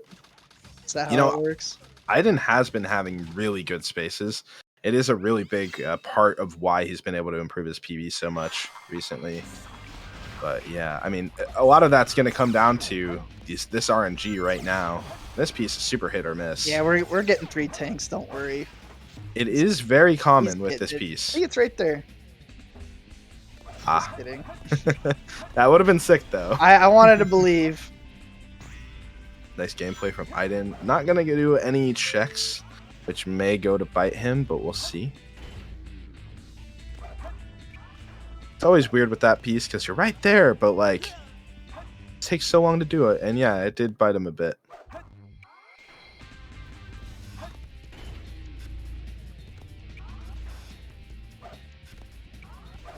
right, Katie's so gonna be there's out of only- bounds.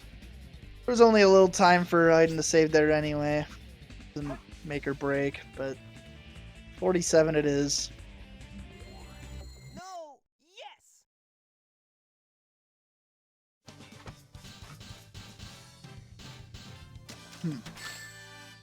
All right. I mean, yeah, this is it's looking a bit rough for Aiden to come back. Similar to last run, it is really in Katie's hands now of what's going to happen from here. Mhm. But I mean, like it would take a really massive FR meltdown for anything to happen.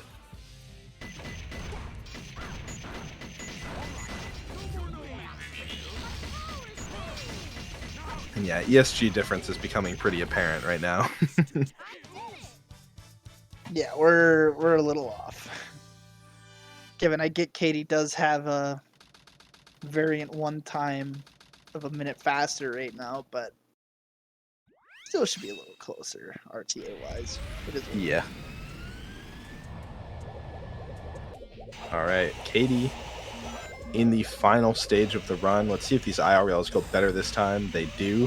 Very nice. You know, she's been talking about going for OBTL tournament. Does she do it now? She will not. Understandable. She was telling me that she really wanted to go for OBT, but she never had a lead that was sizable enough to feel comfortable going for it. Like, if you fail once, you can still potentially win the race, right? So I was looking at this, and I'm like, you know, that is exactly what Katie wants, but at this point, you know, she has a deficit where she could fail FR skip and still probably win, so... Mm-hmm. Yeah. Yeah. Even all the way at the end. Still nicer to just finish cleanly. Yeah, for sure. And I think this is just narrowly going to miss the 21 again, but I mean, considering the fact that she basically got a skip with CE, it's still a flex to get a low 22. It's a 21 to me. 21 in my heart. I mean, just between the two, though, they've just been making seem like 21s are just easy. You know, and I mean, you got a lot of runners that are even just trying to get 22s. Yeah. And they're just casually just throwing 21s around. This game is really hard, and they do make it look easy to get these times, but it absolutely is not. I mean, Katie's on pace for a low 22 here. Gonna be getting like a top 10 time, just on a whim, multiple times in a row. What a gamer. You never cease to surprise me, Blue. Katie's gonna chill to even it out. Gonna see the epic cutscene here. I mean, it doesn't really matter anymore. Yeah, it doesn't really. But it's a good cutscene to watch if you're gonna watch one. Is Katie voice acting the cutscene? I think she is right now. It would be so much better if we could hear right now. She is something special. We love Just Katie the, for just the master of elite gameplay and comedy. Yeah. Have you ever seen this someone so good at gaming and also so funny? I don't think it exists anywhere else. Alright, as we're seeing Aiden going through the motions of FR skip, Katie's heading into the last fight of the run. One step closer to bringing it home. Oh, Hayden is drinking Pepsi Max. Two more hits here for Katie. I think his parents sent him like crates of Pepsi Max. Let's go. And Katie with the 22:10. Very nice time. Back to back low 22s. And there she goes. Just walks off after just absolutely destroying Desert. Seriously, yeah. The part of the game that you call the gauntlet because it's so cruel. And she just made it her bitch. Honestly, yeah. I didn't know Slouch either here, though. Pulling off a mid-22 last time and a low 23 this time, even with how awry CE went. Arguably just as impressive run this time. Yeah, I mean, Katie is not showing any signs of letting up. I mean, if you got to put up a low 22 every run just to compete with Katie, I mean, like, that's hard to expect out of anyone, even Aiden. Yeah. Yeah, I mean, obviously this next match is crucial because A, Katie can close it out, but B, I mean, if Aiden wins, like that just swings the momentum in his favor when it's tied 2-2. So if you're Katie, you definitely wanna close this one out next match. You don't want to give Aiden a game 5. But Aiden is done with a 23:08, and you know. Yeah, very respectable time. Folded King Boom Boo, it looks like. Interesting.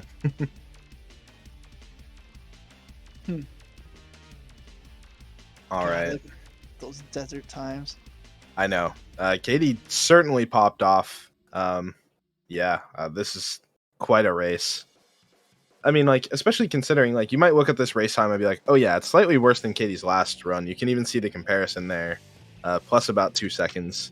But she also basically had to skip with CE time, so very impressive to get this caliber of time. I'm just gonna hit a quick reset. No breathing room. Seemingly pretty quickly ready to go. But yeah, I think both of these runners will probably want a bit of a break. We'll just have to see. Yeah, I don't think any of us are trying to hold them from a break either. I mean, seriously, rest up, take a quick walk, do what you got to do, because I mean we'd rather have 2 rested players coming back to put on a show than to just be like, oh, we got to go right away again. Like, yeah, for sure. I mean, especially with the fact that they're playing so well and also using ESG, like Grand Finals is already kind of going in a blink of an eye. I mean, we started like just over an hour ago and we're nearing the end of it already, so they're gaming. Aiden is literally gaming right now. This has been sweet, this Green Hill. Yeah, that is a very nice time. I'm sure that beats most people's ILs. 2374. Let's take a look. It's a pretty funny IL to pick to set up ESG. I don't know why, it just feels weird. But yeah, that IL time would be 10th place on the board. Very nice. Pretty funny, honestly. All right.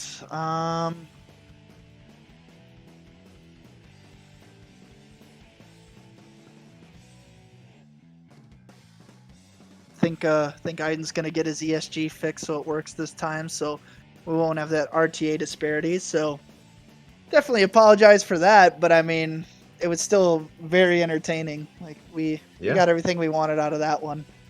Yeah, I mean, we saw Katie with potentially the best desert of all time. I mean, besides that one choice in Death Chamber, like, really not a big deal. Just very good gameplay. But yeah, looks like that is going to be it for us.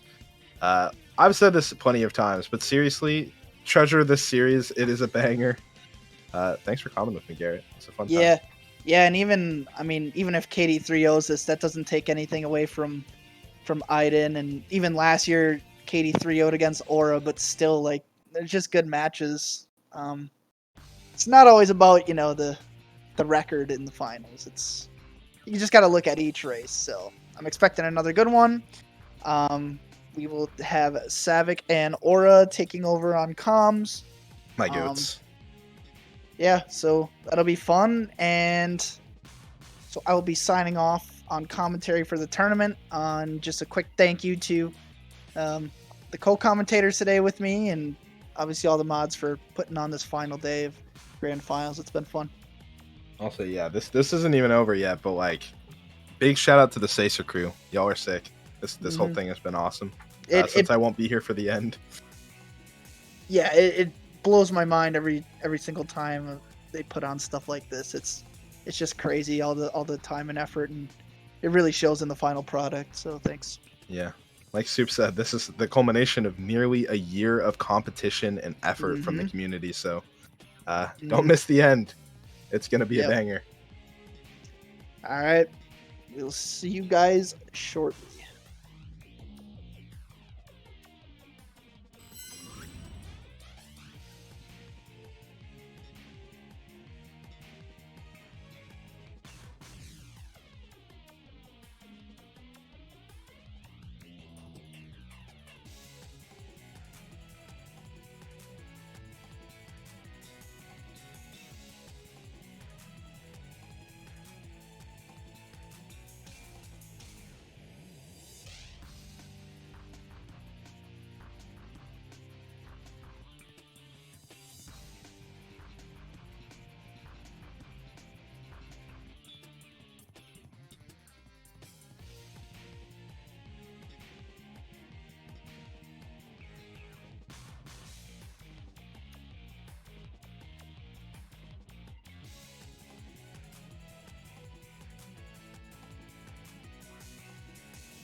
What's up, everybody? Grand Finals continues, and oh my god, this has been absolutely nuts. Aura, what are your thoughts? Wow. This has been such an awesome day. Katie has really been turning it up. She saved all her energy for Championship Sunday. She was looking really human the last few days, and she's turned it up though for Grands, and it's been really awesome to watch. That desert was just incredible. Yeah, both runners are playing ridiculously well. I mean, we've had some mishaps in CE, but other than that, the level of gameplay that we've been seeing today is unreal. And this Grand Finals, it's delivering for me. I hope it's delivering for everybody else, and I hope it continues to deliver. I want to see this go all the way to Game 5.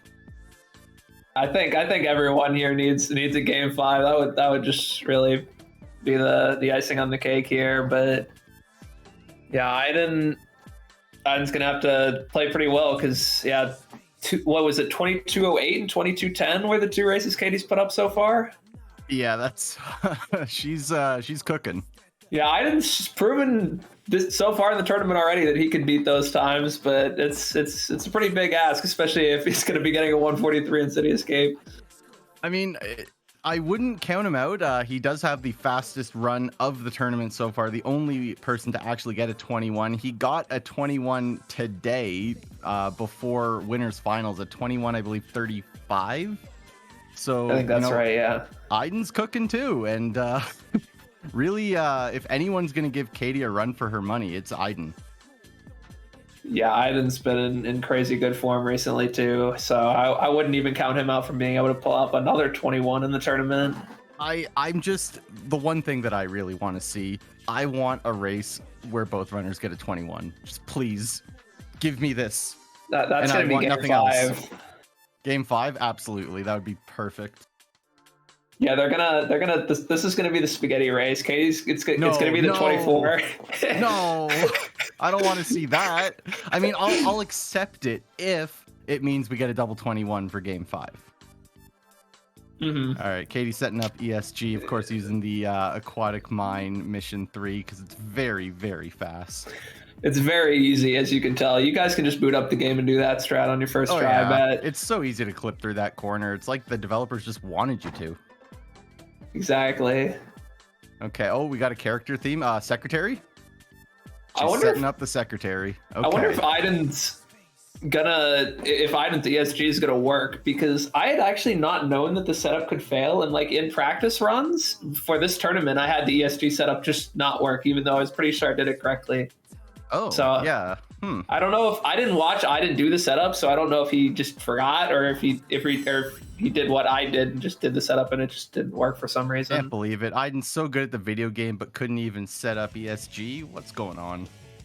I can't believe Katie's using the secretary theme. I think she's trying to throw. Give us a Game 5. This is such a bad pick. It gives, like, I don't know. I use it for races too, but like I just feel like it just rolls you on the hunting stages. So maybe she's. Did she have this in the other races? I'm not sure. I was not. I'm pretty sure Game 1 was no theme, but I don't know about last race. Oh, so she's maybe just switching it up for every race, running the whole gambit. So this one's secretary. Maybe if we go to another race, maybe it'll be something else. But we are getting into CE. We've been seeing some things on this stage, and I don't want to see any more of those things. Yeah, Aiden and Katie are two runners you would be two of the runners you would expect most to be seeing a clean first try CE, but we saw a very far thing from that last race from both of them. I mean, like, I know, like, on Katie's side, she was just missing the input. Like, when she finally got the input, it worked right away. I think she tripped in race 1, though. So that's true. That's true. You don't you would never expect to see that. All right. Well, here we go. 34. All right. She's stepping up to the plate. She's going. Aiden is going. All right. There we go. Finally, we get to see some CE skips. Here we go. Maybe this is the double 21 after all. Oh, yeah, it could be. finally actually lined up for it. 57? Yeah. Oh my gosh. Okay, all right. Come on, Is Katie show gonna us that pull out a 116. 16? I think so. I believe. This is definitely pace for it, easily. Oh, yeah. Katie wins these. Who else but Katie would do this? We got the moonwalk. We're going. Oh, it's a very low one. I mean, Aiden gets a 119, which is still really good. It's just 116's insane. She's nuts. I just do not understand how you can even get that much speed off of the boarding section to land on the rail. That's just so hard. You got to get an insane double jump and dodge the trolley and do the turn with the camera really well. It's like, that's just so insane. I hope this is a sign of what's to come for this race. Come on. Give me the execution of all time, Aiden and Katie. We all want to see it. We've got this a hit one really, for really... Bigfoot sketches me out so much. I Yeah, don't know he does why. it He hits so- it every time, but he like purposely matches his face into the front or the back box and then jumps from all the way back there. I mean, you know, if it works, it works. It doesn't matter how stupid it looks, how weird it is compared to everyone else. If it works, it works. And, you know, frame perfect. Just saying. Can't argue with the results. There are a lot of ways to get frame perfect on that fight. And I know none of them. Oh, no, not Wild Canyon track. Aiden with the free piece 3, though. Okay. Oh, wait. Katie's pinging? Lap of the wall painting. And she is actually... So Katie missing a free piece and ending up better for it. I mean, Aiden's time was slightly faster. And, you know, like, both it runners under benefited her to 2. miss it. I mean, like if she... If Yeah. I see Because that's one that you would normally be looking for on the way up, or a lot of people do. I look for that on the way up, but it ended up, since she had to go back down for piece 2 anyway, it would have actually benefited her to do it in the order she did. That's a very good point. Yeah, unfortunately, did lose time in Wild Canyon despite that. I mean, you know, both runners under 2 minutes. We're on. Though. We are on the 21 paces, though. Katie I three frames believe. off frame perfect. I didn't. She's throwing. I didn't a little farther off than that. Too many to count. I can't count that high. Let's see if Aiden hits the ring route again. This ring route is so cool. I do want to learn it eventually, but you have to play the stage so differently. Okay, Wait, Katie no was Tommy behind Beetle the at Tommy least. Beetle, yeah. Oh my god. And What she's is just going jumping on? into a wall. Oh no. Oh, not Biden like definitely this. ahead now. I know these two runners normally just make it look like the easiest thing in the world, but this stage is really hard. It's so easy to lose time to literally anything, and that's kind of just what we're Yeah, seeing here. no If you're ring box for 1% off, Biden, so the ring route is out the window now. what's the point? I can't believe this. All right, we got some dueling elevators here. Exciting stuff. All right, we're gonna see 49 for Aiden. Yes. Eh, you know, Ooh, 53. You know, it happens. Didn't know. I can't think of the last time I've seen Katie get one of those. Yeah. Katie's probably A still gonna lot- pull out like a 33 with this A somehow. lot happened. Yeah, that's the thing that's still nuts. She's still gonna get a time that most people wish they could get, and that was after losing like 4 right at the beginning. She is nuts. But we are probably looking at a lead change at the end of this stage. So, you know, 133. This I'm is keeping it. not. Yeah, this is definitely a lead change. Okay, so Biden getting a 31 versus what, 36? Oh no. Yeah. Okay, that's a bigger swing than I was expecting, in all honesty. Wow. Okay, well, you know, that gives Aiden a little bit to play with. Maybe not as much as you'd want if you're Aiden, but it's something. And seeing, you know, can he extend this lead against Katie here on Metal Harbor? She's been kind of gaming on Metal Harbor today. The spaghetti was coming out really hard in Metal Harbor when they played last time, though. They both died. Oh my god! And as I say that, Katie dies at the almost the exact spot as she did yesterday. Yeah, Well, I didn't die to fully skip like you did yesterday. No, I just want to see everyone play well. Aiden, don't do it. Aiden, please. Don't let Aura manifest this. I know he's the president, but you Okay, don't he's have to going- listen I to forgot him. he's been going for that today. Ever since he died to the the normal version of police skip yesterday. He's going back to the box. You know what? I respect that. It's a race. He's still getting a 46 check. Oh, Loop Easy not behaving. Okay, so yeah, that's gonna cost Katie quite a little bit there. So I was hoping, you know, that she would at least try to claw a little bit back on the second attempt after taking that like 12 to 13 second death, but not looking to be the case, unfortunately. So yeah, this is gonna be a pretty big shift. Yeah. 118. A Yeah, very good time. 503. Yeah, this is a nice pace. 503 is really good. Oh no, Katie didn't eat the speedrun fruit. What's the point? I can't believe this. Oh well, it happens. We just gotta wait for her to digest it, and then she's gonna be absolutely gaming by desert. So 520, so about 17 seconds right now that Aiden is in the lead. And we've got the Faker cutscene. No way. Oh, we got the is that the Popeyes water bottle? Let's go. Pepsi Max versus Popeyes. Who will win? Popeyes. I got one just like it. I don't know if they're Canadian only. I think they are. During my tournament races, I exclusively used the Savic mug. That's probably why you lost. Yeah. That was a mistake. Poor decision making. Yeah. I can't believe it. All right, a nice 10 for Katie. She's been collecting a lot of 10s on this fight. I didn't actually have a chance to see what time Aiden got, but I don't think he goes for the spin dash. He got an strat. 11:20 or 11:29, so 1 frame off, frame perfect for the non-spin dash start. Okay, pretty good. So we'll have to see how Green Forest goes. I wonder, because I know Katie's been checking the paces during Grand Finals, so I'm sure she's aware of what's going on right now. And even if she hadn't, given the depth, she might be more willing to go for more things here. So very curious what she's going to go for. I still don't think we're going to see LSBA, but I'm hoping for an Air Jordan. Yeah, the death strat at the start is just not, the risk reward just does not seem to be there for a tournament, in my opinion. Yeah, definitely not taking it. I think 32 that's the check right from move. Aiden. That's a clean. good check. We like those.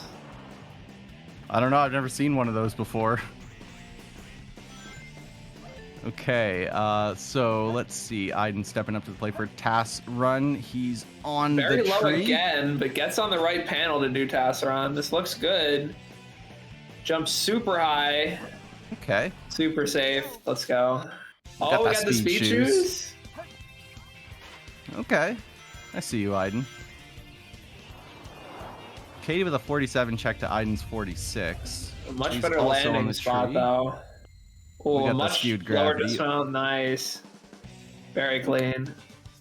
No speed shoes, though. So Aiden gets a 115, but Katie's going to be on pace to actually do better than that, even without Air Jordan, if she chooses not to do it. Oh my gosh. Well, not like that. Okay. That was a little Jeez. dicey.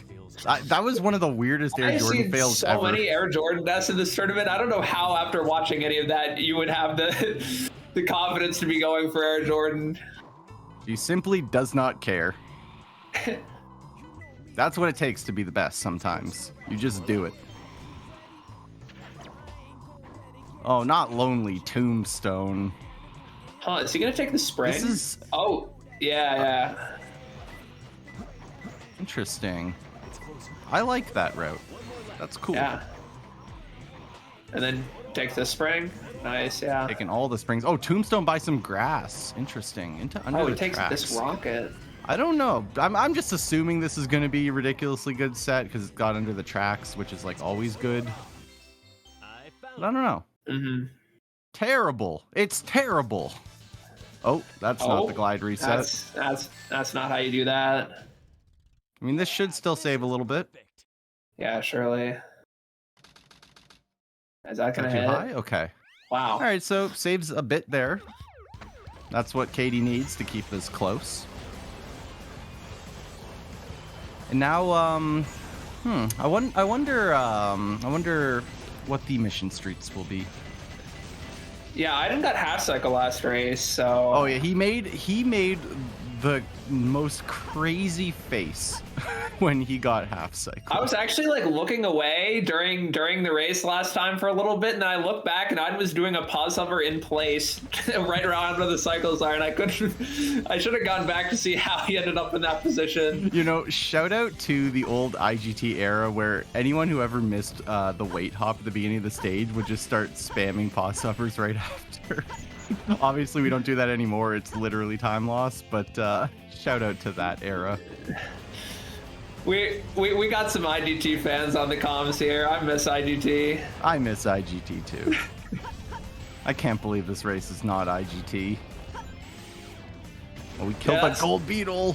That's the real gentleman's IGT. I would have been about it. I mean, we had a couple of those for our GameCube brethren. Gentleman's IGT on SMB last tournament, but SMB didn't have time. He was in Korea during pools, so he didn't even bother doing a qualifier, sadly. Oh, okay. Oh my god, Aiden's gonna catch zero cycle? No way. I didn't know that could happen. We got the health pack too? That's surely relevant. I'm sure Katie's easily on pace. That is like the freest zero cycle ever. She can walk onto it if she wanted to. Okay. I love a race where both runners hit zero cycle. Yeah. Oh my gosh, Oh, Aiden the health might actually come into play, Aiden. You know, Aiden was very wise to jump there after sliding off. I have seen people take that death before. You don't realize you can actually squeeze between the little pieces of the road, but you can, and that can kill you, and that is just a horribly stupid death to take, so just good awareness from Aiden there. Yeah, it's just something that I feel like really experienced runners just have in their like. It's like something I never think about, but if I get in that position, I just jump out of instinct. Yeah, it's not worth it. You'll like 9 times out of 10, you're probably still gonna live it, but that 1 time out of 10 in grand finals, you don't do that. Yeah.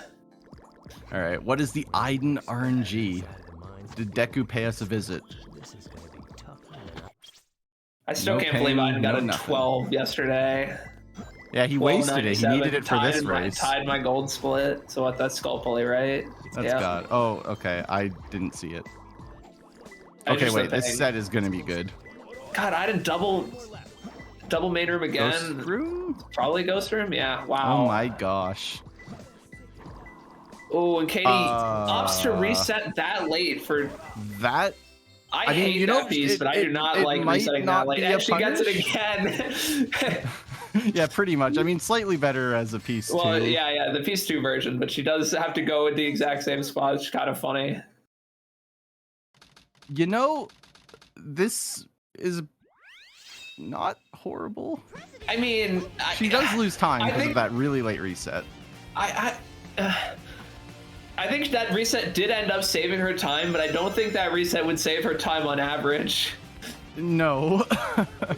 I mean, I feel like at that point, if you just recognize the ping, just be like, I don't want anything to do with this. I'm just gonna reset. I need to learn that again, but yeah, that was kind of my methodology. If I knew it was it by the ping when I was going up to the pulley, I would reset. If I realize it's that in the top room off the hand, I would just hold the L and go anyway. Yeah, I mean, like, it's such a huge time commitment to go all the way up there, and if you're gonna reset that late, like, I don't know. It worked out, though, and my general rule of thumb is if it worked, you're not stupid, so she's smart. She's a genius! Yeah.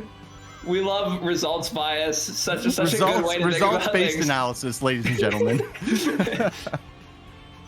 That's how we do it here on the Sacer Events channel.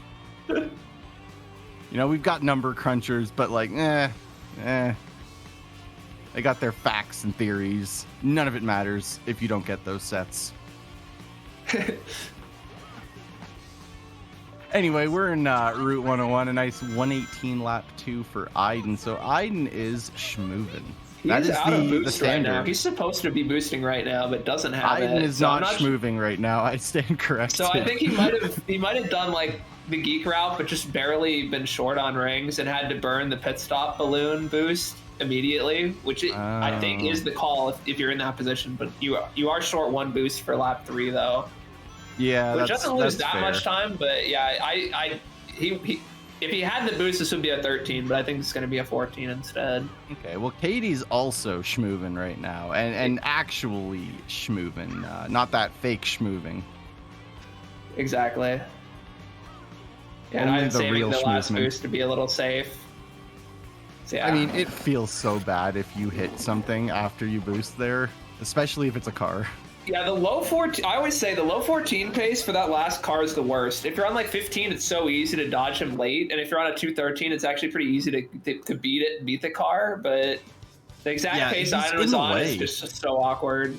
So yeah, it was the right call. Like sometimes in a race setting, you just have to make slightly safer decisions. Wow, is that like a 13-3?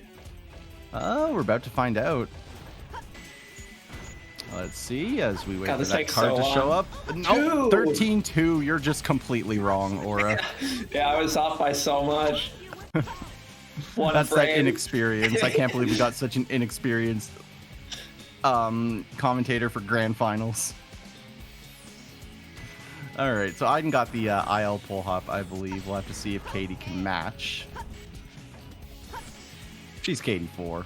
Oh, True. Aiden? Oh, she's not Katie 4. What? This is Katie 5. This Oh is my Katie God. 6. Oh no. What is Aiden? Did you see what Aiden did? Aiden missed the jump across the gap, and then he opted to go backward instead of breaking the dynamite. I'm not sure I agree with it, but he got it. Now interesting. Katie's getting shot by the enemies by Axel Jump. No way. Dude, we saw these two runners have been putting up such clean in bases this whole tournament, and they're both just dropping the spaghetti right now. All right. Yeah, no dual 136s today. Or what was it, like 136, 137, I think, that they had? Yeah, that was the winner's race. Okay. They've raced so many times, it's hard to keep track. Yeah, 111 Friday isn't the end of the world. This is still like a low 140. Katie's definitely had more spaghetti so far. Yeah, I mean, it's these mech stages, like sometimes it's just so easy to make a tiny mistake, especially when you're dealing with things like, you know, IL pole jump, for example. Like, you need to be perfect to do that, pretty much. There's very little room for error, and if you make one of those errors, the time loss is substantial. So, you know, 142 for Aiden, all things considered, 42 pretty good. after that mistake, yeah. We'll have to see what Katie can get. It's going to be, I believe, Katie a was little a few bit seconds slower. behind at the checkpoint. I think she was like 2 or 3 seconds back at checkpoint 2. Yeah, I think so. I didn't see the exact thing, but just based on what's been going on, I mean, we're already. Oh, at 2 142. early shots on the door, though. I don't know how she does that. That's crazy. I can't even hit like 1. Oh my god, I'm getting gonna get a yeeted. 13. I hate to can't see believe that. it. Didn't even know the timer went that high before the first check. Unfortunately, I do. Oh Dude, my god! I've Just just really been having a rejected. time with Shoutbox Summer. He has been getting owned so much there. I just hate, like, if you're slightly off in your positioning, or you undercharge, or the game just hates you, you get rejected. Even the enemy was being mean. Everything is just against this man right now. Except that TAS spring skip. That worked really well. Okay, Katie tried for the IL start for Pyramid Cave, but ends up spin dash hovering on accident, but still backs it door up. skip? Oh wait, hardest skip in the hero story. Second try, second door skip. But he does it? No way. Second try is so much easier than first try, I'm telling you. This is BS. Wait, our Honda's not even blue? What's going on? I think Katie was barely making it over the invis wall and thought she needed the homing attack to get over, which she might have. Her height was kind of close. Okay. I did with the 107. That is not what we expect to see out of him, but Yeah, so this is Katie's gonna getting a really. Oh my 57. god, that's 10 seconds right there. This could be half the lead. Oh, this is not going to be half the lead. She can still clean up some time save though. Oh my gosh, god, I Aiden. got on there so fast. It was And then he too ended up- fast. He wasn't ready. Dude, he ended up so high on the loop. I was scared he might have too little speed for the gravity bounce, but he gets it. He had to forego the double bounce that he usually does. Katie, actually, I don't think that was either. That was a double 126. bounce. It was? Okay. That for sure. It was really fast the way she did it, but it was definitely 2 bounces. Oh, not taking yellow and black stripes, of course. We don't want that. Angry Man is, of course, There we a go. takeable That's what we piece. want. Aiden has been getting so lucky with his death strats. I don't think I've seen him die more than like once. Bug's defense. No roasted keys this time. Oh, but she's taking it. Taking and resetting, right? Yeah. Okay. Okay. That makes more sense. Bat in the hourglass. It's over. All right, am I gonna curse Aiden here into finally That's having nice. to die What a is few times? happening? Looks like I Game, am. give us something. Thank you. That is something. It's over. Wow, you get me on comms and you get the Aura Death Strat RNG. Here we go. Oh no. We gotta get hit by something on the way to this. Okay. Oh my god, and I cursed him, man. What's the point? What is this? What is going on? Okay, so Katie just slightly misreading it. Those pings for those 2 pieces are extremely similar, so very easy to mess that up. Okay, we're gonna red box clip over to this one. She thought about booty clip and decided against it. The RNG here is gonna be right really call. important for Aiden. Okay, that's not too okay. bad. Yeah, we Green can would work have with been that. so terrible from there. Wow, what a great grab. Let's go. So this is gonna be still an Aiden lead somehow. It's really, really close. Oh, it's that's and a. I cursed him. Oh my now. god! By 0.11. Oh Way my to go, gosh, Aura. man. You're keeping this close. This is what the people want. You cursed Aiden simply for the content. No, I was. When you get me on comms, you get my RNG, man. I'm sorry. I ran a Legend Death Saber twice this tournament. Oh, hold up. Does your RNG include like execution? Yes? I guess so. There you have Maybe. it, folks. When Aura messes up, it's just bad RNG. We got King Boom Boo. He strikes when you least expect it, but I expect it right now, so he would never. Alright, so Katie with a nice KBB. Aiden hopefully gets another one as well. He's just, he's running around, running in circles, making sure to punch that ghost booty. And he's going to do it. And now the boss fight that actually matters. The final boss. The final boss. Alright, so Katie's got one so far. Oh, having a little bit of difficulty with that second one. There we go. One more. Oh. One more again. Still one more. Meanwhile, Aiden's got his Okay, first. that's not too bad. Nine's gonna take a swim in the sand. Okay. Aiden's finally got his second. Katie with a fast hit. There we go. Oh my gosh, yeah. This is gonna be And- definitely. Oh my gosh. Wait. Wow, that's such a terrible position for Aiden. His hand is literally there. The hitbox is active, and your only option is to either ride the pulley up and get hit, or jump off and fall in the sand anyway. So that is going to be a decent swing in Katie's favor. Nothing that a Quan diff can't fix. So, I mean, she can't be comfortable just yet. Yeah, but, Aiden's been does 2 for grow the 2, lead. and Katie is 0 for 2, so. That means she's overdue. That's how stats work. That is how that works, right? I'm pretty sure. I'm wrong. I don't know Impossible. how This stats would not work. happen. Are you trying to tell me that that's not how the statistics work? I'm pretty sure your chances go up the more times you fail, right? I thought that's how it worked. I mean, that Aiden's hit it twice, so like statistics would indicate. There you go. There, I mean, there it is. Oh my gosh, What- was how he out of many- lives? He was. I didn't Oh even- my I God. didn't even notice. I was not looking either. Well, that is a massive swing. Holy cow. Did he know? Was he so confident in his Quan because he'd been hitting it so much, or did he just not realize until after he missed? You know, that is a level of confidence that I can't agree with, but can madly respect. I've definitely forgotten to look at my lives during EE before and done that, but I wouldn't be surprised with Ivan's consistency that.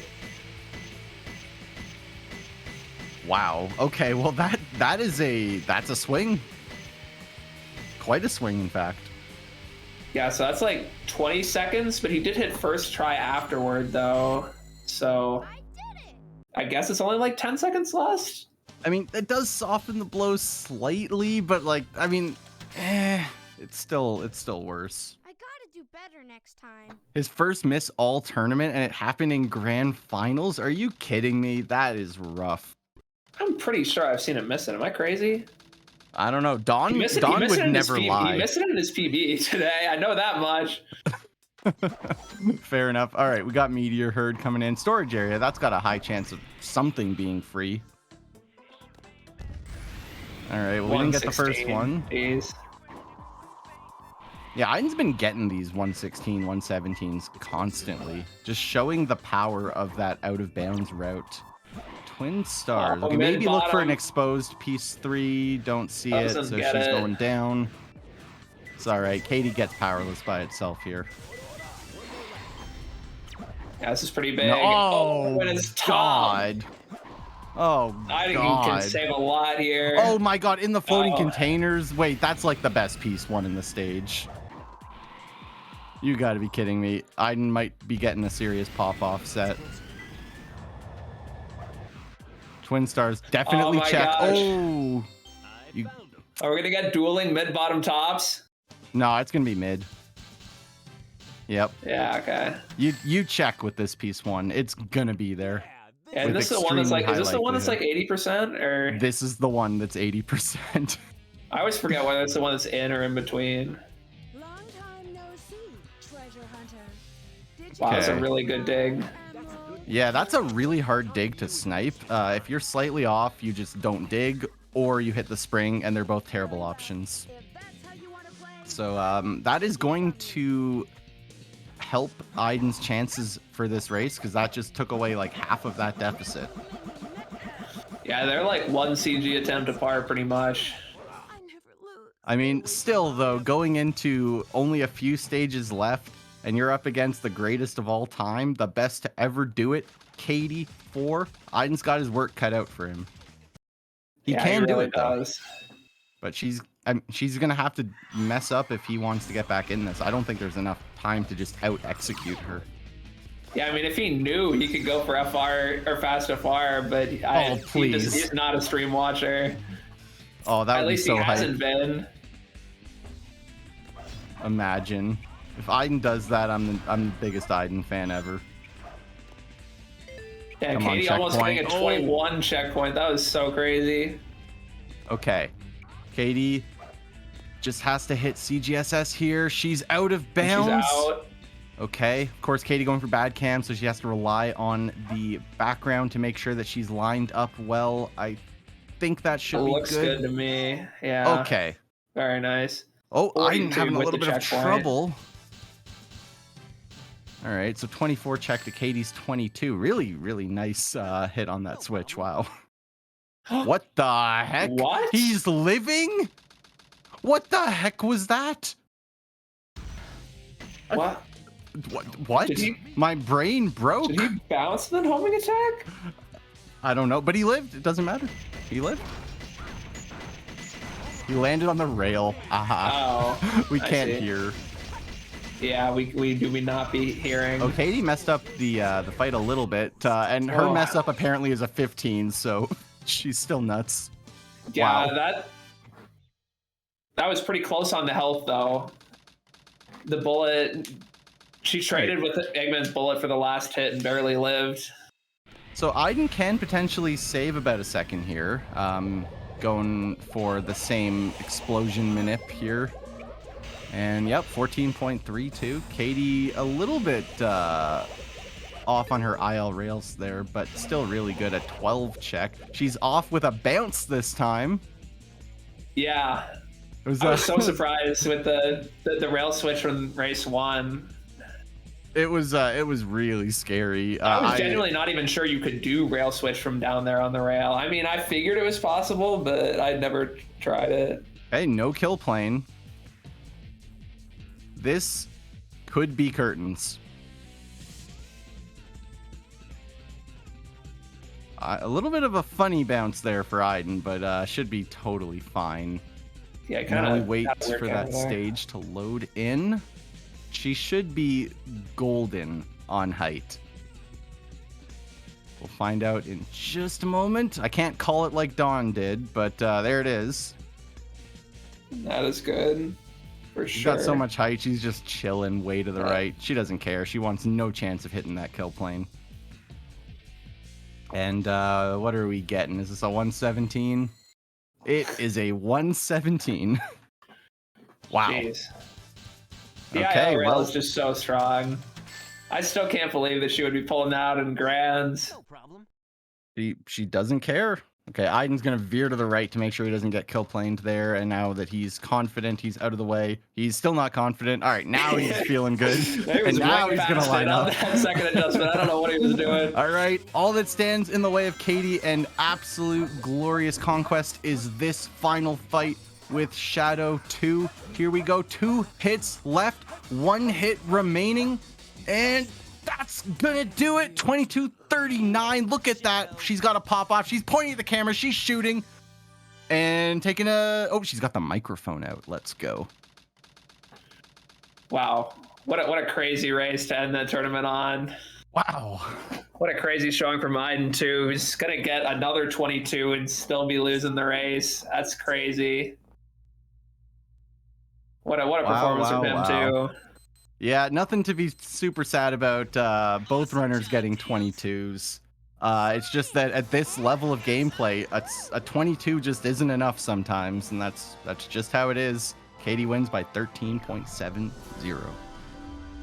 Yo, the M&Ms. That's the key. Was that what she ate before the race? The M&M strat? No way. That was a great tournament. That was a lovely grand finals. Oh my gosh.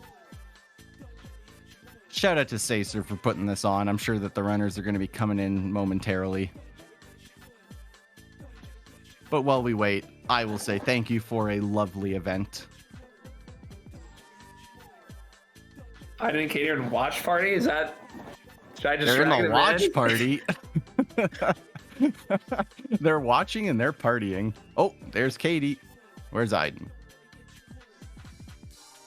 Where's Aiden? Should I just do it? I'm doing it. Drag him in. There we go. We've got both runners. What's up? Congratulations, first of all, to Katie on your victory. Thank you. I am shocked that I made that losers run, considering everything that happened before. I mean, fuck. I mean, when I got like the 24 against Aiden, and then a 23 against Tora, I was like, fuck, it's over. There's no way that I'm winning against goddamn Flub. But I don't know. Today, today clicked. I think I just woke up better today, which I needed. I desperately needed. And even if I didn't fully play at the 21 level, I was still making like a 15 or 20 second mistake every run. Like, I don't know, man. I mean, you were on pace for 21 pretty damn late in the first 2 races. Yeah. I mean, you were like, if you got the CE skips to work, both of you would have had 21s today. Awesome. Swaguloid. Swaguloid? Yeah, What? that's a new word. Yeah, for sure. No, I heard that on the Emerald stream, I think. Nah, it's mine. Okay. And Aiden, of course, congrats on your impressive tournament run and your PB today as well. Thanks. I think that's probably the issue that I had today, was I had a You pretty good wasted match the run. earlier, and I got a PB as well, and I felt pretty good. I No. felt like, oh, that was good. I get 3 hours of doing nothing, and I did not want to play the game again after that. Oh, no. No. I mean, It's fine. congrats on the 2135. That's really good. Thanks. It was actually pretty good, outside of missing Bofa. The rest of it was No. good. Yeah. I didn't get first try Bofa at all in the fucking tournament, man. I'm so mad. I don't know why. I'm so sorry about your Bofa today. I guess you hadn't, is it true you hadn't missed the Quan yet until this race? Me? Yeah. No, that's not true at all. All right, Don's a liar. I haven't missed CGSS at all I this morning, which I was pretty happy about. Wait, so did you know that you were at 0 lives until after you missed Bofa on this race, or did you? I went into egg golem and I thought I'll get the extra life after the fight because you can jump down and get one after you kill him. I thought, yeah, I'll do that, and then the fight went terribly and I forgot, and then I forgot. That's how no. No. Yeah, I'd assumed you forgot, but I mean, you were hitting it so often that I thought maybe you had decided to take I the probably would have risk. gone for it, to be fair, on that pace, but yeah, no. Yeah. Shout out to Rouge's car. It's spinning. He's spinning. Can we get some colon 3s in the chat? Oh, we absolutely can get some colon 3s in the chat. Yeah, this is my stream now, bitch. Look at him go. We got a highlighted colon 3 even. Shout out to Ooh. Speckly. Oh yeah, I'm also really sorry about cursing your Dutch chamber, Aiden.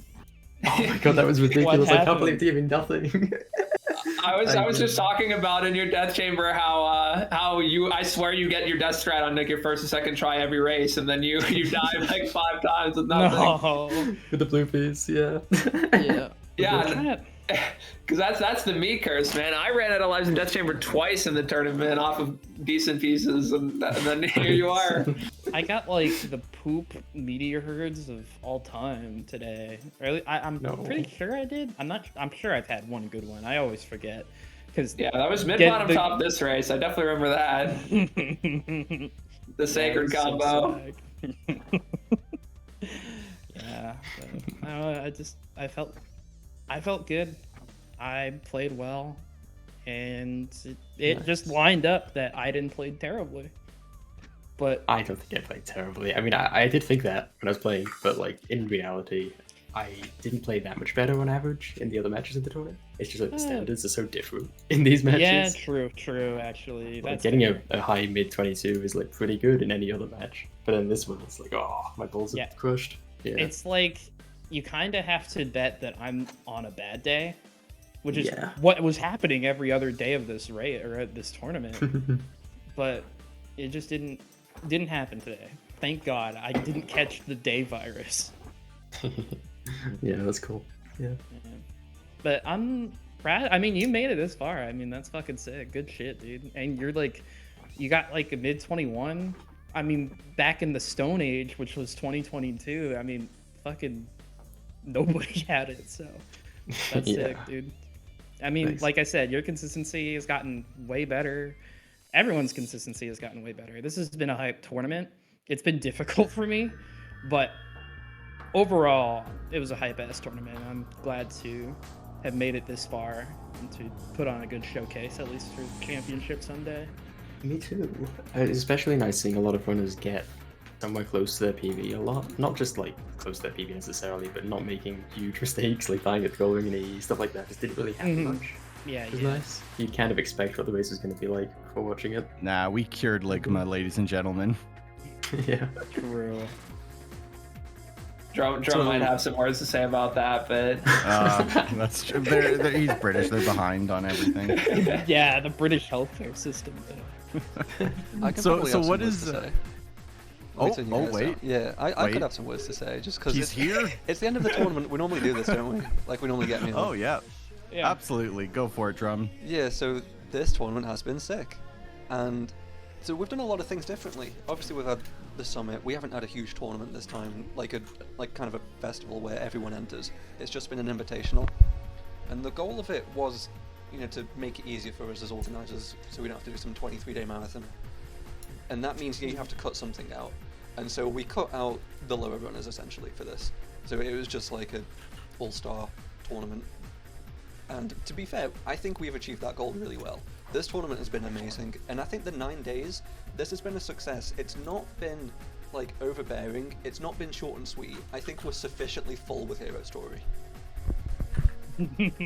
Yeah. unfortunately, if you thought you were full, you got a present next weekend though, or at the start of next week. Yeah, way to go, Drum. Yeah. We'll have a fun time. Yeah, so that also brings me to formats, because this has been a new format. You might be wondering, obviously there's going to be a Hero Story tournament next year, but what's the format going to be? We don't know yet. We haven't really spoke much about it. I have had 2 ideas, but I'm also just waiting until we see what the LTA is like next week, until I have all of my thoughts. But there's we only do this once a year. We should be probably changing things up, even if we have something that works, just to stay fresh. We've missed a lower pools kind of thing that could make a return. We'll see how we felt about the qualifiers. Maybe we could have like something similar. I've definitely enjoyed having multiple tournaments a year. Obviously, I'm gonna have to think like, you know, don't treat the runners as like commodities. Like a tournament every other week would be insane, but we can't actually do that. So just like finding a balance, like so, just different tournament formats as well, maybe different categories, but also just something that people would turn up for, because obviously like Katie as an example, she's not going to turn up if we just put on some like Mickey Mouse tournament. Yo, Mickey Mouse? Wait, Like, wait, it what sounds kind like of she Mickey would. Mouse? Barney I though? She's not turning up for Dark Story, so I think. No, not Dark Story. What's all the right, point? all right. Hear me out. Fill out one of the categories that needs to be filled out on the leaderboard. Hopefully not any percent. I but, was like, just you gonna know- say, why 90%? Come on. Nah, maybe not that one, but like fill out something with the tournament that'll get everyone running it. You know, I mean, Hero Story NG Plus is slightly different, I guess. Check out this graphic, by the way. Shout out to Strawberry This is a Jam. cool graphic. She just made this. So this is the full completed graphic. This will be on Let's our Twitter go, later. Jam. Thank you, Strawberry Jam. Let's go. Yeah. So I will be like making some kind of survey for runners, just like how do we feel. Obviously the qualifiers were such a long time ago, so but any thoughts on that, or on especially on the summit, would be great. We've not done any talking about formats, so we're open to anything.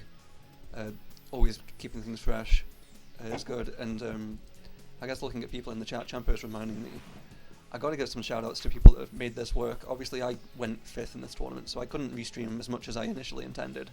Tethys has put a lot on his back, and so has George. George reached out to us actually. He does the no glitches allowed.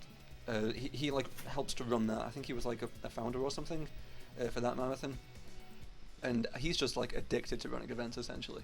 And so he reached out to us because he saw our marathon that was on the Oengus site. I know it's pronounced Angus, but I'm going to say Oengus.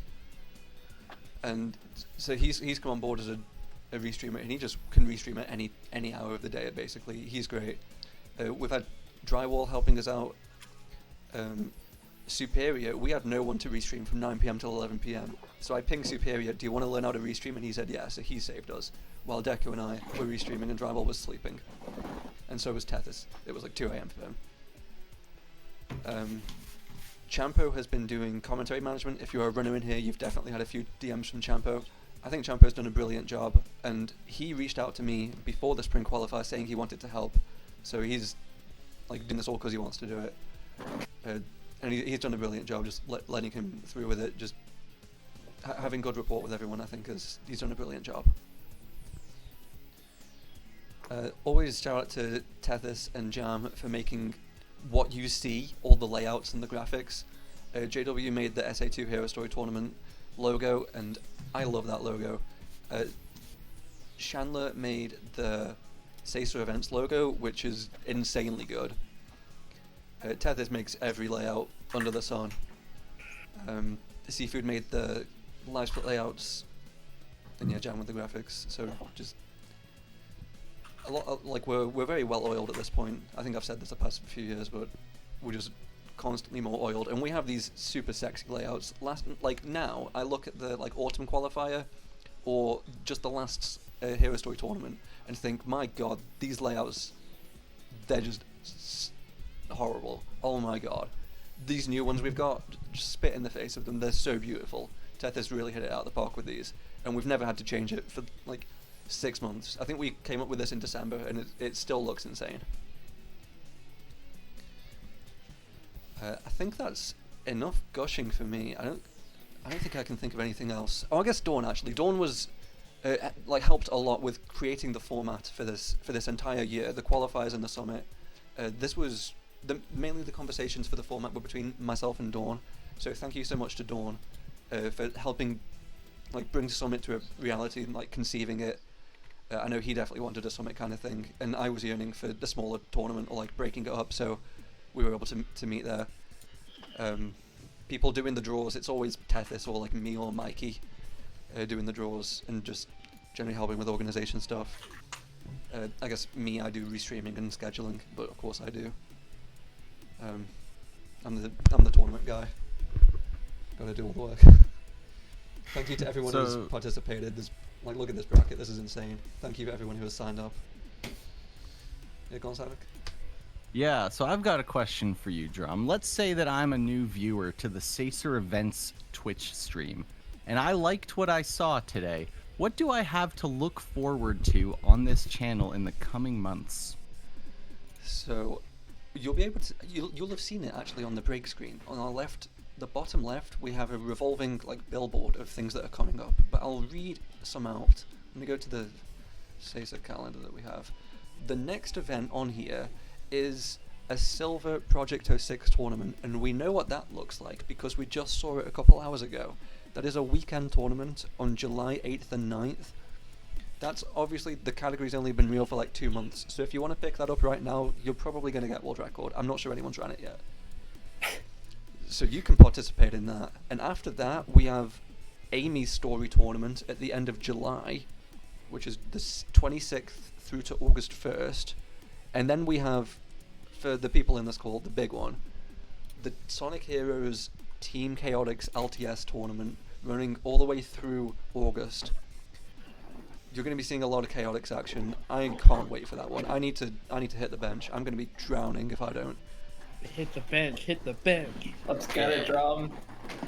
No way. Do you think they could get Aura to enter this? That's a pretty big ask. We have 19 entrants for the Chaotix tournament so far, and we had 24 for Rose. If you are a person and you think you can match with 4 other people, just sign up. We'll get to 24 and it'll be dope. We definitely had a huge influx of sign-ups straight away, and then it's called off, as you'd probably imagine. So we might have to work to get those final 5, but we can get there. And Katie, this isn't the only tournament you might win this summer. Shut up! Shut the fuck up! I'm not gonna play Heroes. Heroes No, fucking I meant sucks. Pace. I meant Pace. I meant Pace. Oh my god, okay. there's no. If you won Heroes, I don't even know. Okay. Yeah, at Pace this year we've got Pace is obviously GSA's thing, twitch.tv/speedrun. I started working with them at the start of the year, and I've been able to get a live Hero Story tournament. It's 1 day, and it's going to be 9 hours long. It's going to be next Monday, July 3rd, 12 p.m. all the way through to 9 p.m. And it's just going to be an LTA. It stands for Limited Time Attack. So you just sit there. We're going to have 7 people there, resetting runs, just spamming attempts, and it goes into a leaderboard for the day. And those runners are Katie, Aiden, Aura, Dawn, Emerald, Flubler, and Ethmar. So we've seen 6 of those names, and the other one has been in our thoughts. Sorry, Aura. Yeah, make sure Yeah. to watch it. If you like what you've seen today, please come and watch Pace. It's gonna be sick.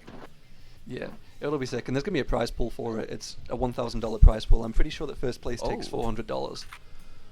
Wow. That's news to me. I could go to TGDQ with that money. Hell yeah. Yeah, Ethmar's got the invite because he lives like 20 minutes away from the venue. If you're in Maryland, pull up. Wait. Are you saying Ethmar didn't get in on merit? So he is 11th on the board, and I classified top runner as like sub 22:30. Frog was never gonna come. And then I asked the people who I was like, I'm probably not gonna get answers from, positive answers from. So Deku, he can't come. SMB was in Korea. So I was like, okay, let's go down the list. Let's probably ask Ethmar because he's gonna be the easiest one. And everyone said yeah. I wasn't expecting Aiden to say yes. I was surely someone was gonna say no. And so I couldn't even ask Lexi. I'd already had 7 yeses. It was insane. Can't believe it, Aiden. You ruined the plan. Yeah, I'm sorry. I Should have put Heroes instead. Exactly. Yeah. Now we're talking. Yeah. Should have been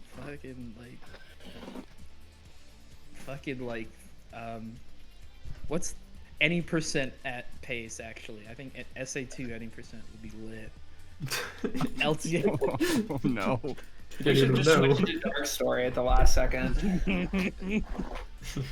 And also, on the Sunday of Pace, you can see a Sonic Frontiers 100% run by Dawn, commentated by Emerald. I think it's like the opening run or something. So midday Sunday or something in a week's time. Shout out to Frontiers updating the game just in time. Oh yeah. Okay. I think I've plugged everything now. Surely everyone's following the channel. I never asked for that anyway. Oh, Follow the actually- channel if you aren't. Actually, I can reveal we've Subscribe to the channel. We've been having a partner push. Like we haven't really announced Yo. it, but for June we did a partner push. We've had 12 streams. 9 of them were the SA2. I guess we had 13 actually. Yeah, 12 of them were. 9 of them were this. There was the Break the Barrier for 21. There was the Break the Barrier for 37, 38 in rows. There was the Rival Battles, and there was the Sesa Direct. So we've had 13 streams. And I had a look at our average, like our reviewer average before today, and I think it was 67. So I'm not sure if we're quite going to hit it, but we'll be able to see at the end of this month, because I think it said 14 streams. So maybe it's still considering streams at the end of last month where it was like the Billy Hatcher one, so it wasn't as like high viewership. If that theory is true, we might be able to have a partner application. Wow. Let's More go. emotes on the channel? You guys should just all sub, and then we'll go straight to super partner, whatever they called it. Facts. We need 300. 300. Isn't that what it is? That's all day for you guys. Yeah, only 289 to go, I think. God damn. Do you think Garrett's cooking soup right now? Probably. I don't know. The question has to be asked, right? And somebody, only one of you, please DM Garrett and ask if he's cooking soup. Yeah, I don't care who it is in the chat, but one of you needs to DM him right now. I need to like go to his house and eat the soup that he's gonna cook. I'm sure he's a good cook. Oh, I'm sure he is. He knows how to make doors. He knows how to sell them too. I've definitely done enough talking now, and I can't think of anything else. So, All right, where are we going, Drum? Yeah. Where are we rating? So I can see Seahawks and Mazino both live with SA2. I can see, obviously, Katie, it is ultimately your choice. I can see Tylenol's live with a birthday Ocarina of Time 100% run. We could support the homie. Isn't there a Smash tournament this weekend or something? CEO. CEO was yesterday. Wait, it was a Saturday tournament? Yeah. Oh my god. And it was streamed on the Hungry Box channel, I think. What? The Hunger Games channel. Yeah. Okay, I will decide. Sure. And I will be funny about it. Oh no. Okay, let's see. What are the good games right now? Okay. Spec, if you go live with Unleashed right now. Yeah, true. Oh yeah, Okay. Unleashed could be right now. So, wait, what the hell is this?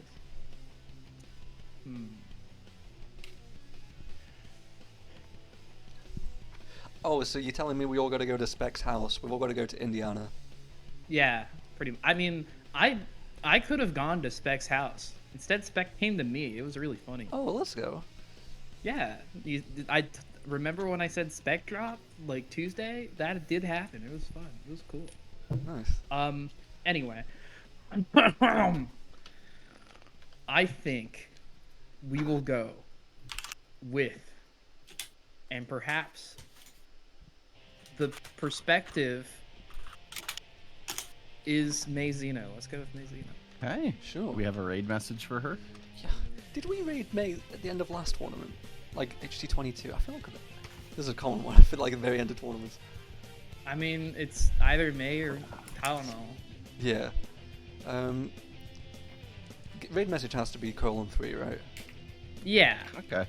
Or That's a my good raid balls message. :3. Oh, that's a better one. My balls :3. Let's fucking go.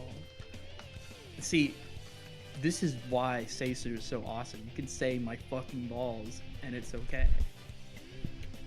Let's go, Seisu. That's why they're gonna get partner. Yeah, exactly. Obviously. That's what it takes, man. That's all it takes. Anyway, shoutouts to everyone. Thanks for making this an awesome tournament. And I will see you on the flip side.